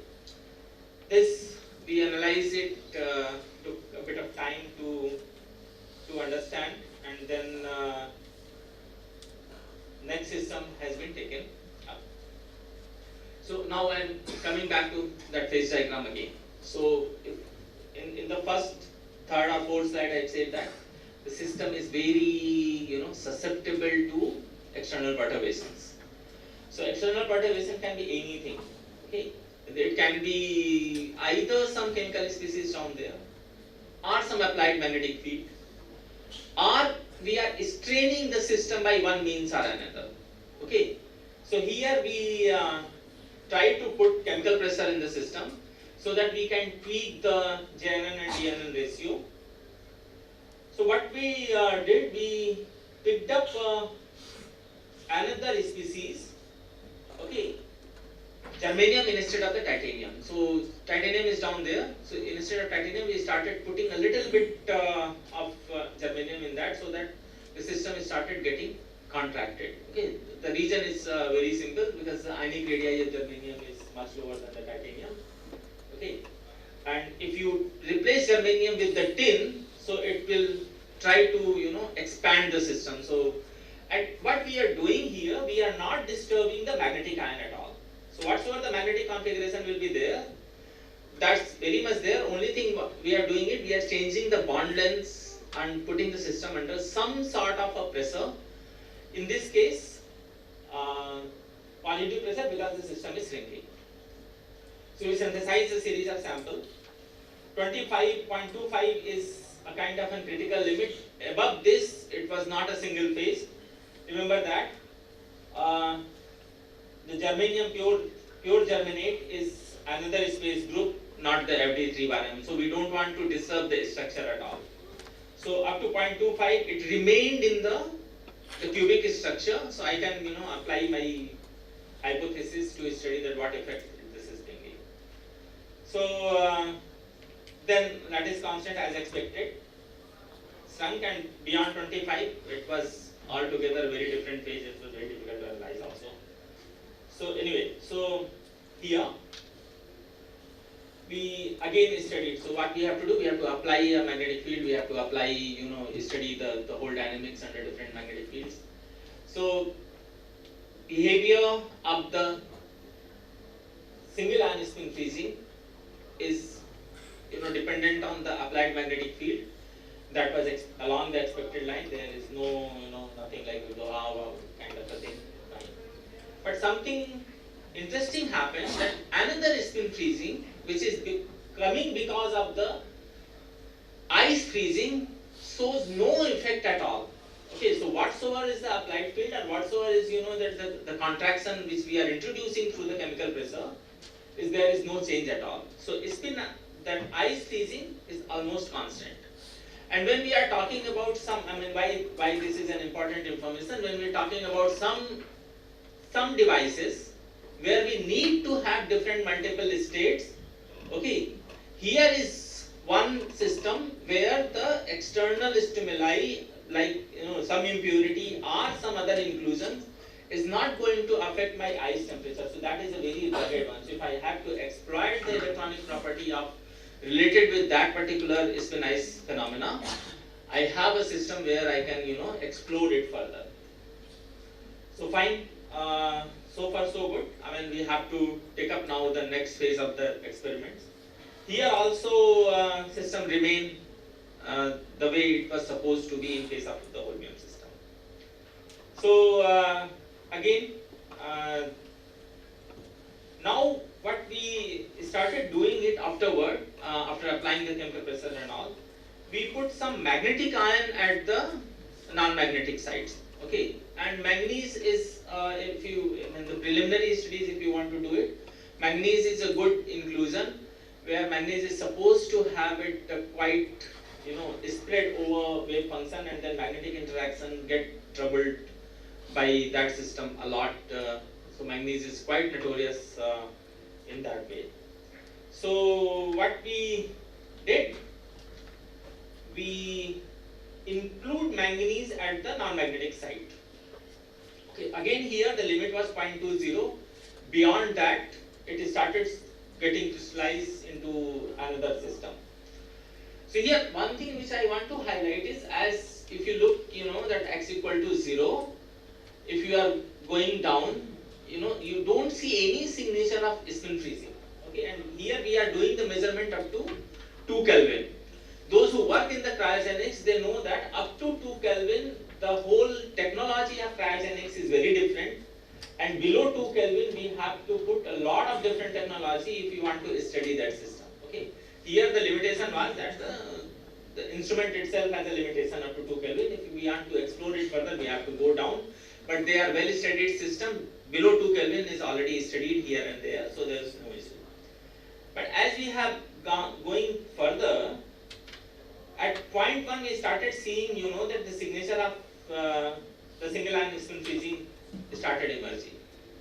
And by the time we have reached 0.20, even without any application of magnetic field, we started seeing the effect of both the freezing, which was absent, okay, under no applied field in case of the parent system. So it happened so that the inclusion of manganese has pushed both the spin freezings towards higher temperature, which is well above the 2 Kelvin. So it has been studied in detail. It's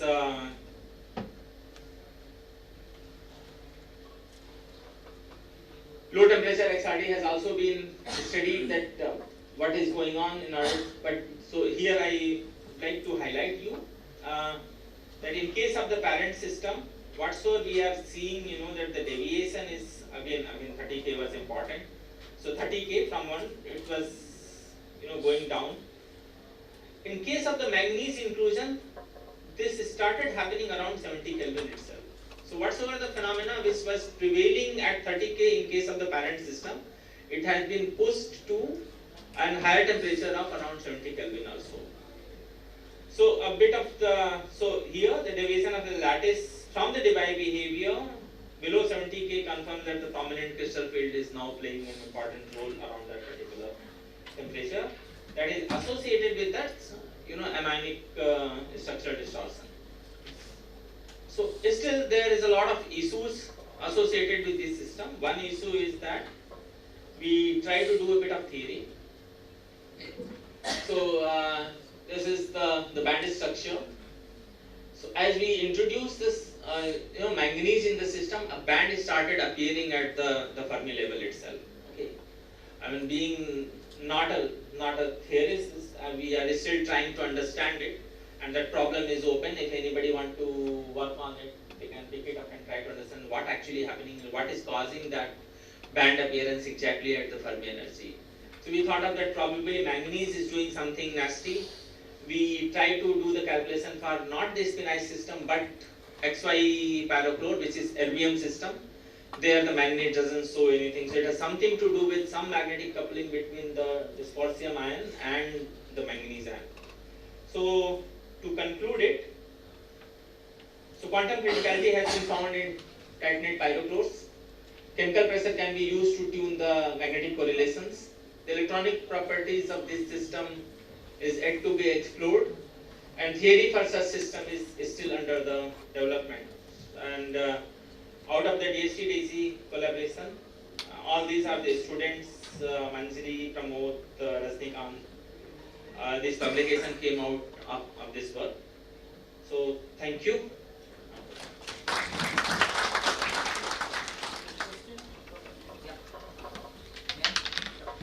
Sir, what about the spin-orbit coupling energy scale here in this material?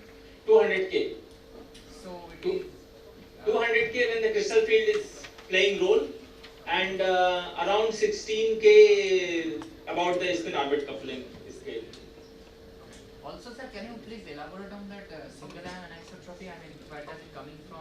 And Okay, so because dysprosium is down there, okay, magnetism is coming from the 4F ion, and then 5D is also occupied. So what it is doing, it is shielding the magnetic ions, okay, magnetic spins, which is supposed to give the magnetism because of the presence of the 5D. So it's kind of behave like stand-alone spin systems. It's not anymore interacting spin systems. thank you. If there is no other question, let's thank our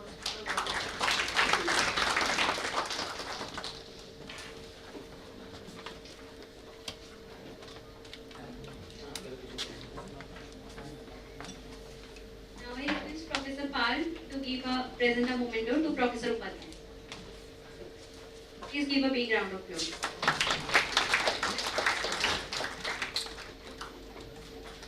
It's like we are exchanging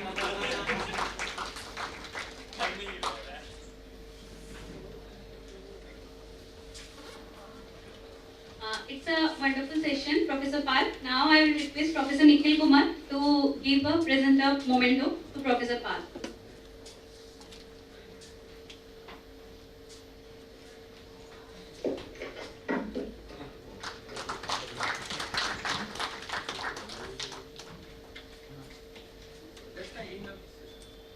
Now we have a tea session just outside of the this room, and we will come back here at 3:10, sharp 3:10 for the next session, for the panel discussion. Thank you all.